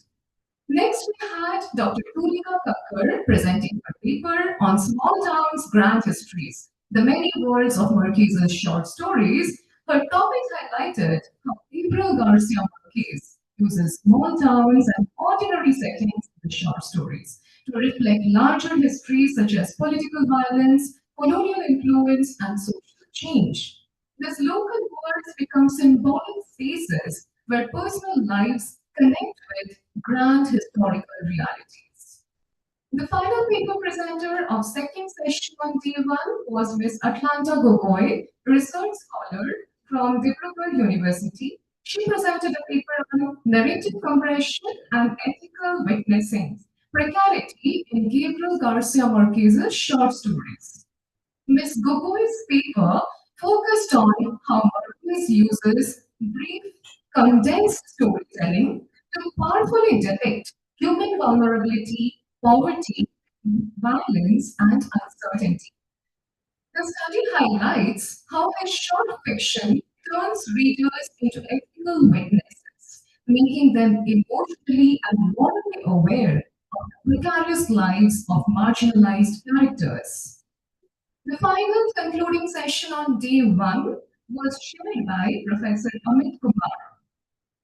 Dr. Mandip Kaur, Assistant Professor from Gujranwala Guru Nanak Khalsa College of Ludhiana, presented a paper on Deciphering the Undecipherable, a comparative study on 100 years of solitude and the library of Babel, where there was a comparison by exploring how both the texts present memory, infinite meaning, and unreadable reality.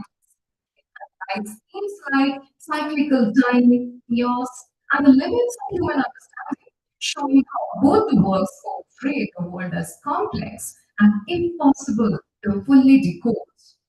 Next, Ms. Christine Nizar, research scholar from the Humanities and Social Sciences Department. Next, we have Ms. Natasha Vashisht, a lecturer at the Department of English and Drama in the University of Toronto, who presented a paper on the storm in a teacup, migration and marginality in Garcia Marquez's A Very Old Man with Enormous Wings. The topic explored how the winged old man represented the migrant outsider, treated with suspicion and cruelty. The study highlighted themes of othering, displacement, social exclusion, and marginal identity, showing how Marquez critiques human indifference towards the vulnerable. Next, on day 2 of our international conference, we started with session 4 that was chaired by Dr. Manish Rai and Professor Krishnan. So we had the first speaker, Dr. Ignacio Lopez Calvo, Professor of Latin American Literature at the University of California. He presented Garcia Marquez in his speeches and newspaper articles. His study highlighted Marquez's speeches and articles present him as a strong cultural and political commentator. For his nonfiction, Marquez often questions Eurocentric perspectives that portray Latin America as inferior or dependent, and instead asserts Latin America's own history, identity, and political struggles. Next, we had Mr. Jordan Yolani Fong from Maui College, University of Hawaii, who joined us online for the paper that was titled When Makoto Travels, Gabriel Garcia Marquez, Hawaiian Cosmologies, Global Afterlives of Magical Realism. His paper explored the idea of Makoto and magical realism, traveling beyond Latin America and connecting with Hawaiian cultural worldviews and cosmologies. The study highlighted how magic realism creates spiritual tension and ambiguity, where the supernatural is neither fully accepted nor fully rejected, but exists in a space of uncertainty. Next, we had Dr. Nivedita Mishra, who is a part-time lecturer at the University of West Indies, St. Augustine in Trinidad and Tobago. She presented a paper on who inspired Gabriel Garcia Marquez. Her study focused on how the Mexican writer Juan Rulfo deeply influenced Garcia Marquez's literary imagination. Nivedita Mishra highlighted how Rulfo's novel Pedro Paramo in 1955 thematizes death, silence, suffering, haunting memories that shaped Gabriel Garcia Marquez's style, especially in creating the Macondo-like worlds. It also shows how Marquez adapted Rousseau's influence into his own form of magic realism and Latin American storytelling. Next, we had Professor Roshanlal Sharma and Dr. Saurabh Chandel who presented their paper in the fourth session on day 2 of our conference. So, Professor Roshanlal Sharma is a senior professor and head of the the Department of English at the Central University of Himachal Pradesh in Dharamshala. Dr. Saurabh Shankar is an assistant professor at the Department of English and Communication Studies at Eternal University in Baru Sahib. So they co-presented a paper on journalism, fiction, symbiosis in Gabriel Garcia Marquez's writings, making the mundane appear extraordinary and the extraordinary appear mundane. The study should reporting style strengthens the authenticity of his stories, while the imaginative storytelling expands reality into magical dimensions. It also highlighted how Marquez believed that journalism is the best job in the world, as journalism allows writers to bear witness to reality. The paper argued that journalism in his works materializes as a discursive space and practice, shaping the narrative voice, themes, and social critique. Following the fourth session, we had a fifth session that was spoken by Professor Sanjay Mukherjee and Dr. Chamba Chetri.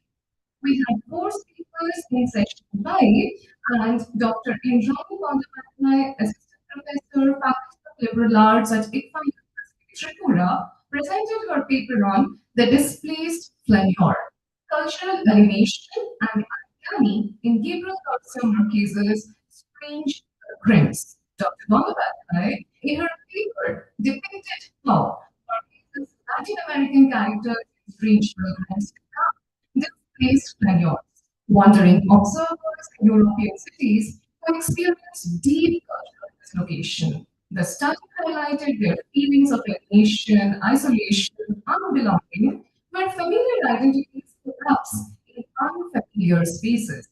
It also examined the presence of the uncanny as ordinary European settings become strange, airy, and psychologically unsettling by a fractured sense of self and cultural estrangement.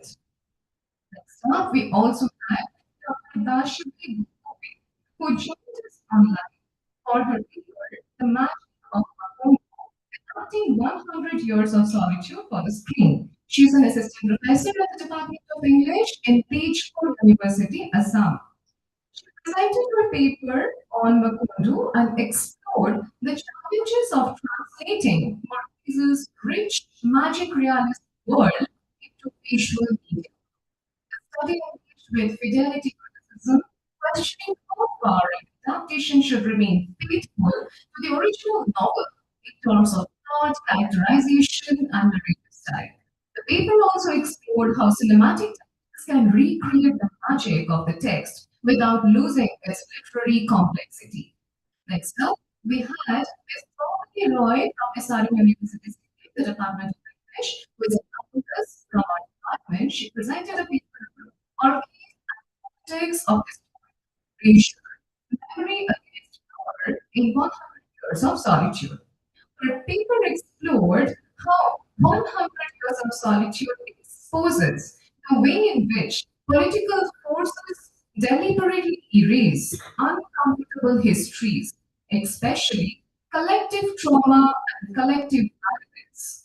Using the concept of ecological state apparatus by Althusser, the study showed how institutions like the government, religion, education, and even mass media shape public consciousness and control what people try to remember or forget.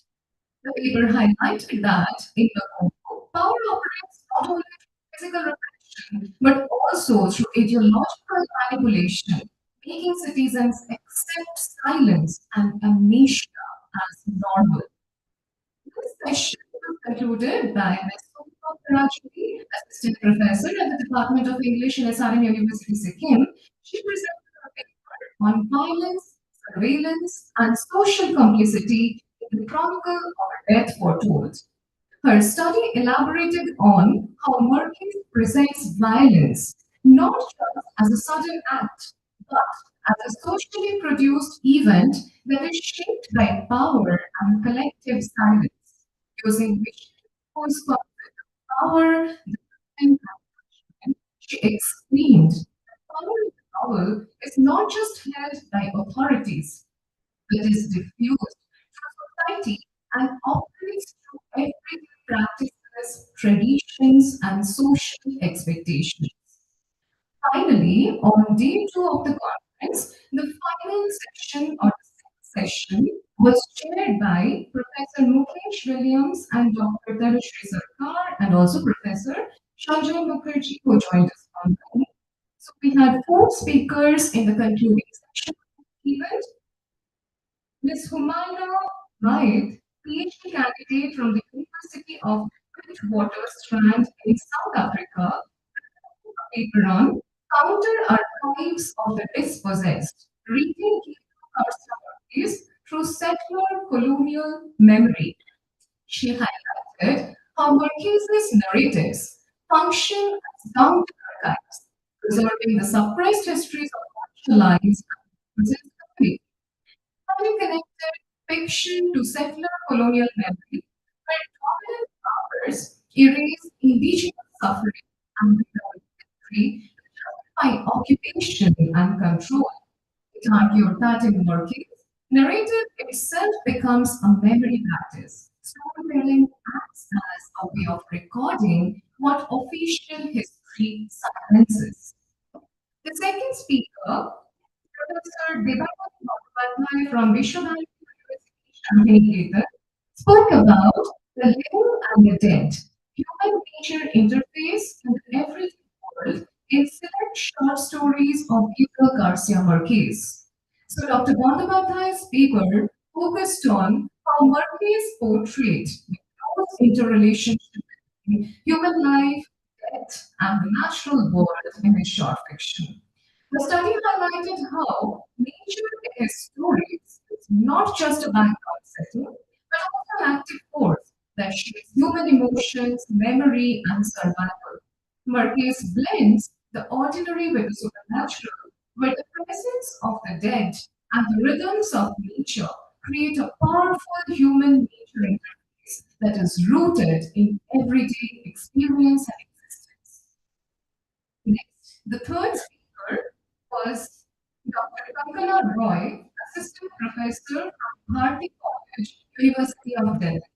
She presented her paper on Marquez's women characters through the lens of myth, memory, and storytelling. She explored how the women have shaped up collective memory, mythic symbolism, and narrative traditions.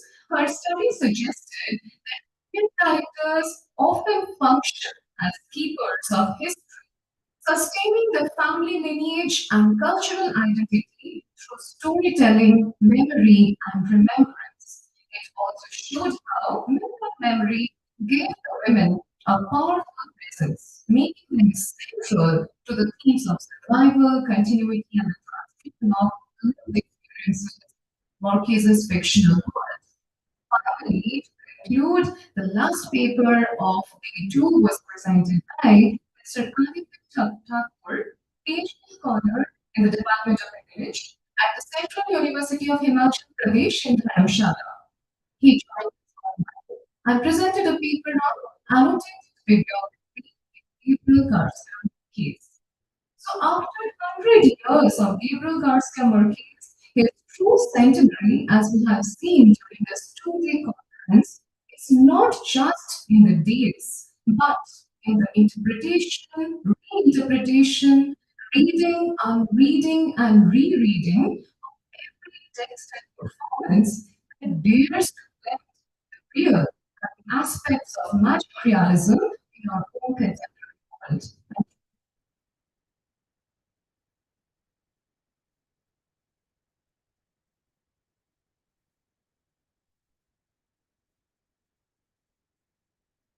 Thank you so much, ma'am, for your detailed explanation. Now we look back to the day. The 2-day conference has been nothing sort of incredible.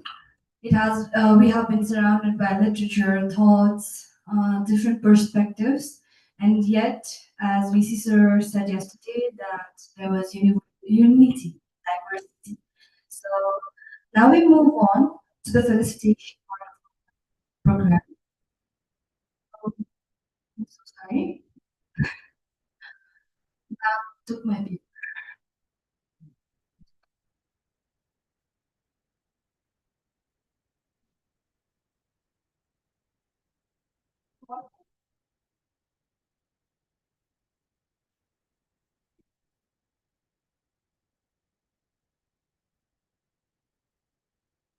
So sorry for that. There was a small glitch. We now proceed with the felicitation of Team Mellow, whose present has been really, really grateful, and like we are very grateful for collaborated on this project, and it was personally reaching. So let's say Team Mellow, I so call on the president, secretary, please come to the stage.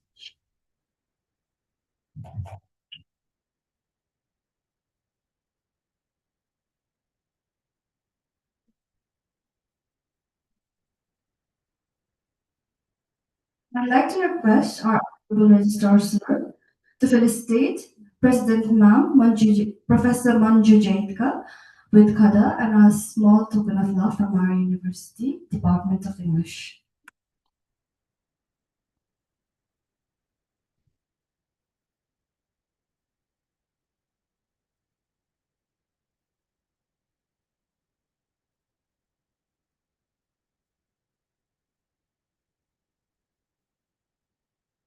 I'd like to request Dr. Balaji, Associate Dean, Social Sciences, to kindly offer Khada and small token of love to Secretary Ma'am, Professor Manpreet Kaur Kam.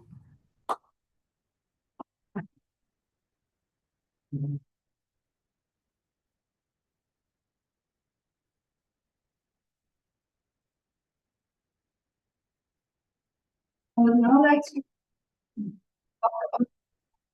research heads to kindly give Khada and token of love to Joint Secretary Professor Roshan Lal Sharma.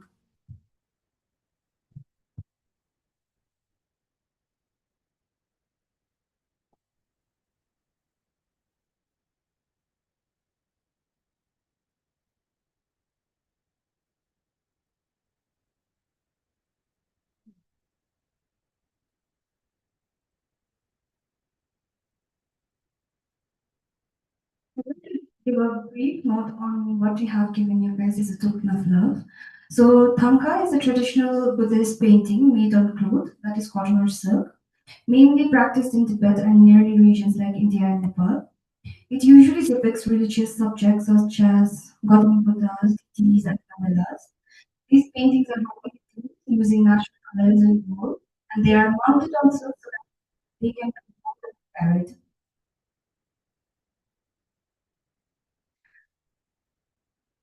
We are also pleased to know that the spoken of love, the book that we have given you as knowledge sir, is the writer of the book The Fragile Hope. So we would like to request if you could open your gifts. The book thoughtfully explores themes of hope, perseverance, and the quiet strength found in everyday human experiences. Simple evocative storytelling. This book offers you reflection, warmth, and inspiration.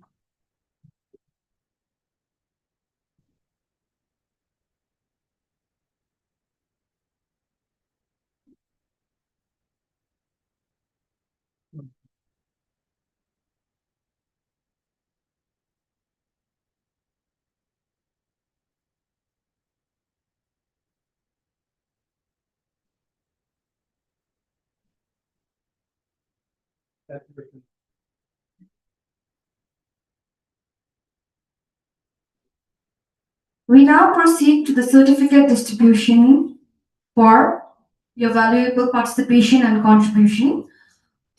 For this, I'd like to request Registrar Sir and Team Melo to kindly present the certificates to the presenters. So I'll be calling out the name of the presenter here.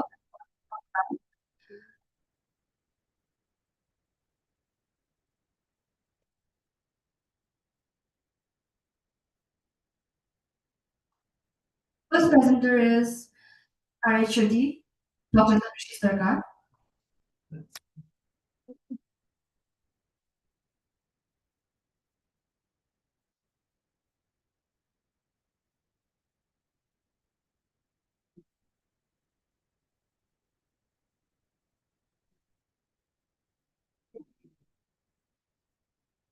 And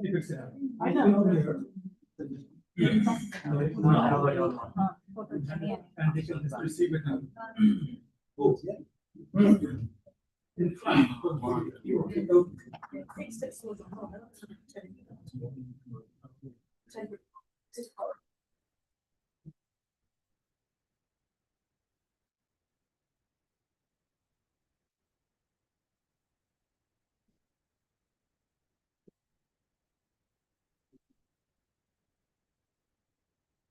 The next presenter is Anant Ashish.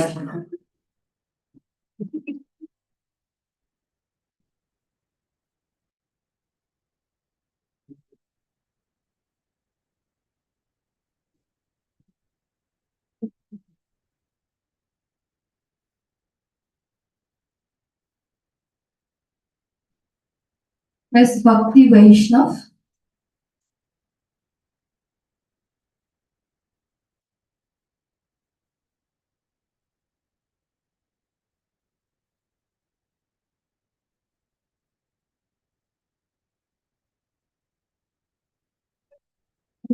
Kaur Khan and Namita Swaroop.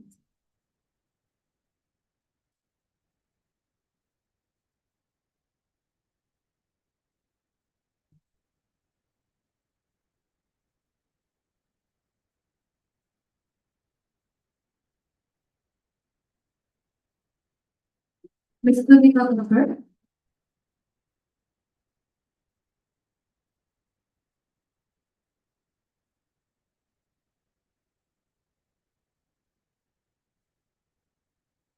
Dr. Manisha Rai.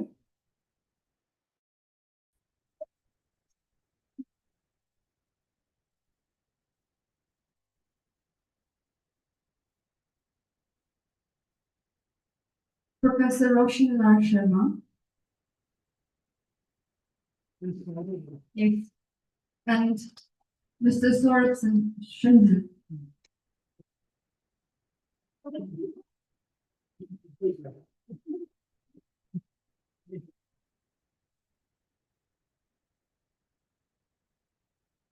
Mr. Nima Parajuli.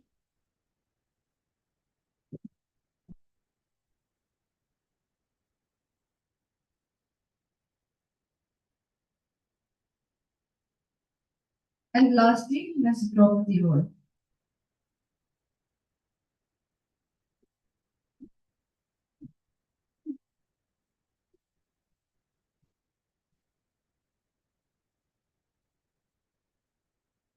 We would like to inform that for participants online, we will be providing e-certificates.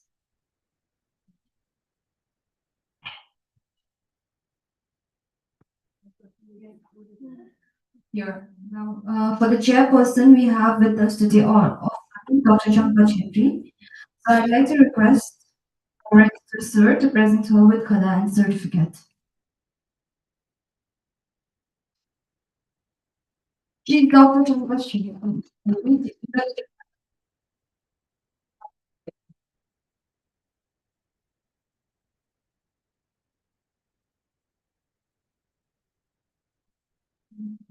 Can you sit? Now, as we move forward, it is with deep sense of gratitude that we take a moment to acknowledge the generous support of our sponsors and partners. Without them, this Mini-Melow conference would not have been possible. Their encouragement and collaboration have significantly contributed to shaping this gathering. Reflection. We extend our heartfelt thanks to Himalaya and Sikkim Express for serving as our media partners.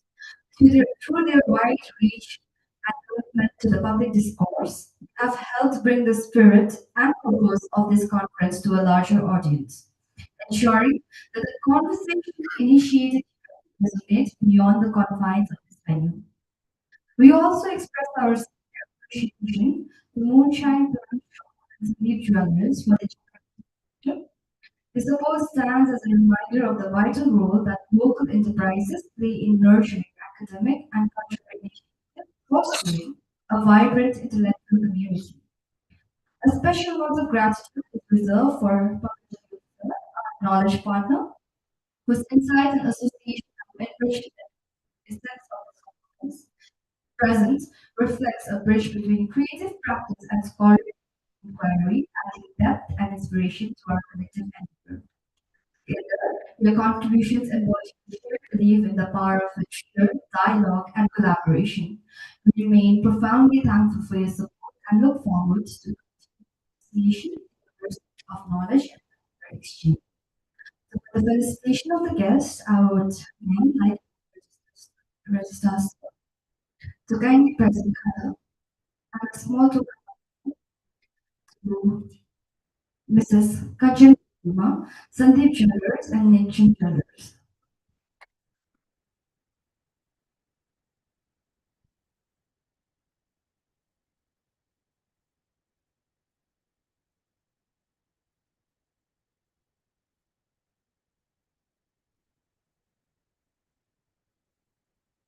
I'd like to request Research Head Ms.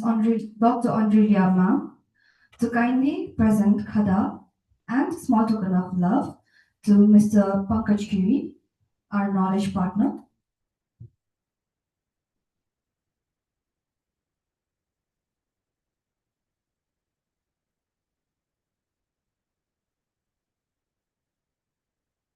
I'd like to request our apology to kindly present Khada and a token of love to Moonshine.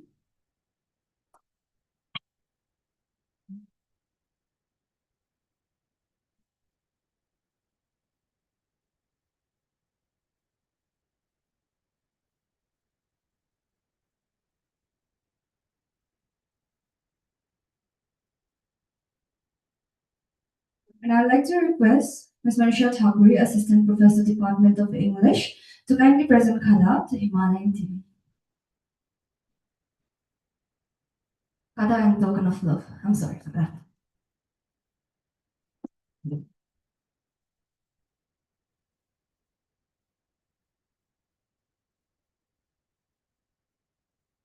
Now, I'd like to invite Ms. Nima Parajati to deliver the vote.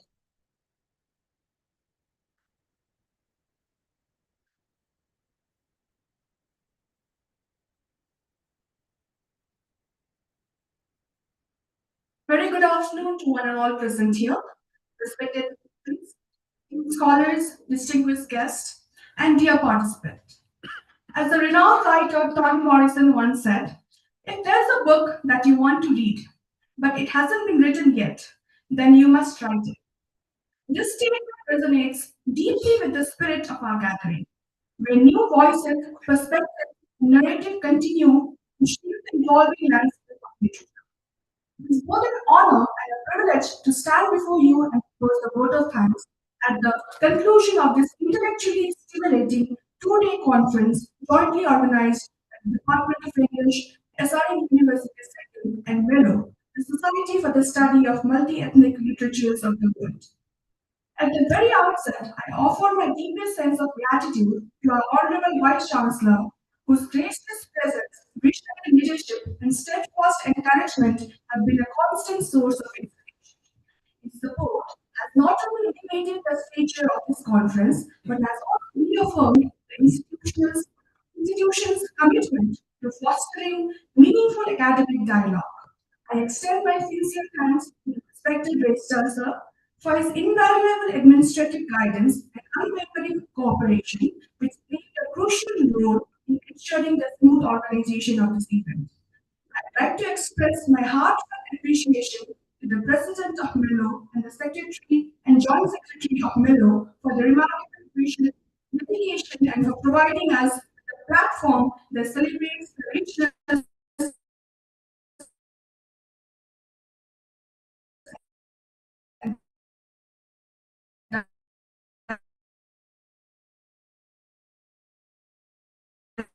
diversity of multi-ethnic literature. critical engagement, cross-cultural attitude goes to the keynote speakers, lecture tone of the conference, but also encouraged us to engage more deeply with the complexities and nuances of global literary traditions. The insights shared will undoubtedly resonate with us long after the conclusion of this gathering.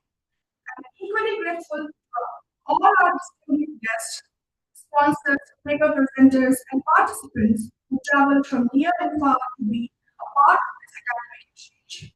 Their thought-provoking presentations, insightful questions, and active participation have truly enriched the discourse and made this conference a vibrant space of learning. A special thanks to our research director for her kind presence today. Special note of appreciation is due to our dedicated volunteers whose tireless efforts, enthusiasm, and meticulous coordination ensured that every session was conducted seamlessly.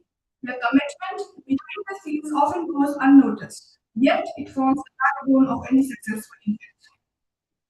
I'd also like to acknowledge the IT support team for their technical expertise, the constant assistance, the communication team for effective coordination and outreach, the maintenance team for ensuring a comfortable and well-managed environment throughout the event, and our venue, Day-2 Hotel, providing us with a space conducive to such meaningful academic engagement.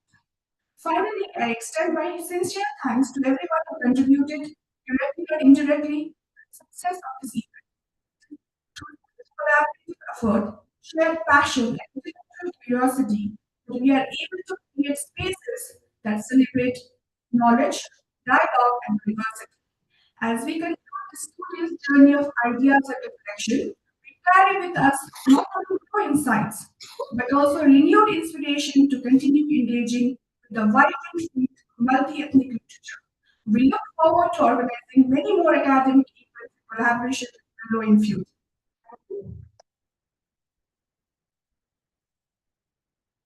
Thank you very much, ma'am. Now request everyone to kindly rise for the national song, followed by the national anthem.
जनकनमयधिनायक जय आप्यत भाग्य विधाता जब सिंधु गुजरात मराठा द्राविड बंगा विंध्य हिमाचल यमुना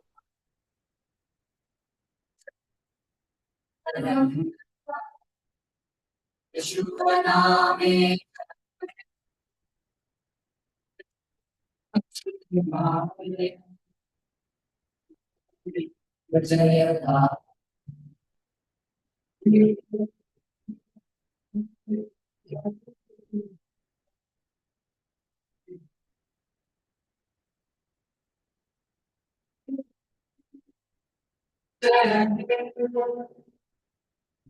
जय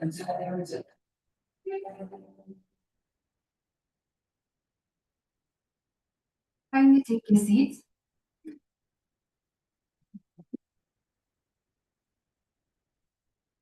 As we conclude this conference, we do so with a sense of fulfillment but not finality. For the conversations we began here will continue across classrooms, across texts, and across time. Thank you for being a part of this shared intellectual space. Wishing you all a safe journey.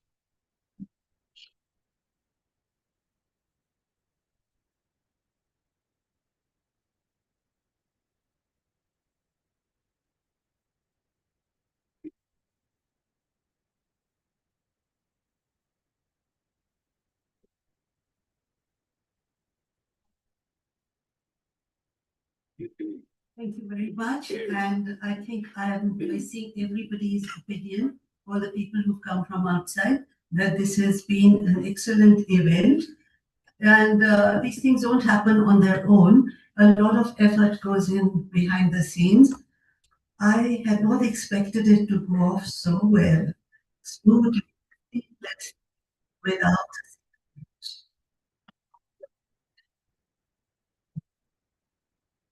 everything went from meetings that we uh, Tanush. It was Archana Arul who we met first, and then Tanushri. So the conversation, we said, okay, we'll give it a try. Hopefully, it should go off well. And if it doesn't, well, we'll have a plan. We did not need to even think of the backup plan. Right from day one, even before I asked to do anything, the outline was ready, just the graphics, everything was done from the work. That a lot of effort and passion has. I'm told it was the communications team that. So it's not just the Department of English, it is also the communications department, it is also the technical department, it's also the administrative department, and I've seen the support that we have got from the Vice Chancellor, from the registrar, and from, right, I've got the name right? Yes. Balaji. And everything out here, they have been so good. And all these lovely young ladies, my God, just over. When we got off at the airport, we were looking out for somebody would come to collect us and get at this happy young man who would come. And well, thank you. Thank you very much, all these young ladies and these young men. And today's report, but you did an excellent job. You really did an excellent job. I was quite surprised. It seemed to go off so smoothly, so effortlessly. So that is the hallmark someone who's been groomed and I must pay compliments to your institution. It's very well. So I also wish you would collaborate with them a little. Your expertise and your skill travels outside too. Yeah? And I have not been able to get these names, but there are ladies we've been talking to you, one better than the other, one more helpful than the other, and the local support sponsors. Actually, it's very creditable that you managed to get them to support you because it not only does it take the reputation that you have, the good reputation that you have, but also of the humanitarian, the philanthropy, and the desire to give support to intellectual activities, which are so important in a world that is violent, bloodshed, and wars, and so on. We are talking about literature, we are getting together, we are discussing ideas, and we are just supporting each other. Now, in case I haven't any names, it's not because I don't want to put your effort, but because, I forget the names of my children also. So the chairpersons who've been around, and the two Manishas, and the and the people, any names that this young lady, this lovely young lady, and everybody, and I believe that the proposal is so kind, supported it. So we don't really know where to stop. Your support has been excellent, and as an organizer who has been organizing this has been a successful event by any standards. It is not finished, the work will go on, and those who have presented papers will be given time to revise. We will send them a note asking them a deadline to revise it, expand it, and then we are also putting out an open call for essays on the subject, an open call which will go long. So in case any experts, market experts, can contribute something solid, just pass the word around. So with these words, on behalf of our team, I would like to thank you, and I would like to thank all the upcoming scholars who are interested in academics, who want to become teachers, who want to take their expertise to the world and bring the world to your institution. I would suggest why not be in touch with us, because we have a big network, we have an international forum, we have people. Anyway, I'm not bragging, it's not boasting, but if you've been around for 30 years doing this kind of thing, who's that? So the next conference that we are going to have will be in Surat, and that will be one of the major conferences. In our major conferences, we have between 150 to 200 people, sometimes more. So that is a place people from different parts of the country and also from abroad. And that is a place where you can interact with senior people, junior people, upcoming scholars, and so on. And as I tell everyone, some scholars are very good. You learn from them. There are some scholars who may not be good, who may not behave well, but you learn from them also. You learn that I should not be like that. Okay. All right. So thank you very much from all of us, and hope to meet again sometime.